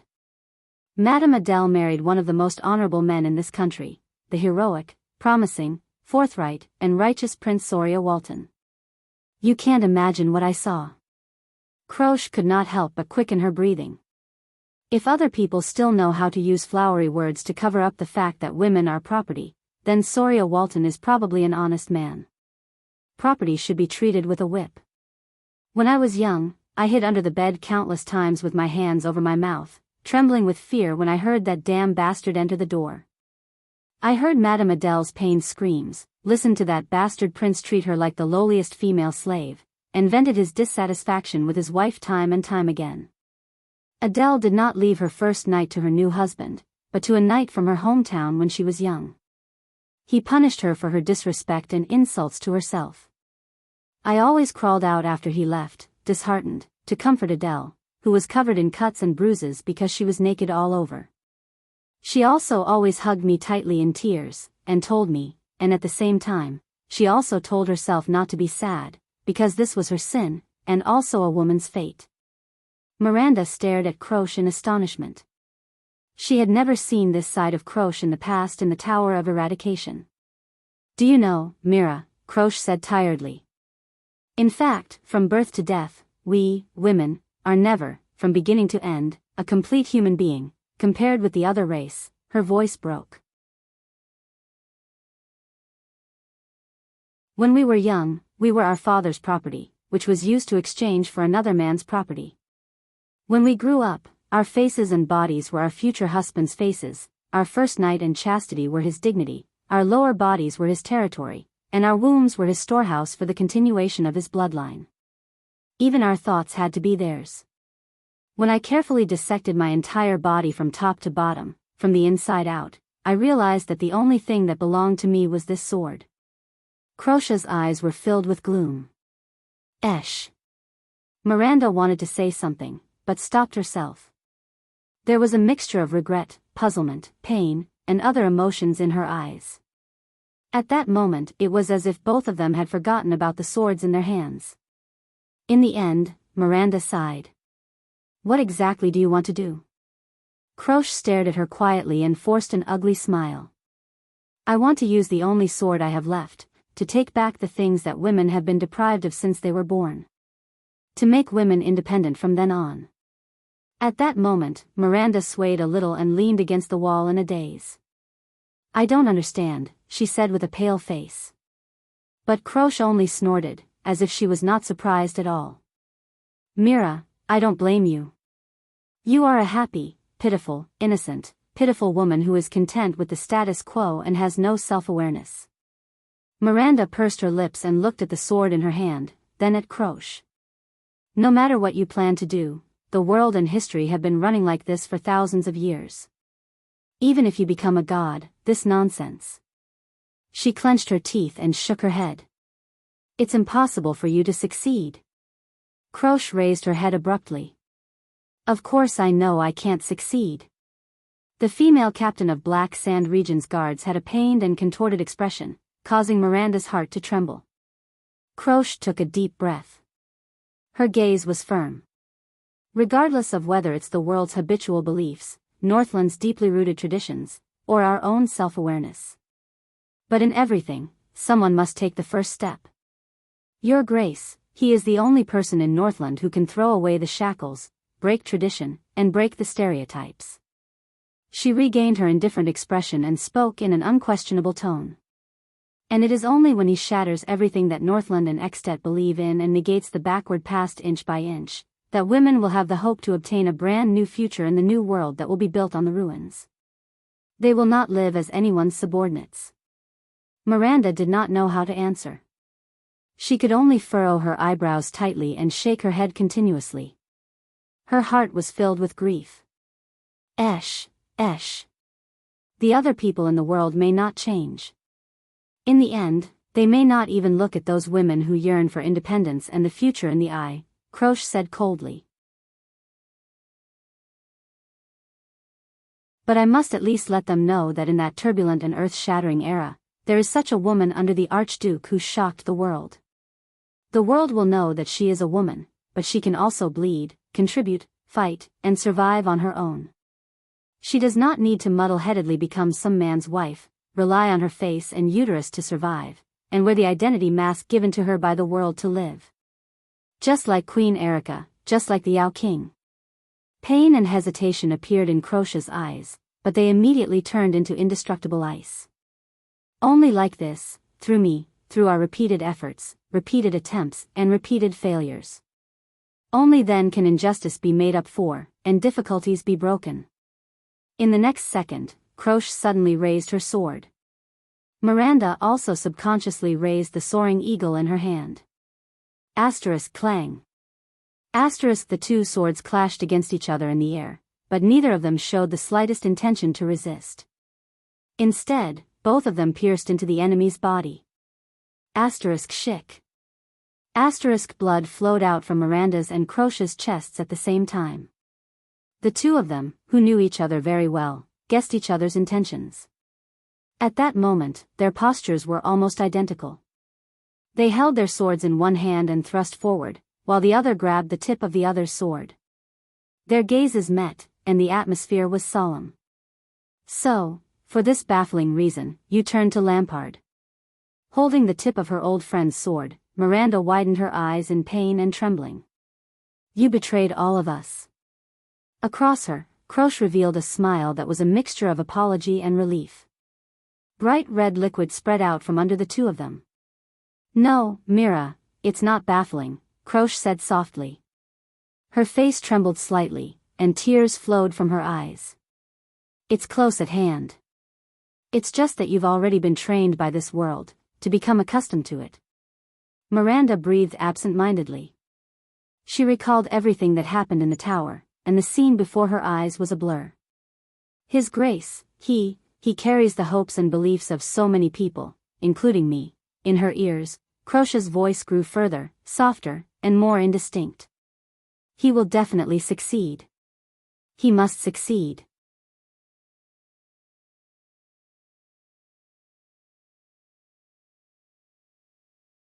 Chapter 263.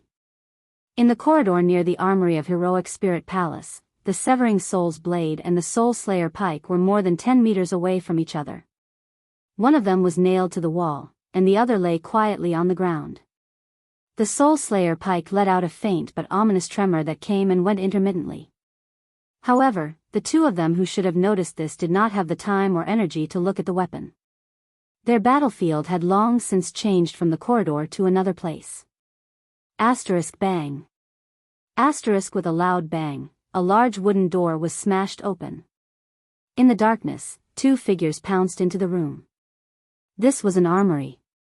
The wide storage shelves were covered with layers of thick cloth, and in the darkness, there were all kinds of equipment, from long swords, nails, hammers, to shields and armors. Everything could be found here and there, and not a single one was to be found here. It was a special reserve set up by the White Blade Guards in Heroic Spirit Palace. The palace guards of Heroic Spirit Palace were trained according to standard equipment, and they did not need so many complicated and unique weapons. In the darkness, the calm Nicholas rolled. Following his memory, he extended his hand towards the nearest storage shelf. Listening to the voice behind him, he knew that the other party would not hesitate. Just like how he would not hesitate either. In the next second, Nicholas suddenly turned around in the darkness. The weapon in his hand danced in the air. Asterisk clang. Asterisk as expected, Nicholas felt his hand freeze. His weapon had encountered a man-made obstacle. In this sudden clash of weapons, both he and the enemy swayed a little. Using the force of the rebound, they retreated in the darkness. Nicholas retreated to the wall and found the position in his memory. He flipped the weapon in his hand backwards skillfully and drew sparks on an iron shelf. The eternal oil on the shelf quickly turned into flames and ignited the firewood in the brazier. Across from him, the enemy also used the flint beside him to light the brazier in the corner. The dark armory instantly lit up. Caslin stared at the single-edged battle axe in Nicholas' hand. "Looks like you think the same as me," Caslin said, waving the broadsword he had just obtained. "In a battle, look for the weapon closest to you." Nicholas gestured with his lips and did not answer. Of course. This is one of the principles of the White Blade Guards. Back then, the person who taught me this, Nicholas did not speak. He lowered his gaze and held the handle of the axe with both hands. He swung the axe back and forth in front of him, skillfully drawing an X shape. Caslin smiled. According to tradition, when an Archduke of Extet became a common elected king, he had the right to take over the symbolic legend of the White Blade Guards and form the special guards that the Northlanders were proud of, the White Blade Guards, which had a long history and a high status, to show the honor and importance of being a king. The White Blade Guards were elites selected from experienced warriors, such as the regular soldiers who trained 3 times a year. Then, they were trained again. In the process, they were reborn and became elites who could identify and command battles on the battlefield. They could also fight for their lives on the battlefield. They were not only the king's guards, but also his blade. Every batch of White Blade Guards was filled with the personal characteristics of their commanders. For example, Caslin Lampard, the Earthshaker, required the White Blade Guards to master the usage of almost every weapon on the battlefield based on his own example. That was why this armory was built. It stored almost every type of weapon from every era. Your judgment in battle assessment has regressed. Caslin lifted his gaze from his opponent's weapon. You know, my attacks are monotonous, my slashes are slow, and I don't have heavy armor. A battle axe is really not a good choice. Nicholas answered him with a merciless swing of his axe. Nonsense. I can't see anything clearly. Of course I'll use whatever I catch. Asterisk bang. Asterisk Caslin parried his opponent's slash and swung his broadsword in a reverse grip. But it was once again blocked by Nicholas' instantaneous change of direction. Nicholas took 2 steps back. His heart was filled with anger. No, the broadsword is two-sided and flexible. As long as he counterattacks, I'll have to use some of my power of eradication to defend myself. When he thought of this, Nicholas swung his arms without hesitation. The battle axe left his hands and flew towards his enemy. Caslin parried the opponent's flying axe. But when he raised his head again, a light and uniform one-handed sword had already landed in Nicholas' hands from the nearby weapon rack. Good choice. Caslin only had time to say these 2 words before Nicholas used his power of eradication to form a slash, a thrust, and a slash. There was almost no gap in between the slashes. In a few rounds, he moved around the gaps between the broadsword's two-sided slash and nimbly attacked with the slash and thrust. The combination of slashes and thrusts left Caslin in a rather pathetic state. In the final strike, Caslin parried Nicholas' slash with great difficulty, but was forced into a corner by his opponent's change of attack. He had no choice but to roll on the ground. At the same time, he knocked down a row of weapon racks to block Nicholas' advance. Amidst the clanking sounds of countless weapons falling to the ground, Nicholas had to stop and adjust his breathing. You're already injured, and it's not light. Nicholas kicked away a row of weapon racks blocking his path and swung the sword in his hand. Can't you even handle a slightly more agile move? Not bad. Caslin spat out the dust in his mouth and threw away the broadsword in his hand. But, your leg seems to be injured as well. He grabbed the handle of a new weapon from the ground with his right hand and said flatly. I guess it's not easy to dodge. Looking at the new weapon in Caslin's hand, Nicholas' expression changed abruptly. As the weapon rack moved, the 3 chains connected to Caslin's handle were slowly straightened, and 3 metal balls covered in sharp spikes were pulled out. Without hesitation, Nicholas threw away the sword in his hand, turned around, and fled. As expected, in the next moment, the 3 terrifying flail heads drew 3 arcs in the air and crashed into Nicholas' original spot. Asterisk bang.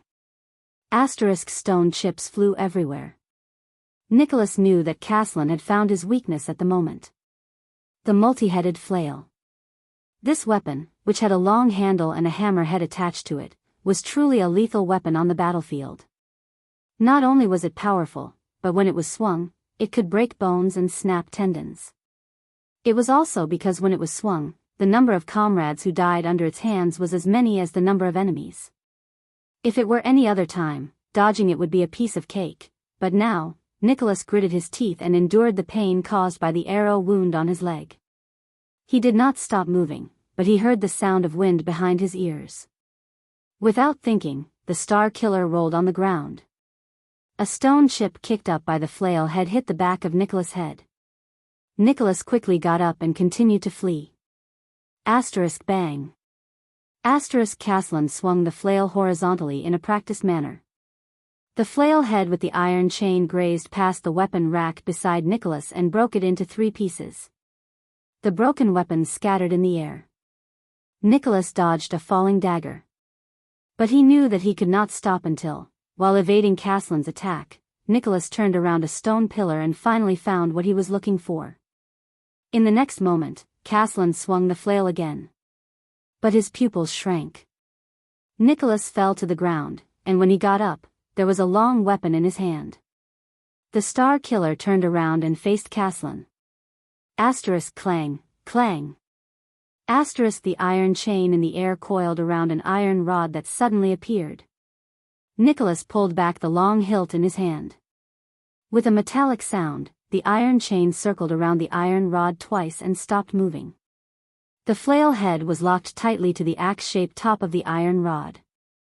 Caslin, heart clenched. In Nicholas' hands was a halberd with a complicated design.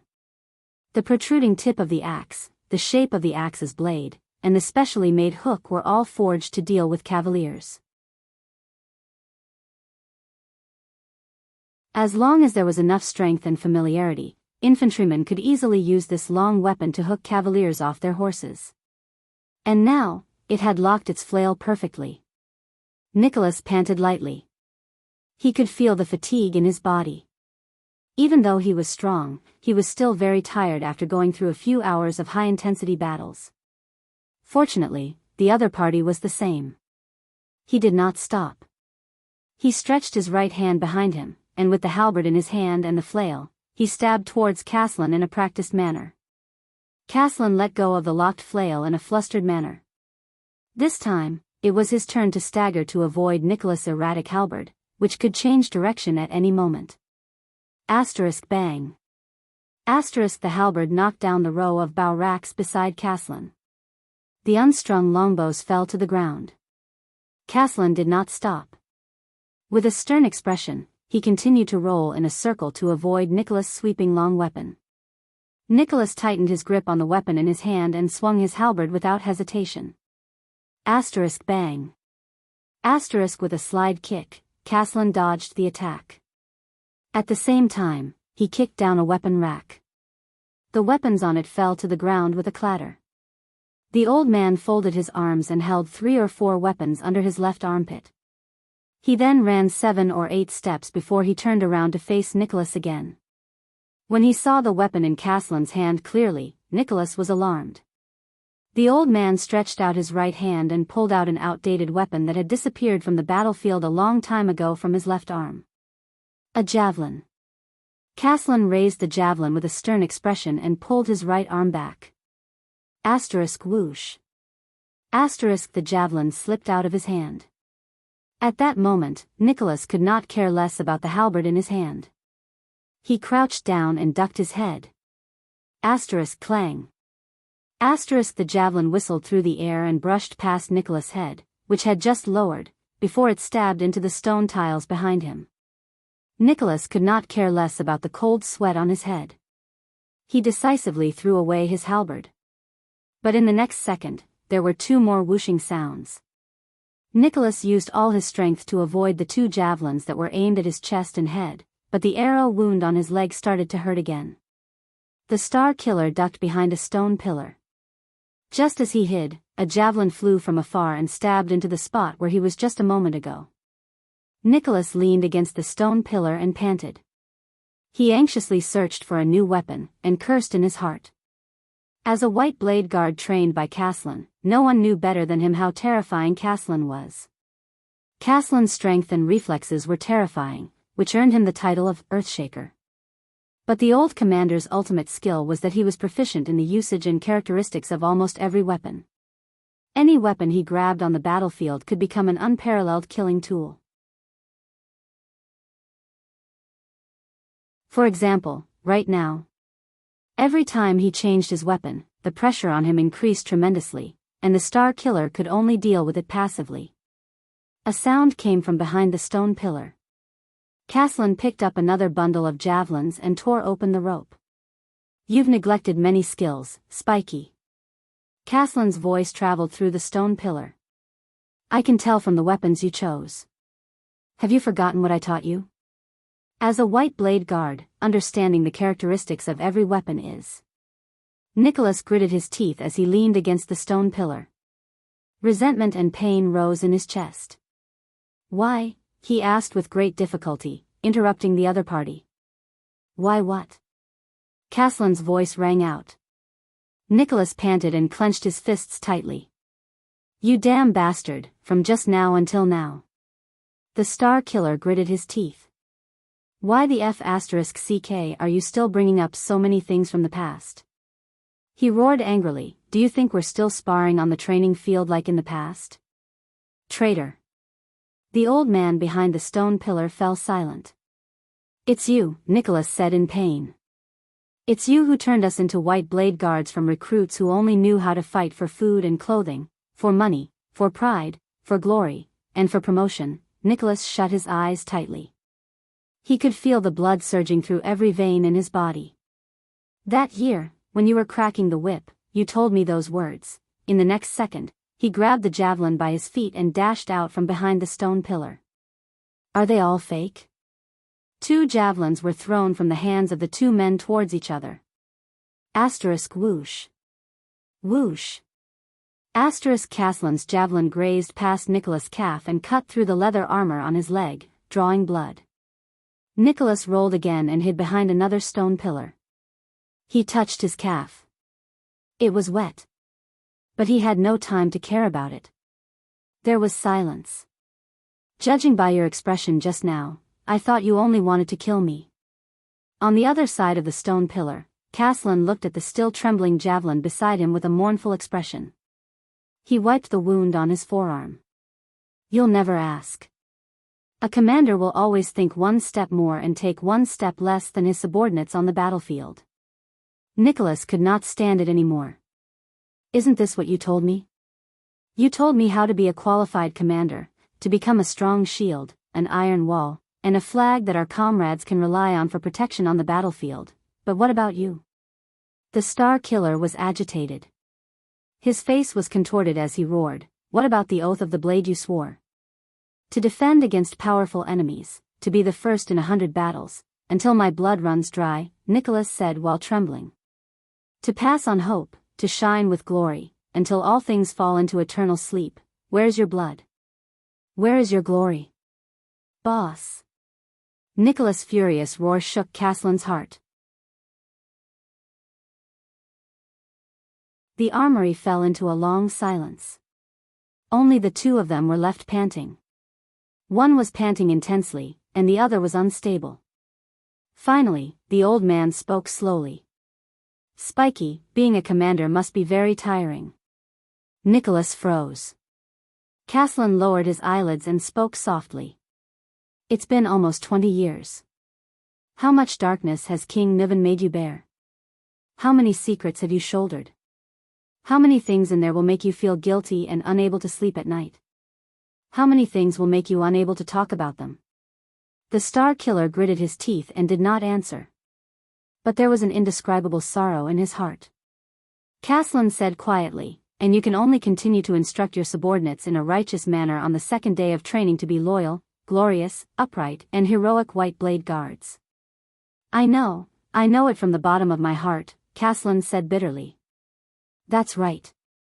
As one of His Majesty's most trusted people, the most capable captain of his personal guards, and the commander of the White Blade Guards, the world will always remember your heroism on the battlefield and your might by the king's side, but behind the glamorous appearance, there are always those things that can't be avoided." Nicholas only furrowed his brows. His hands trembled slightly. "Niven and I grew up together. We're as close as brothers, far closer than my relationship with Holt." Caslin sighed softly. He took out the javelins in his hands one by one and lined them up in front of him for easy access. "More than 30 years ago, when I sat in the Tower of Eradication, faced with the test letter from my teacher to become a successor and the invitation letter from the newly crowned King Niven to the White Blade Guards, I chose the latter without hesitation. I still remember the day I took up my post in Dragon Cloud City," the old man said quietly. "Niven, who had just become the common elected king, brought me to stand on the cliff of the sky, covered in snow, and overlooked all of Dragon Cloud City. Caslin, His Majesty said," Caslin said bitterly, "if I want to change Extet, change this country." Nicholas shuddered. "If I want to change this country, which is as great as it was in the past, but also as old as it was in the past, change this country that hasn't made any progress for more than 600 years, will you help me?"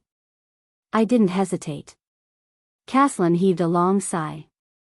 "But I never realized what kind of path this was."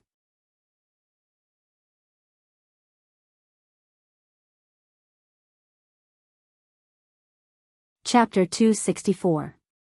We were very excited, very agitated. Caslin coughed. Like the most ordinary old man, he reminisced about the past. The few of us, including young Lisban, have the same ideals. We are also tired of the grudges between families, territories, and territories. So it began.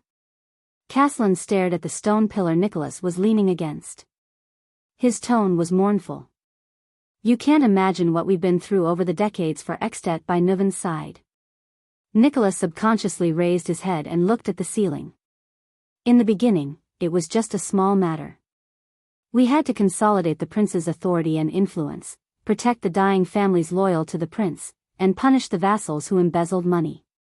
The old man's eyes shone with a strange light. We broke the White Blade Guards tradition, picked some people of low birth, and trained a team of reserve guards who were loyal to Nuven and had no worries about their families, including you, Big Mouth, Byrne, and Isaiah. I recruited all of you at that time. At that moment, Nicholas' breath froze.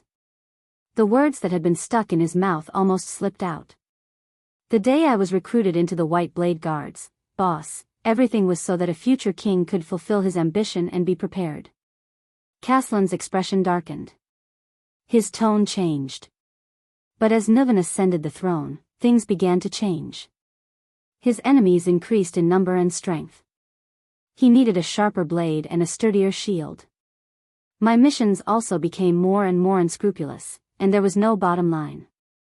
From hunting down criminals, extorting political enemies, kidnapping children, fabricating crimes to frame my opponents, and even burning the farmers' barns for the winter, Nicholas clenched his fists tightly and suppressed the emotions in his heart. He paid attention to Caslan's shadow under the firelight. His gaze constantly moved back and forth between the weapon racks around him, trying to find a way to get rid of the threat of the other party's javelins. My aim isn't as good as his. I can't compete with him with javelins from a distance. Yes, Madame Kalshan and I have a much closer working relationship with the secret room than you think, Caslan said dejectedly. His attention was still focused on the back of the stone pillar. There are many things that Nuven did not want the secret room to interfere with, so he would let us handle them. I once escorted a doctor to Prestige Orchid region overnight so that he could poison Archduke Alcius Heir. I once used my identity as the king's secret envoy to incite the vassals of the city of faraway prayers to rebel against their suzerain and find a reason for Dragon Cloud City to intervene. I even pretended to be a bandit, robbing and killing nobles who were dissatisfied with the king, from the masters to the women. Except for one ignorant girl, I left no one alive. I even secretly instigated my nephew, Harold, to defect to Nuven, even though it might jeopardize his relationship with his father. Caslan closed his eyes. There was a dull pain in his chest. What he did not expect was that Holt would be so cruel as to let his two sons kill each other in order to break free from Nuven's control, so. Nicholas snorted coldly. This is why the Red Witch always wants to pry something from me and the White Blade Guards' mouths. Caslan sighed. I tried to convince myself that it was for Extet, Caslan said in anguish. For my ideals, I could even throw my family to the back of my mind, let alone my own honor and conscience. Under the sun, I was a glorious, awe-inspiring, and respected White Blade commander. The old man endured the pain in his chest as he inhaled and exhaled. Under the shadows, I was a cold-hearted, ruthless, and unscrupulous king's killer. I led the earliest batch of guards to do the dirtiest and most secretive things. You once said that you saw through my extremely hypocritical noble face, Caslan said in a low voice. You were right. I am not fit to stand before you and lecture you as a commander. A cold question came from behind the stone pillar. Why? Caslan closed his eyes. Nuven has changed. Caslan knew what he wanted to ask. He sighed regretfully. He has grown old. He has become suspicious, vigilant, sensitive, selfish, and conservative. For the sake of a new Extet, Nuven must grasp great power. This is a necessary method. Caslan tightened his grip on the javelin in his hand. His gaze was complicated. But, at some point in time, the method has become the goal, and the original goal has long been forgotten. We eat to live, Spiky, but we shouldn't live to eat. His tone grew more pained. The longer he became king, the more, he cared more about Dragon Cloud City's status than Extet's power, and more about his son's right to inherit the throne than the kingdom's future. Nuven became the most traditional Extetian monarch. Aside from his family and his rule, he no longer had the strength or the will to pursue his former ideals. Controlling power has become Niven's only goal, and a for extet has become a feeble excuse. Caslin observed every possible spot where Nicholas might rush out. He locked the shadow behind the stone pillar in his field of vision and waited patiently for his opponent. This makes everything we've done for the past few decades look like a joke to me. Nicholas let out a cold laugh. Do you know what you're doing now? The Star Killer suppressed his anger and tried his best to sound as nonchalant as possible. It makes everything you've taught us seem like a joke. Caslin paused for a second. There was a barely noticeable mixture of guilt and pain on his face. That's why I'm tired. I quit, I gave up. The old man exhaled and shook his head. That day, I stood at the bottom of the stairs and questioned him for the last time in front of all his subjects. Does he still remember his original ideals? I asked him, since when did he have no choice but to compromise with reality? Nicholas did not speak. You know what happened next. There was a hint of sadness in Caslin's words. The common elected king was furious. A large group of old people and I were kicked out of the White Blade Guards. There was silence. The brazier burned brighter and brighter, illuminating the shadows of the two people on both sides of the stone pillar. Yes. Nicholas took a deep breath, as if he was in pain. And I was promoted as an exception and became the acting commander of the White Blade Guards. Before he finished speaking, the Star Killer suddenly rose from behind the stone pillar. The battle started again without warning. Without hesitation, Caslin threw the javelin in his hand accurately and fiercely. The powerful javelin pierced through the enemy's body. Asterisk thud. Asterisk it pinned him firmly to the ground. But Caslin, who was experienced and had been observing the enemy's shadow, immediately noticed that something was wrong. The javelin had only pierced Nicholas' chest armor. The real Star Killer pounced from the other side of the stone pillar. His armor was thin and almost unprotected. Caslin reacted very quickly. He seized the opportunity when Nicholas' injured leg landed on the ground and threw the second javelin without any hesitation. The Star Killer listened to the sound of the wind and felt a chill in his heart. It's over. I can't fool him. At this moment, Nicholas. A familiar voice rang. Nicholas lifted his head abruptly and saw a circular disc-shaped object flying towards him.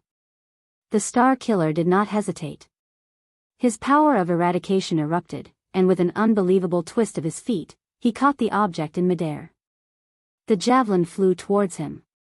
Asterisk bang. Asterisk a muffled sound rang. Caslin's pupils shrank. His javelin pierced the disc-shaped object in Nicholas' hand, a round shield covered with a thick layer of wood. The tip of the javelin pierced through the shield, causing Nicholas' hand to sink. The Star Killer gritted his teeth, pulled out the javelin from the shield, and held it in his right hand. But Caslin had no time to care about Nicholas. He turned around solemnly and looked at Nicholas' helper vigilantly. Burn. Caslin frowned, but there was a hint of nostalgia in his eyes. Long time no see. But as a former White Blade Guard and the king's administrator, Burn Merk, who stood at the entrance of the armory, obviously did not like to respond to his former superior's enthusiasm. Sorry, boss. It's not that I don't want to reminisce. In the distance, Merk's expression was solemn. He took two short-handled throwing axes from the weapon rack and swung his arms. But I just saw my daughter, I'm not in a good mood now. Caslin's expression changed. His javelin and Merk's two throwing axes flew out at the same time. Asterisk whoosh. Asterisk asterisk whoosh. Asterisk the javelin and throwing axes crossed each other in the air. Asterisk shick. Asterisk even though he tried his best to dodge, Merk's thigh was still pierced by Caslin's javelin. He fell into a row of weapon racks in pain. But it's enough. That was what Merk thought.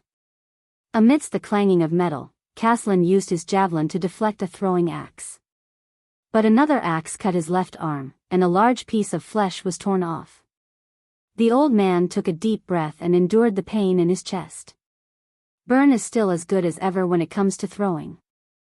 As he thought about this, he turned around and threw the third javelin. It was thrown at Nicholas, who was charging at him at high speed. Asterisk bang. Asterisk the Star Killer's thick shield blocked the javelin again. Due to the momentum of his charge, this time, the spearhead even pierced through the top half of the shield, and a part of it protruded from Nicholas' wrist. Nicholas, who was charging, instinctively turned the round shield, and replaced the part of the shield that was pierced with the lower half of the shield. As expected, in the next second, there was another dull sound. Asterisk bang. Asterisk the fourth javelin came from the same angle and position, and pierced through his shield again. Like the previous javelin, the javelin pierced through the top and bottom of the shield. Nicholas felt a chill in his heart. If I didn't turn the shield just now, but he didn't have to worry anymore. Nicholas resolutely threw away the heavy shield, which he had worked so hard for, and raised the javelin in his right hand. He was 3 steps away from Caslin again. Caslin also threw away the remaining javelins with a solemn expression. Only the one in his right hand was left. In the next second, both of them raised their right hands at the same time. Asterisk shik. Asterisk almost face to face, the 2 javelins pierced each other in the air. Caslin, who still had his right hand in the air, instinctively dodged. The enemy's javelin pierced into the weapon rack behind him, and only a trace of blood appeared on his face. Asterisk shik. Asterisk but Nicholas did not dodge. He allowed Caslin's javelin to pierce through his left shoulder. Ah! Nicholas endured the intense pain in his left shoulder with a ferocious expression. Under Caslin's strange gaze, he swung his right fist. The power of eradication exploded from his bones. His fist instantly turned twice in the air, avoiding his opponent's 2 interceptions. At this moment, the calm Caslin's expression suddenly changed. Asterisk thud. Asterisk amidst the strange dull sound of metal, Caslin locked Nicholas' throat, and the Star Killer's fist landed on Caslin's body. Time seemed to have stopped at that moment. Strangely, Nicholas' fist did not go straight for Caslin's vital organs. Instead, it only hit Caslin's right armpit. The Star Killer's fist drooped weakly. Caslin could not help but tremble. He loosened his grip on Nicholas' throat.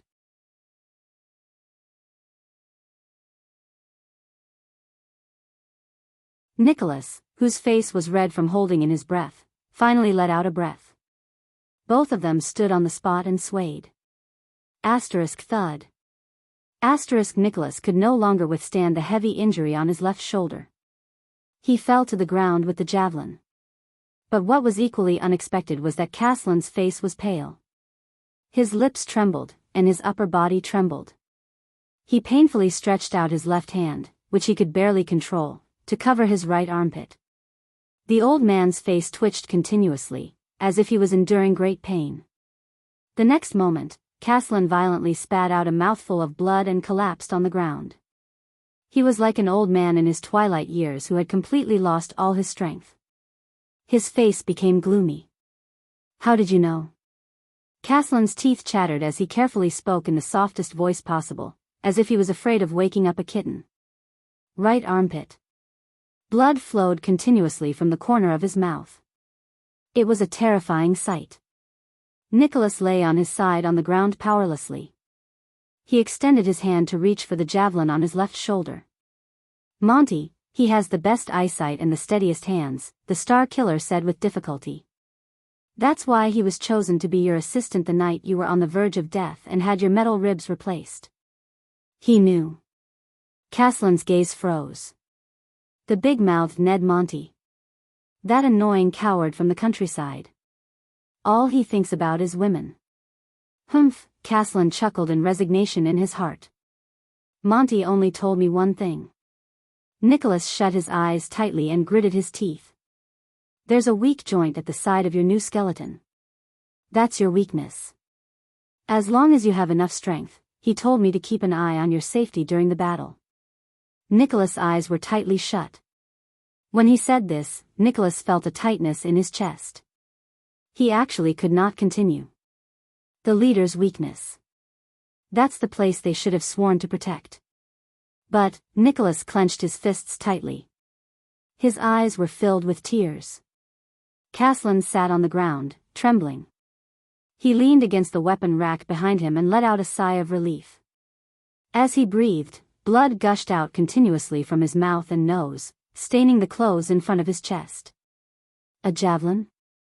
Caslin, whose upper body was almost drenched in blood, indifferently glanced at the row of javelins beside him. Did you force me here on purpose? You're used to fighting with your right arm to protect your weakness, Nicholas said dejectedly. I had to find a chance when you completely lifted your right arm, such as when you threw the javelin. Caslin raised his eyebrows and let out a desolate laugh. On Spiky's hand. This ending isn't too bad. Beautiful. Huh, Spiky, you, cough, cough, cough, cough. His laughter did not last long. Caslin frowned again and hissed. He coughed violently in pain. As he moved, Caslin's chest let out a terrifying gurgling sound. The old man's face also contorted rapidly. Nicholas closed his eyes. He could not bear to look at his old superior's expression. Damn it. Nicholas stretched his hand desperately to reach for the javelin on his shoulder, hoping that it could divert some of his attention. I can't pull it out. At this moment, Nicholas felt a slight pain in his left shoulder. He opened his eyes in surprise and saw that Caslin was holding the javelin in his shoulder with his left hand. Bear with it, Caslin said in a low voice and spat out another mouthful of blood. It might hurt a little. In a daze, Nicholas exerted strength in his shoulder and watched as Caslin pulled the javelin out of his shoulder. He did not even notice the pain. Nicholas remembered that afternoon many years ago. When he was dying, Caslin, the executioner, picked up the piece of wood from the ground and brought it to his mouth. Bite it. The iceberg pulled the whip in his hand and said coldly, "This will hurt." Nicholas shook off his memories and struggled to sit up. His power of eradication began to tighten his muscles. He looked at Caslin, who was leaning against the weapon rack and spitting out blood with a pained expression. He felt even more resentful in his heart. Talia. Nicholas' face was ashen. Your wife. Does she have a message for me to pass to her? At that moment, Caslin's eyes suddenly lit up. Talia. Caslin's gaze dimmed and he shook his head. No. She's no longer here. Nicholas raised his head slightly and could not hide his surprise. How can that be? She's only 40. Caslin's breathing began to weaken. He raised his hand with great difficulty and wiped the blood off his chest. The old man's expression was dark. He raised his trembling hand and carefully took out a piece of red silk cloth from his pocket. A year ago, she finally found out. Caslin stared at the piece of red silk with an intoxicated look on his face. He slowly unfolded it, as if it was a rare treasure. Before I confessed to her, she found out that I was that person back then. Caslin's hand trembled slightly. The bandit leader, who robbed and killed her family's convoy, killed her father, mother, and older brother, slaughtered her entire family, and only a 6-year-old girl was spared. Nicholas froze. From then on, Talia fell ill. Even the best doctors could not find the cause of her illness. Caslin seemed to be losing more and more control over his hands, but he still shivered and lifted the red silk cloth inch by inch. Just like that, she lay on the bed every day, enduring extreme pain. Like the most beautiful flower, she withered day after day. That was the most difficult battle in my life. I would rather fight another 30 rounds with Zakriel, exchange my sword with Shao 200 times, exchange my life with Sira Dark Thunder 10 times, and be punched 20 times by Jasmine than face it.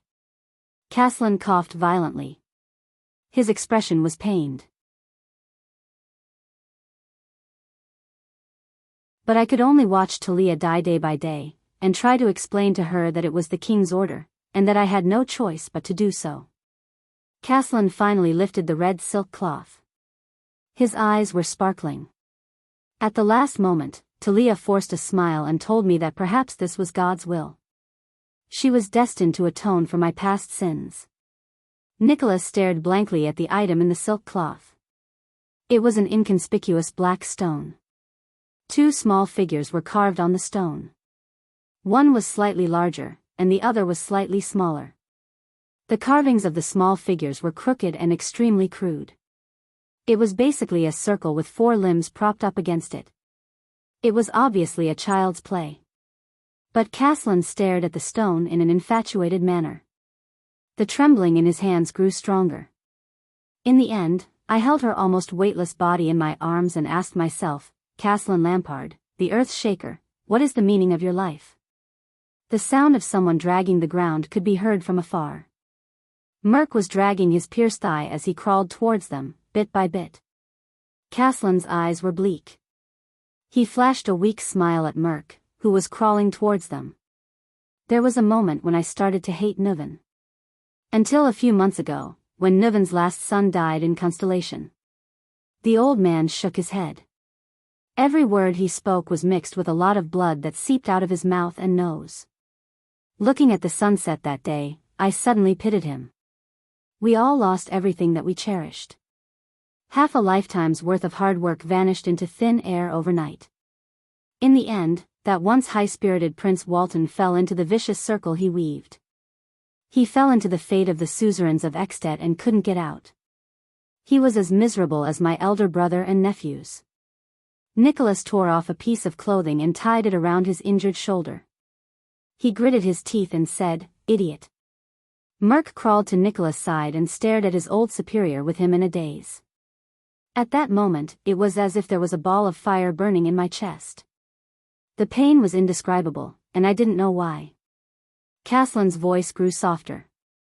However, when King Nuven sent someone to find me and wanted me to inherit the position of the Archduke of Black Sand region, I suddenly understood what that ball of fire was.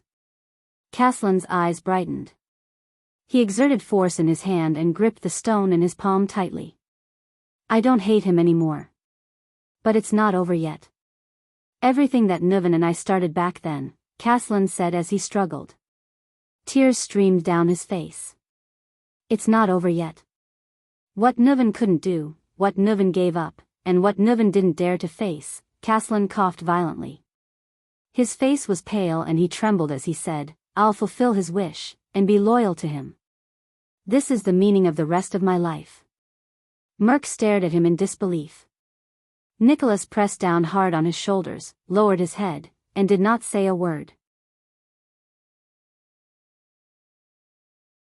Only his fists continued to clench.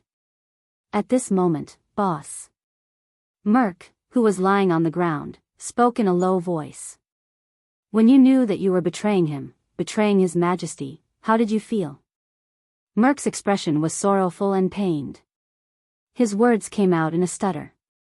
Nicholas could not help but glance at Merc. Caslin turned his gradually clouding gaze around. He parted his lips and asked with the ghost of a smile, did I betray him? Merc was stunned. There was silence. Right. I remember, Spiky. The old man's eyebrows twitched. Nicholas raised his head and stared at Caslin with a complicated expression. Caslin's gaze slowly became unfocused. The corners of his mouth were no longer vomiting blood. Staring at the ceiling, Caslin forced a smile and said softly, with the name of your power of eradication, why don't you call it, the twist of fate? Both Nicholas and Merc froze for a moment. Hey. A second later, the Star Killer snorted in disdain. What kind of F***king name is that, *clatter? A soft sound was heard and Nicholas' words were stuck in his throat. Nicholas and Merc shuddered at the same time. The stone with the two little people carved on it had just rolled off Caslin's hand. Both of them slowly turned their heads. The legend of the White Blade Guards, the Earth Shaker Caslin Lampard, was lying quietly on the weapon rack with his eyes closed. He did not say a word and showed no reaction. Merc stared at the motionless Caslin with a dazed expression. The silence lasted for a few seconds. Then, Nicholas slowly extended his hand and grabbed the stone in his hand. On the back of the stone, a sentence was carved in a crooked manner with a lot of misspelled words. Caslin's protector, Talia. Tears welled up in Nicholas' eyes. He turned his head abruptly and tightened his grip on the stone in his palm. Asterisk thud. Asterisk the Star Killer gritted his teeth and kicked the weapon rack next to him. He lay back and turned his head away from Merc and Caslin. He scratched his face. His breathing was a little rough and his chest rose and fell. *CK, Nicholas mumbled in a muffled voice. The brazier that had just been lit burned brighter and brighter. In the armory, 2 strong men fell to the ground dejectedly. They did not say a word. Beside them, the warriors in their twilight years fell into a deep sleep. They did not wake up. I wanted to say that I was preparing for my college entrance examination, so I did not update for the past 2 days. But I was afraid that my readers would beat me up. So. Sigh, help me think of a reason. By Swordless with a serious expression.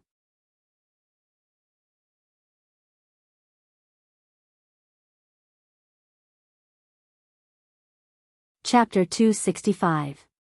Heroic Spirit Palace, Hall of Heroes. Do you know, I have a conjecture, Thales said absent-mindedly. The bloody year was a disaster that almost destroyed Constellation. The entire kingdom was in a precarious situation amidst internal strife and conflict. He raised his gaze, his voice trembling slightly. Until you went south. At that moment, Thales caught a glimpse of a strange and puzzled glint in the Archduke's eyes. What do you mean? Alcius asked coldly in return. Very well. Thales silently told himself in his heart. Benefits and threats, Lampard's 2 main weapons to convince the other archdukes were now gone. The archdukes probably understood that, to a certain extent, Lampard's threat was greater than Constellation's. And now, Thales glanced at Saroma. The girl clenched her slightly trembling fist and nodded slowly at him. Her eyes were filled with forced determination.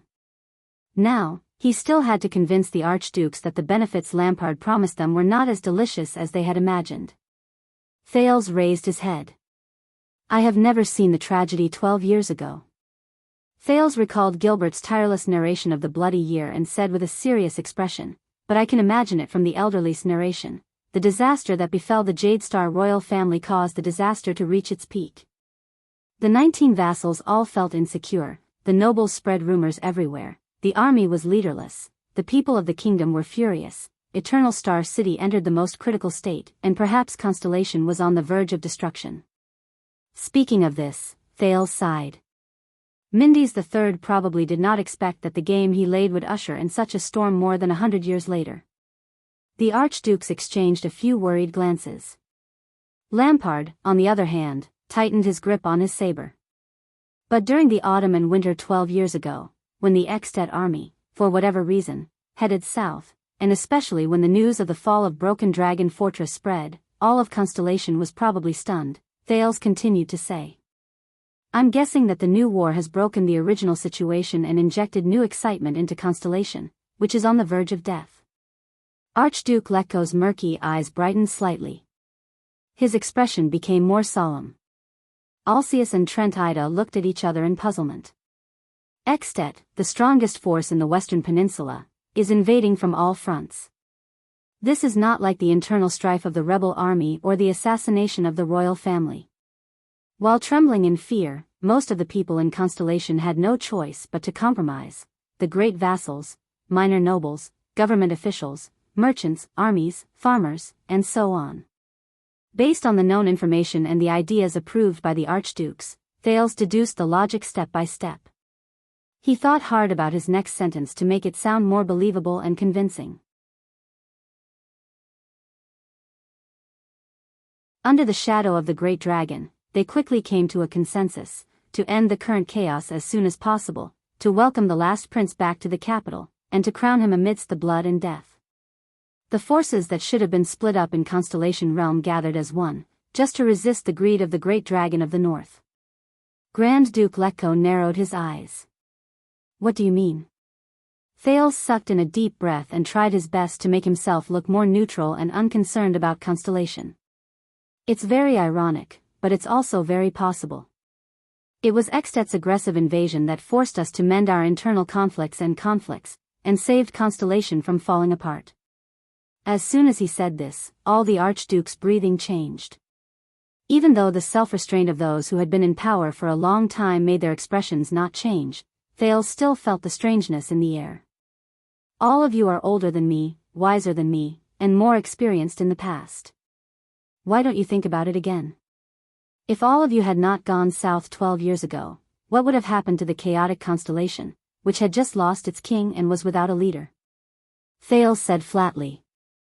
And just now, when Lampard advised all of you to shift the blame to Constellation and send troops with him, did he coincidentally tell all of you that Constellation was in its most awkward and uncooperative stage, that the Northern Territory was isolated and without help, and that it was convenient for all of you to take it down?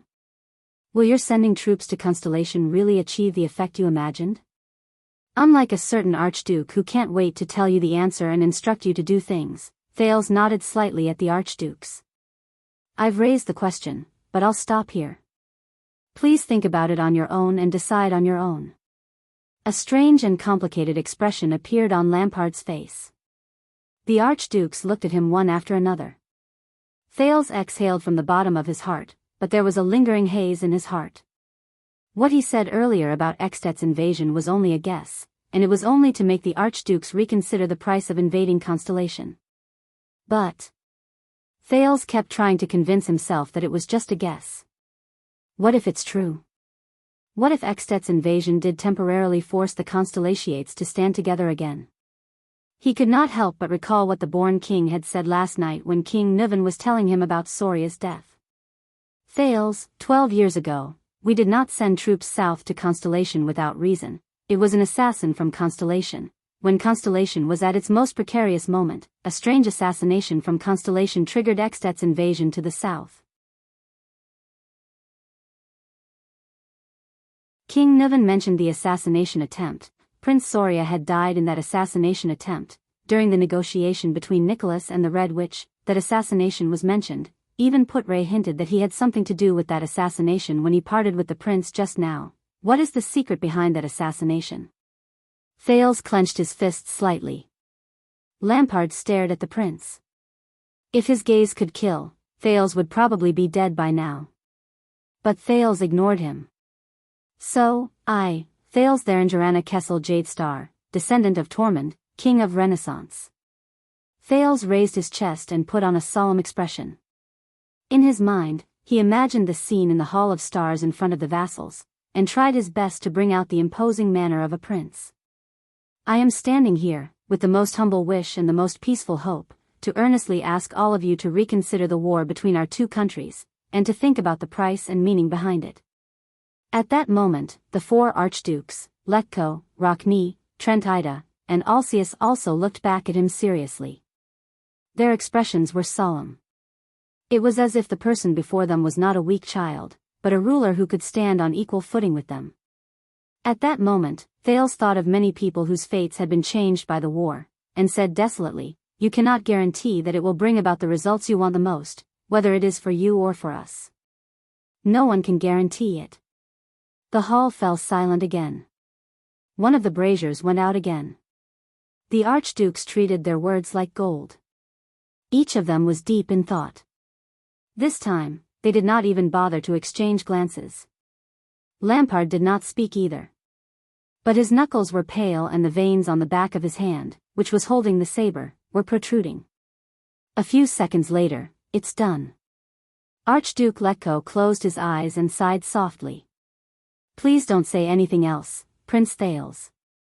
I think we all understand what you mean." Thales felt his mind relax. His legs gave way and he swayed slightly. Saroma supported his waist from behind so that he would not make a fool of himself on the spot. Thales turned his head in pain and gave her a forced smile. "What do you say?" Archduke Letko's voice echoed in the hall. He sounded hollow and tired. "It's obvious, isn't it?" Archduke Rockne was the first to raise his head. His tone was ethereal but resolute. "It's better to go against a lion than to share a boat with a wolf." Lampard's frown deepened. "These people, you know, Chapman, even though your offer is very tempting, I don't want my descendants to wake up one day and find themselves lying in ruins." "So Trent Ida shrugged lightly with a complicated expression on his face. Lampard snorted coldly without any expression on his face. These people, Archduke Alcius' expression froze for a long time. After a while, he opened his mouth and said bitterly, "We shouldn't have come today. We shouldn't have participated in this damned Archduke's meeting." Lampard slowly lowered his head. "These people," Archduke Letko knocked on the table. "I understand. No matter what we plan to do."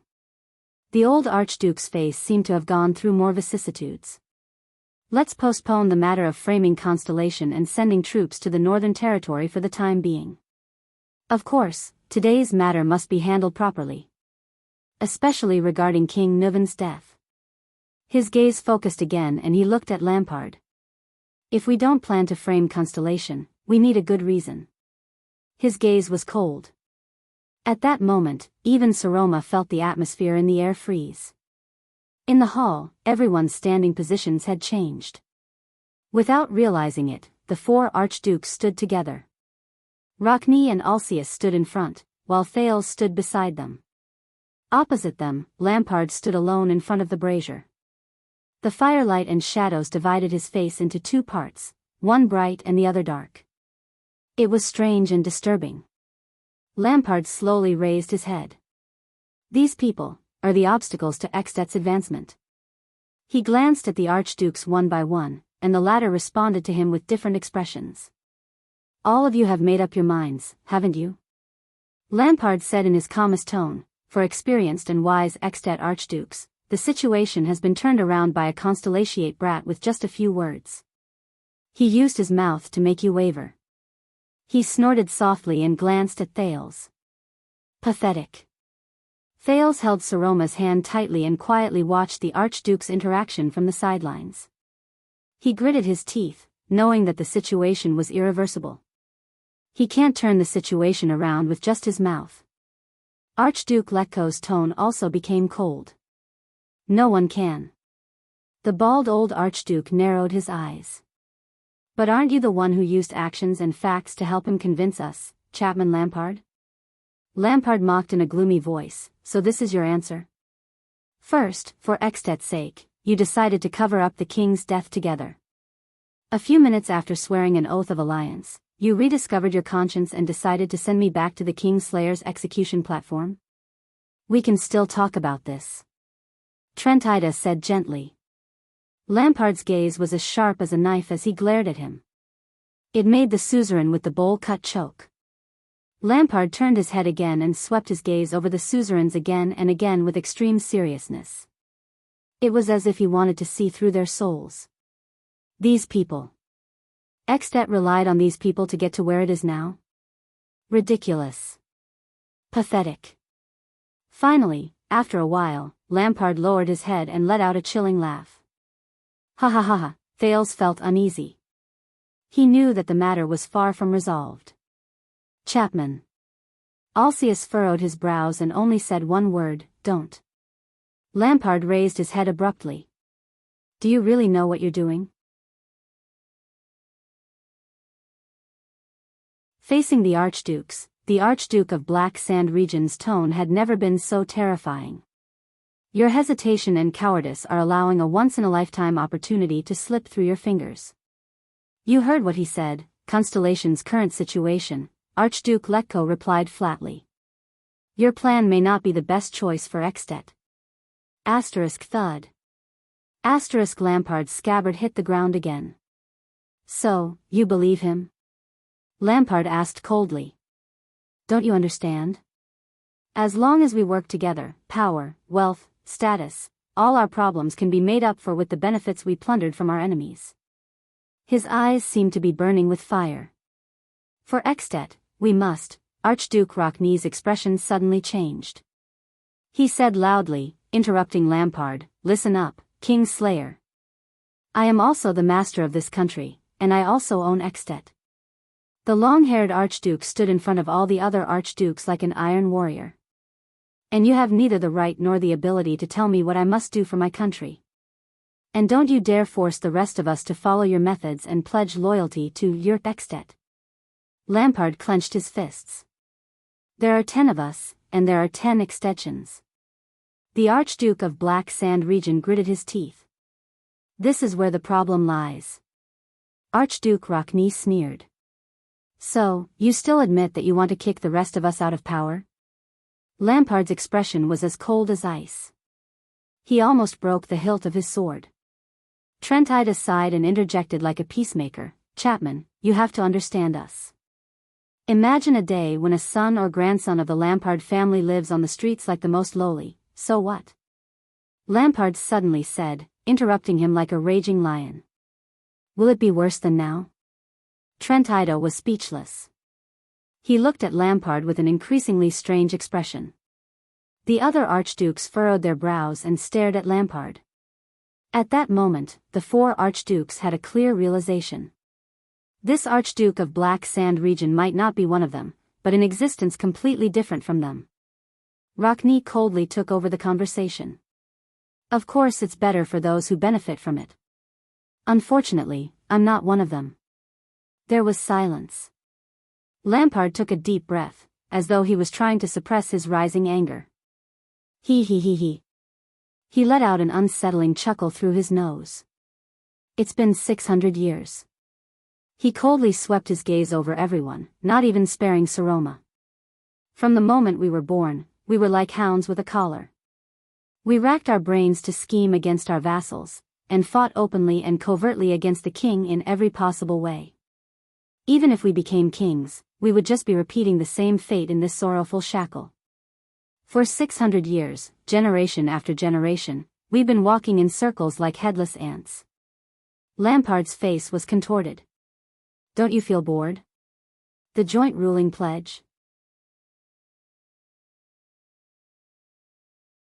To break this sorrowful cycle, for the future of this kingdom. The Archduke of Black Sand region gritted his teeth, his hands trembling. I bet everything on it. In the end, I could only watch your selfishness and short-sightedness destroy Ekstet's future. The archdukes stared at each other. An indescribable feeling rose in their hearts. At this moment, Your Grace, Thales said softly, please don't make excuses for yourself. You make it sound like you're so noble, selfless, and great. Lampard turned his head abruptly and shot an icy glare at the prince. If Ekstet could be saved, why did it have to be you? Why couldn't it have been someone else? For example, King Nuvan? Lampard's breath froze. The other archdukes were also slightly stunned. Yes, I only understood later on that you weren't the only one who saw the current situation in Constellation. The prince sighed and recalled the scene when King Nuvan mentioned the virtuous king to him a few minutes before his death. And also the supreme commander who led the army to cross the fortress, the born king, Nuvan Walton VII.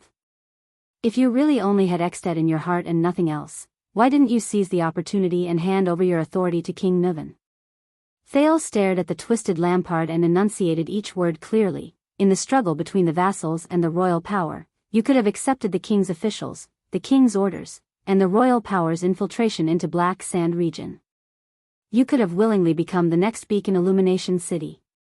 You could have brought all of Ekstet closer together under the banner of Dragon Cloud City's Cloud Dragon Spear. The prince raised his hand abruptly and pointed at the stone carving of the Cloud Dragon Spear on the ceiling. Let the most powerful born king become the sole ruler of Ekstet. The hall fell silent again. Lampard's expression grew colder. But you were unwilling, and your family was unwilling, Thales answered softly. That's why today's tragedy happened. Did you think that your past, the deaths of your brother and mother gave you a reason to hate the joint ruling pledge? Did you think that your actions would be different, become unusually prominent, especially tragic, and become heroic? Lampard stopped in his tracks and turned around stiffly. His gaze was terrifying, and his face was ferocious. My past? How dare he? How dare he? For the first time, Thales bore the Archduke of Black Sand region's almost suffocating aura without holding back. But he only took a deep breath, gritted his teeth, and raised his head. At that moment, Thales remembered everything that happened in front of Broken Dragon Fortress. He remembered the sacrifice of Araka and the Fury Guards. He also remembered the tragedy in Dragon Cloud City, the destroyed Shield District, the White Blade Guards who fell one by one, and their fearless posture. No, Lampard, strip away your outer shell. You are actually no different from the others. You are just creatures who fight for power and serve your own interests under the banner of For Extet. You don't even care about the lives around you, and you don't even cherish the land you belong to, yet you talk about the country and the future, the prince said coldly. You don't have the right to be noble. The prince closed his mouth and ended his sentence. At that moment, the Archduke of Black Sand Region and the Prince of Constellation's gazes met in the air. One of them was overflowing with murderous intent, while the other was firm and unyielding. Lampard stood where he was. The temperature around him seemed to plummet. You. Lampard stared at Thales and spoke slowly. With a heart full of hatred and coldness, he hissed the word through gritted teeth. You. Saroma was so afraid that she shrank behind Thales. But she did not succeed, because Thales grabbed her hand tightly and dragged her back to his side. He forced her to look into Lampard's eyes. I am not you, Thales replied coldly without showing any signs of weakness. Listen up, Chapman Lampard. My name is Thales Jadestar. Lampard's pupils shrank slightly. A child who cannot drink. The prince took a step forward. His expression was firm. And your nemesis.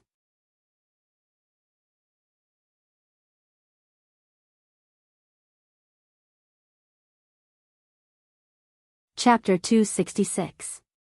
Ha ha ha ha, Archduke Rockney's mocking laughter could be heard faintly. As if responding to Thales' words. At that moment, Lampard felt an endless rage surge in his chest. Trent Ida blinked, wanting to communicate with Alcius, but the latter's expression remained solemn and he did not say a word. Archduke Letko remained seated at the square table. Lampard sucked in a deep breath and forced himself to shift his gaze away from Thales' body. So. This is the end. What he said next sent a chill down everyone's spine. I'll ask you one last time, Archdukes, the Archduke of Black Sand Region said coldly, is this your final choice? Are you going to give up on our alliance and choose that child's nonsense? As soon as he said that, the atmosphere in the hall became tense. Trent Ida frowned. Why isn't Prime Minister Leesban here yet? Could it be? Thales looked at Lampard's expression and suddenly felt uneasy. Last time? Archduke Rockney chuckled. You're really daring to say that. He pulled out a hair tie from his bosom, tied his long hair into a ponytail, and tucked it into the back of his collar. Lampard silently watched his movements and read his response. Archduke Letko's expression became serious. Chapman, let's leave each other some leeway. The eldest sat upright and said in a stiff tone, let's solve this together, in another way that doesn't have to be so ugly. Lampard did not respond. He shook his head, as if he had just given up on something and decided on something. I knew it. I can never count on you. Chapman. Archduke Trentida's expression changed. You're still an archduke. We don't have to go that far. Humph, Lampard responded with a faint sneer. Who was the one who said that as a Kingslayer, I'm no longer a member of the joint ruling pledge? The atmosphere instantly became tense. Thales clenched his teeth. As expected. Just as I thought. Lampard, you don't want to be enemies with the four of us, Alcius said worriedly. Don't do anything stupid. Stupid? Lampard glanced at him and placed his hand on his waist. In the next second, asterisk clang. Asterisk in front of all the archdukes, Lampard drew his sword amidst the sound of metal rubbing against leather. The archduke's expressions changed. Thales' heart skipped a beat. It was a sharp and shiny knight's hand-and-a-half sword, completely inconsistent with its worn and yellowed scabbard. This meant that its owner had wielded this sword hundreds and thousands of times, and at the same time, maintained the blade with great care. Just so that one day, he could unsheath it and kill his enemies. Archduke Lampard glared at the others with a murderous look. Grand Duke Alcius sighed softly. Thales felt his skin crawl. At the next moment, Lampard suddenly turned in the direction of the hall's entrance and shouted, "Les saw." The Grand Duke's voice was deafening, reverberating inside and outside. Viscount Canvita's voice rang from outside the hall. "Your Grace." Lampard roared, "All troops, prepare for battle." Thales's heart trembled. Saroma's hand, which was holding him, immediately tensed up. In the next second, the crowd outside the hall seemed to boil over. Walala, countless metallic sounds rang out in unison. People's voices came one after another. "Unsheathe. Raise your shields. Steady." It was even more exaggerated than the uproar caused by Thales. In the hall, the archdukes were very calm. Rockne methodically tied his hair, Alcius slowly placed his hand on the hilt of his sword, Trent Ida quietly retreated, and the seated Archduke Letko straightened his back and started exercising his fists. They quietly faced off against Lampard. Behind everyone, Trent Ida said in a low voice, "In fact, his military strength is several times more than ours, and he still controls Heroic Spirit Palace and the Gatehouse. So, it seems like we're the ones doing stupid things?" Thales gritted his teeth. He sighed and held Saroma's hand tightly. "This is terrible. This bunch of, the Northlanders who would attack at the slightest disagreement." A familiar shout came from outside the hall, reminding the other archdukes, "Archduke Letko?" Archduke Letko looked calmly at the silent Lampard and snorted softly. "Lord Justin," the old archduke replied loudly, "thank you and your colleagues for your protection. Please do your best. You live up to the reputation of the White Blade Guards. It is my honor to travel with you." There was a second of silence outside the hall. Then, Lord Justin's voice came again, "It is also my honor, Your Grace. I don't care who you served before, archdukes or the palace, White Blade Guards or miscellaneous soldiers." Justin shouted from outside the hall, "But when we fight later, you must act like Northlanders." Shouts rose and fell in response from outside the hall. It seemed to be a troop formed by the archdukes and the remaining manpower in the palace. The old archduke nodded slightly, even though Lord Justin could not see it. He returned his attention to the scene. "You might as well reconsider, child," Letko said flatly to Lampard. "We could have worked together to open up a future for Ekstedt," Lampard said coldly. At the same time, he slowly turned his saber. "But if you become a hindrance instead of a help, what's the point of keeping you alive?" Once he said that, Rockne sneered, Alcius sighed heavily, and Trent Ida rubbed his hands together with a helpless expression. Thales felt as if something between the Archduke and Lampard had completely shattered. He knew that something was called tacit understanding, or rules. From now on, the situation were sliding in an unpredictable direction. Thales could not help but hold his breath. "Chapman, think carefully about the consequences." Putting aside the fact that both sides are injured, even if you kill all of us here, how are you going to face Prime Minister Lis Ban, the current Dragon Cloud City, and all of Ekstedt? Archduke Letko was calm and composed, as though the scene before him was just a training exercise. Lampard shook his head. "This is not the outcome I want the most, but you have forced me into a situation where I have no choice." Asterisk clang. Asterisk Alcius unsheathed the two-handed heavy sword from his waist. He sighed. "Not only will you become everyone's target, but Ekstedt will also be in chaos after we die. Is this the outcome you want?" Thales stared at the heavy sword that had almost slit his neck. His eyebrows arched slightly. Lampard said coldly, "Whether it's regicide or disrespect, once you walk out of here alive, no matter what reason you find, you will not let me go, whether it's because I broke the joint ruling pledge or because of that brat's nonsense. Even if I lose everything in the ruins, I will not be worse off than I am now." "Coward." Archduke Rockne, who had tied up his hair, gave a simple answer. At the same time, he drew his weapon, a sharp longsword that shone with a cold light. It was obviously not an ordinary weapon. He stood side by side with Alcius and faced Lampard with a solemn expression. Lampard turned to Thales, swung his saber, and narrowed his eyes.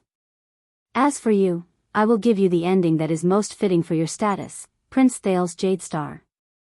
Truly, a good move. Thales exhaled in resignation. Stand behind me, Prince Thales, Lady Saroma. Archduke Letko looked at Lampard's expression and chuckled. I may be old, but I am still a Northlander.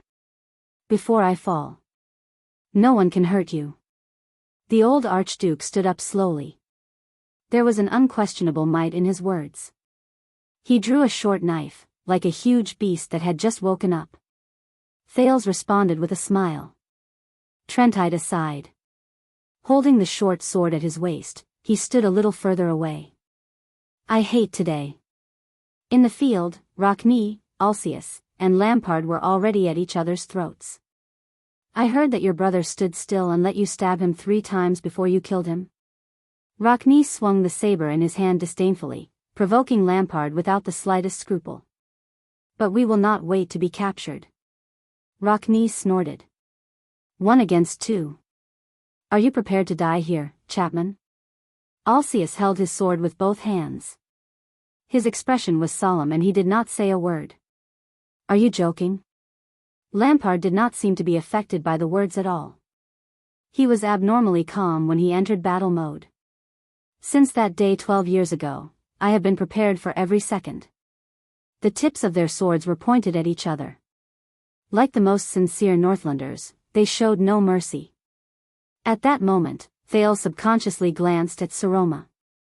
The girl's face was pale, but she was no longer as timid and panicky as before.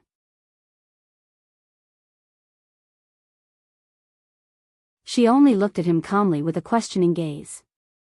It was as if the words she said in front of the archdukes had given her a lot of courage. Looking at her expression, Thales suddenly felt a lot less nervous. At this moment, Asda's voice rang in Thales' ears. Do you need me now? I will only ask one last time. The Soul Slayer Pike has discovered me. I must leave immediately. With a heart full of frustration, Thales also let out a long sigh. Beside him, Saroma gave him a strange look. Thales gently closed his eyes. He clenched his fists. That's enough. You, the next second. Alcius and Rockne got into their battle stances and were ready for battle. Lampard slowly opened his mouth with a ferocious glint in his eyes. The Archduke of Black Sand region roared. Kill them all. At this moment, a young male voice suddenly rang in the hall. Is that enough? The voice was so loud and piercing that it even cut off Lampard's words. The archdukes were stunned and turned their heads. Under everyone's dumbfounded gazes, the second prince of Constellation, Prince Thales Jadestar, had climbed onto the long table at some point in time. At this moment, with a head full of charcoal dust, the prince stomped his feet and waved his small fists. His face was contorted, and he yelled at the people in the hall through gritted teeth. Listen up, all of you. At that moment, the archdukes, who had been scolded in an unprecedented manner, could not seem to react. They all looked at Thales in shock. The prince yelled out the words in one breath. He bent down and pressed his hands on his knees. He panted in pain. The sin of Hell's river faded from his vocal cords. Under the table, Saroma stared at him in a daze. Thales took a deep breath and straightened his back again. He pained his chest, which was aching from yelling too much. I have an idea. Compared to the ending where both sides get hurt, it's much better. The title of the chapter is a tribute to you resurrected corpses. P.S. How can a diligent person like me stop updating? I'm updating every day for 48 hours a day. Humph. You're tuning into the Biyao's Wuxia Chronicles YouTube channel. Don't forget to subscribe and join us on this journey to catch the most captivating stories.